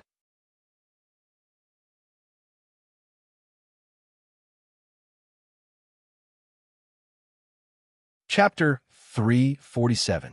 After the journey to the West Calamity, the world had completely changed. The Khanate era had long become a myth, and the living beings that were born had completely become ordinary people. Not to mention cultivating the path of immortality. Even those who had the talent to cultivate were one in a million. The primordial world had always been moving backwards. In the blink of an eye, 100 years had passed. On this day, Feng Zichen finally completed the condensation of the origin of heaven and earth. There was a ball of yellow Tao light in his hand. It was dazzling and emitted the aura of the origin of all things. The sky was black, and the earth was yellow. Yellow was the color of heaven and earth. This was the origin of heaven and earth. Feng Zichen spent 100 years to complete it. Go! Pointing at his forehead, Feng Zichen pulled out a stream of qi of true spirit and injected it into the origin of heaven and earth. In the end, it was Daluo Jinxian. It was different from before. To refine an incarnation, a stream of qi of true spirit was enough. There was no need to split the Khanate true spirit. The function of this stream of qi of true spirit was to imprint his own mark on the origin of heaven and earth to ensure that the Khanate true spirit evolved from it was his incarnation and not an independent life. Otherwise, it would be a real joke if he did not refine the incarnation and had an extra child for no reason. After the qi of true spirit and the origin of heaven and earth had perfectly merged, Feng Zichen began to evolve the Khanate true spirit. He still knew how to create life. Among the 36 great divine powers of the Big Dipper, the supreme great divine power of mediating creation had the power to create life. Evolving the universe and creating life was a great divine power that could create something out of nothing. In the past, Niwa had used this divine power to create the human race. Feng Zichen had practiced the Big Dipper 36 transformations for many years. Of course, he was not unfamiliar with this divine power. It should be said that he was familiar with the 36 supreme great divine powers recorded in the Big Dipper 36 transformations. Mediating creation, Feng Zichen formed a Tao seal and chanted a Tao voice, attracting the power from the unseen world. With the help of his hand gestures, he unleashed this earth-shattering great divine ability. Although Feng Zichen could perform it, his realm was not as high as Niwa's, so he could not perform it as he wished. It could only be activated with a Tao seal and an incantation. With the completion of Feng Zichen's hand gesture, the void suddenly changed, as if it had collapsed, and huge cracks appeared. Divine light appeared. Then, from the crack, the qi of creation surged out and wrapped around the origin of heaven and earth. Star River Universal Light rise. Seeing this, Feng Zichen quickly used another supreme technique, the Milky Way Cosmic Light.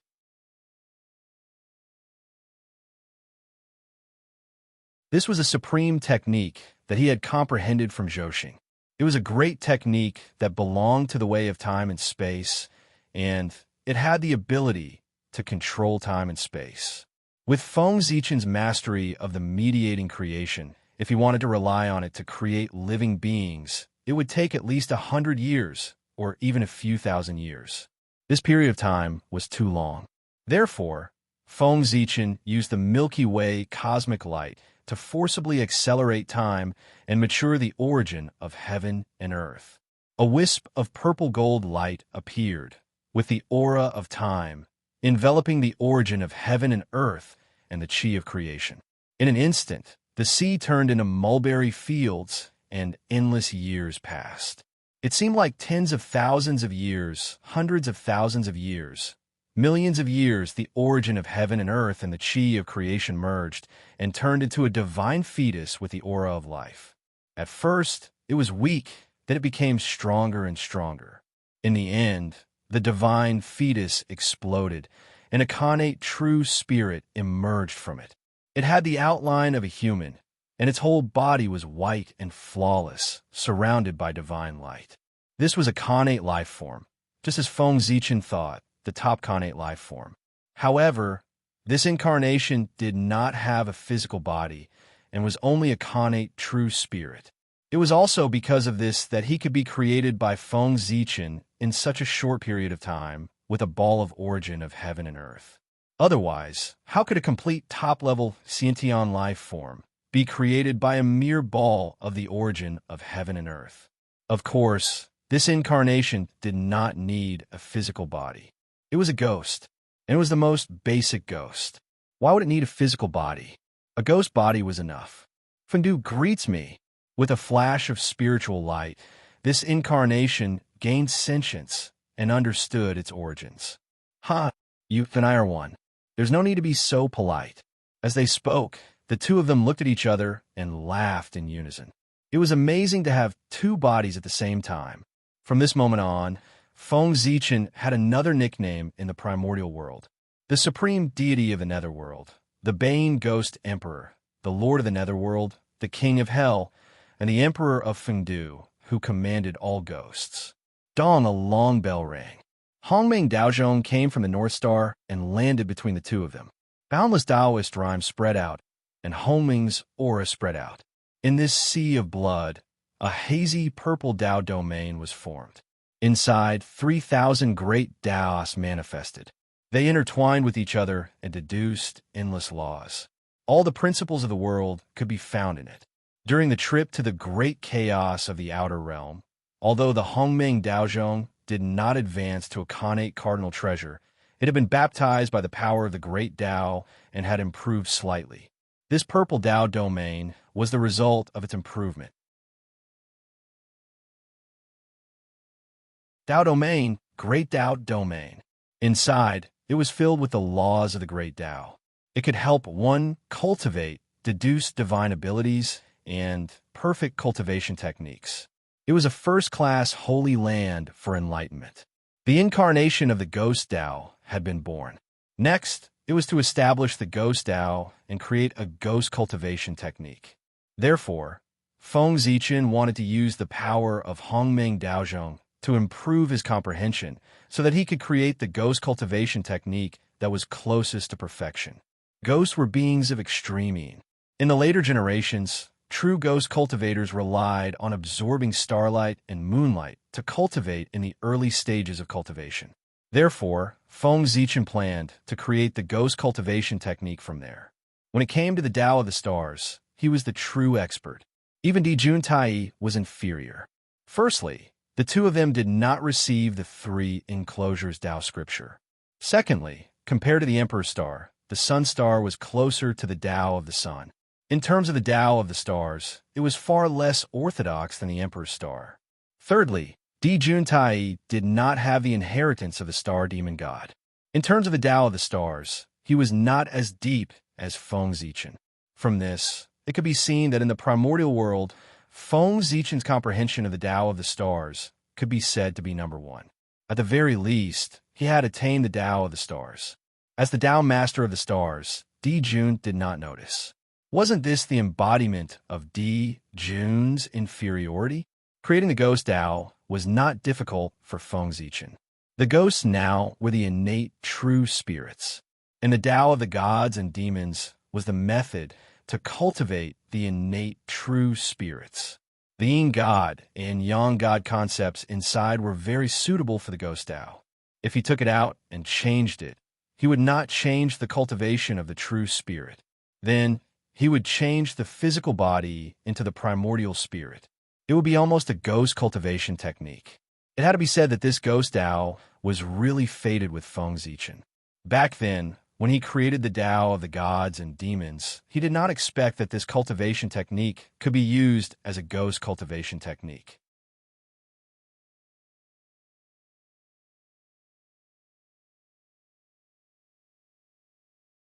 Chapter 348. Who could say for sure when it came to fated opportunities?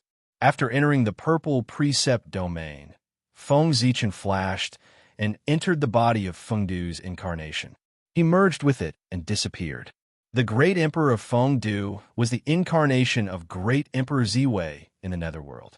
Although no one knew now, when great Emperor Ziwei appeared in the future, all living beings in the primordial world would know. If people found out that Feng Zichen and the great emperor of Fengdu were together, it would inevitably cause others to suspect their relationship. This was not good. The relationship between Feng Zichen and great Emperor Ziwei could not be exposed. Great Emperor Ziwei was Great Emperor Ziwei, and Feng Zichen was Feng Zichen. These were two completely different people with different experiences and different destinies. They had no relationship at all and could not be involved in any way. This was related to Feng Zichen's future plan, so he could not be careless in the slightest.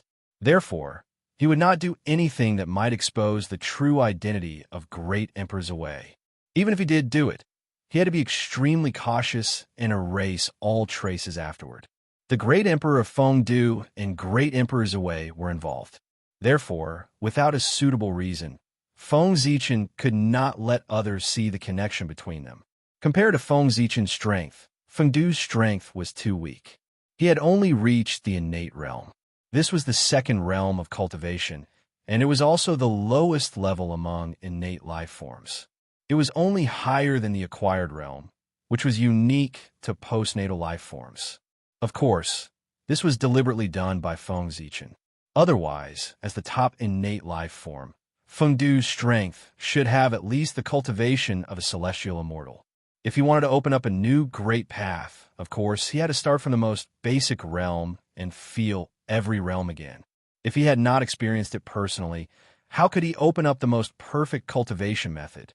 Therefore, Fengdu's initial realm was only the innate realm. It was convenient for him to use every realm to verify the method of ghost cultivation. As for why it was not the acquired realm, that was because Fengdu was an innate life form, and the weakest innate life form had the cultivation of the innate realm. This was the bottom line of innate life forms. The essence was so and could not be changed. As Feng Zichen's mind was completely immersed in the derivation of the cultivation technique, the purple Tao domain also quieted down without any sound. Just like that, another 100 years passed. On this day, Feng Zichen, who had been silent for 100 years, suddenly moved. 3 rays of light gushed out of his body.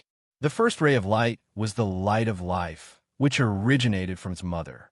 If one lived in a human body for a long time, it could make one feel refreshed and live longer.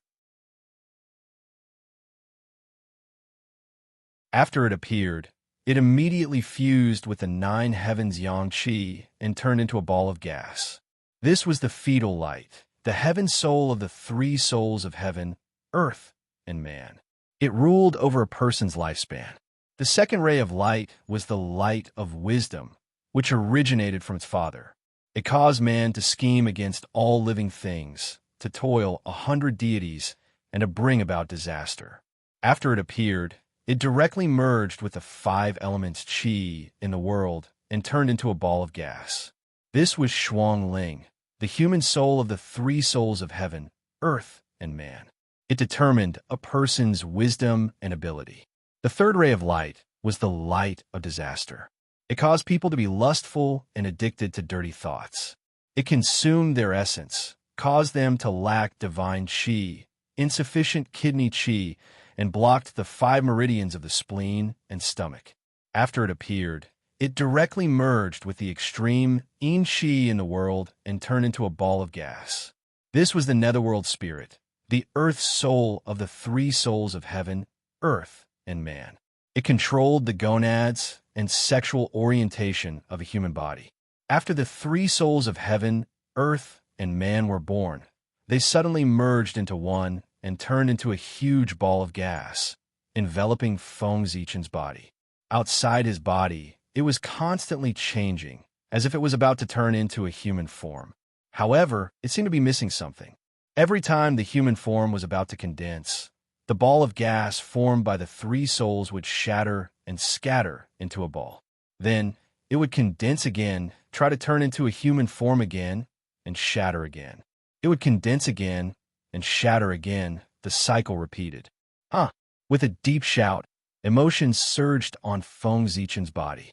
There were joy, anger, sorrow, fear, love, evil, and desire. 7 emotions appeared and evolved outside his body, fusing with the three souls.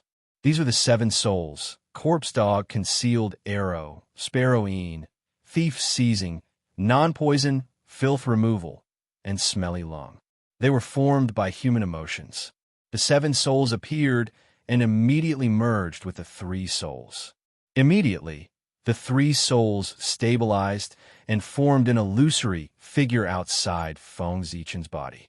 It looked exactly like him. This was a soul. Feng Zichen relied on the knowledge of the later generations to refine a fetal coat outside the connate true spirit, which was what the later generations called the soul. It was used to protect the true spirit. Rumble. As soon as the soul was formed, the heavenly Tao immediately sensed it and lowered its gaze. The rules of heaven and earth appeared, and auspicious clouds spread out. The scene of the clear saint appeared, tearing a hole in the resentment that had not dissipated all year round above the blood sea. The soul was something that had never appeared before. In the current primordial world, the fetal coat used to protect the connate true spirit was the primordial spirit. Compared to the soul, it was more high-end, more powerful, and more perfect. However, although the primordial spirit was good, it had a flaw. That was, only cultivators who had become immortals could refine the primordial spirit. There were no cultivators below the heaven immortal realm. The primordial spirit was unique to immortal cultivators. The soul was the opposite. It was prepared for those who had not become immortals or even mortals. Strictly speaking, the Yin spirit and the Yang spirit were also a type of soul. It was a special change in the process of the soul transforming into the primordial spirit. The essence was still the soul. The appearance of the soul could be said to make up for the shortcomings of the primordial world. Therefore, the heavenly Tao was alarmed. Supreme majesty shrouded the blood sea, and the vast aura was terrifying.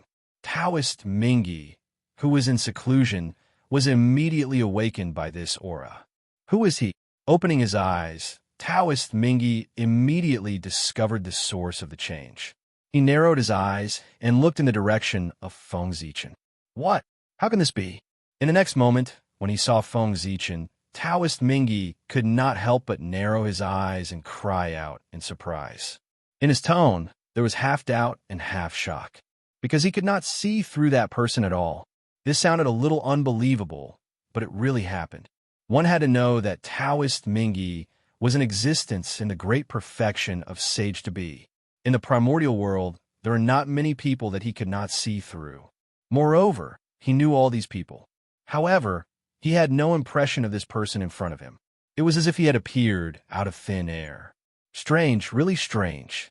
In his eyes, that person was standing quietly on the blood sea. His entire body was covered by dazzling purple light. He could not see through his depth, nor could he figure out his origin. He was mysterious and unpredictable. As for the Hongmeng Daozhong, the moment the three souls were born, the Hongmeng Daozhong had been kept by Feng Zichen. This treasure was too eye-catching. It cannot be seen by outsiders.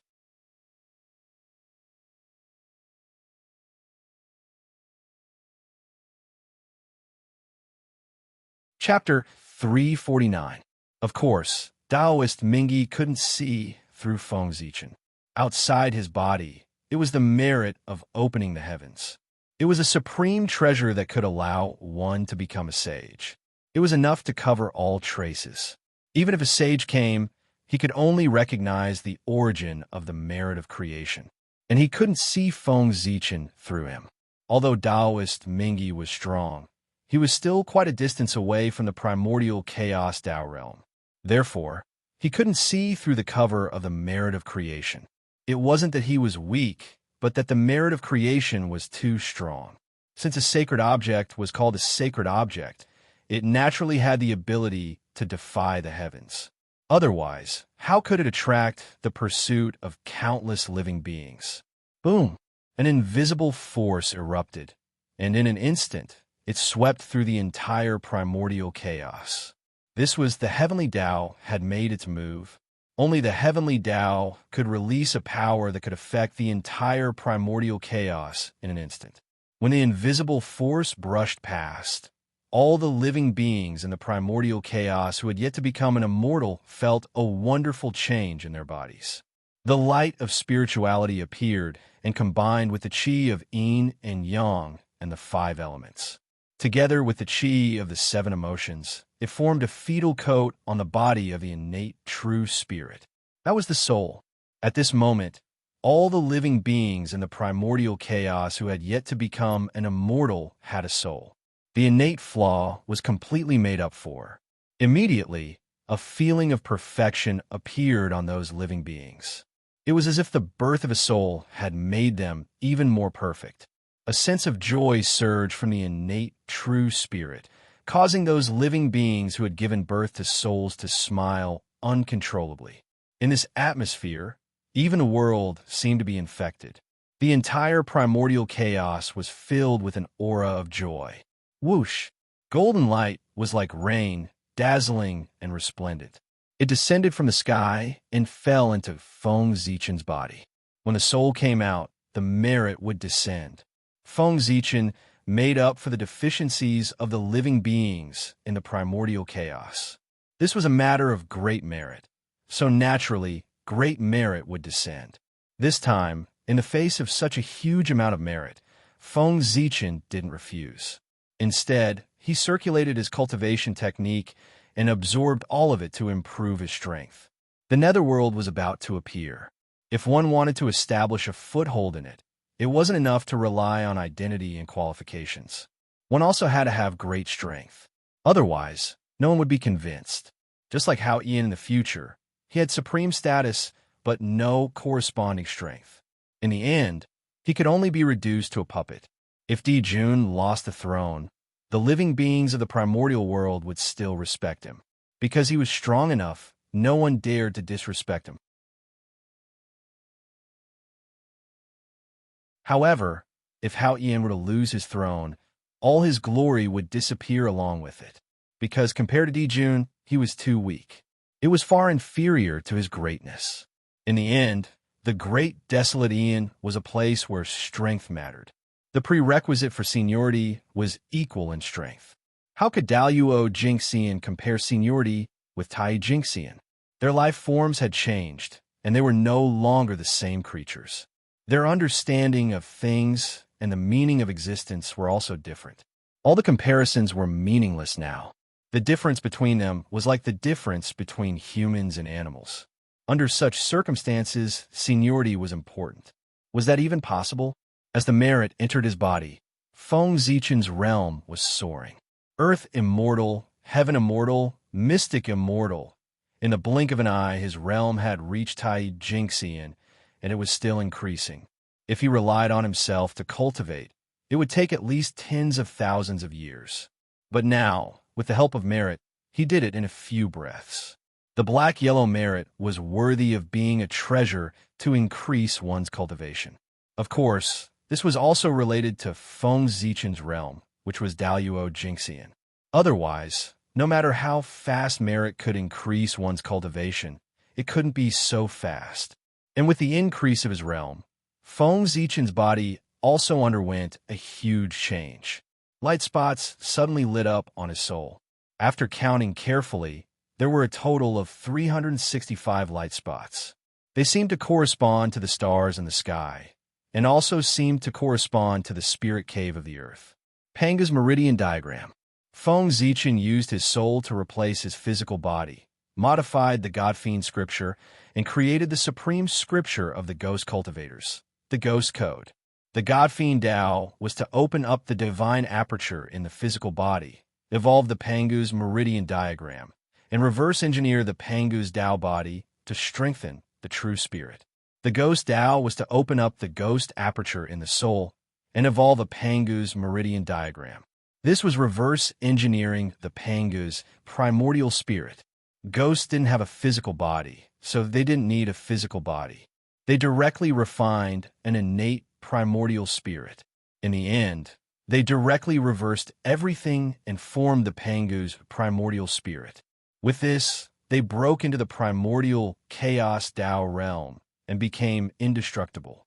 This was a technique that was completely different from the God-Fiend Tao.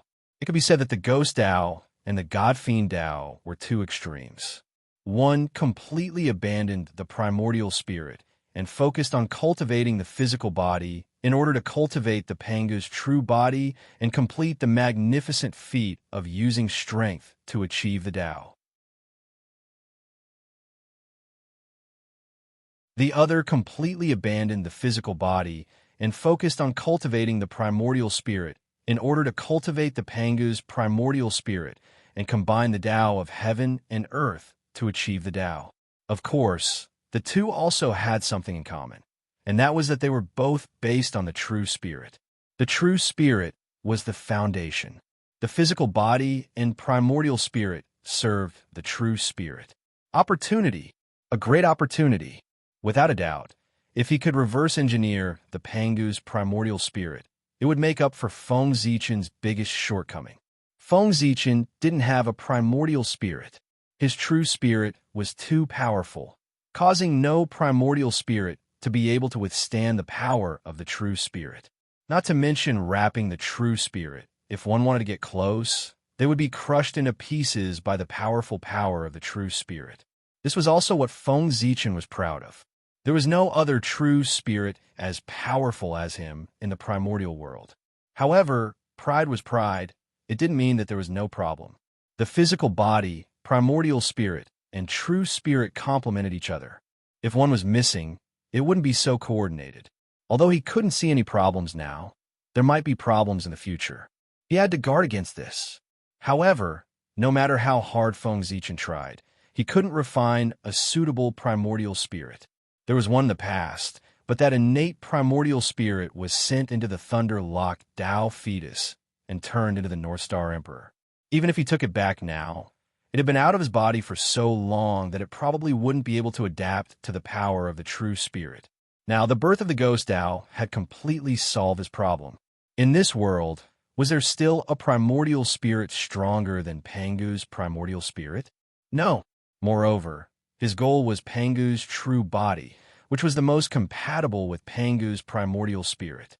When Pangu's true body and Pangu's primordial spirit were all refined, achieving the Tao would be easy. The human incarnation mainly cultivated the physical body, while the Ghost Tao incarnation mainly cultivated the primordial spirit. The comprehension of the two would be gathered on the original body of the Emperor's Star. The benefits obtained would definitely be beyond imagination. This was the true great Tao that could be expected. The gains obtained from this trip to the Blood Sea completely exceeded Feng Zichen's expectations. Just the benefits obtained from opening up the Ghost Tao were enough for him to enjoy for the rest of his life. You're tuning in to the Romance Rendezvous YouTube channel. We're so grateful for your support, and don't forget to subscribe to join us on this incredible journey through captivating stories. Your generosity through donations truly makes a world of difference, as it's the primary source of revenue that allows me to expand and enhance this channel for you. Thank you from the bottom of my heart for being a part of this adventure.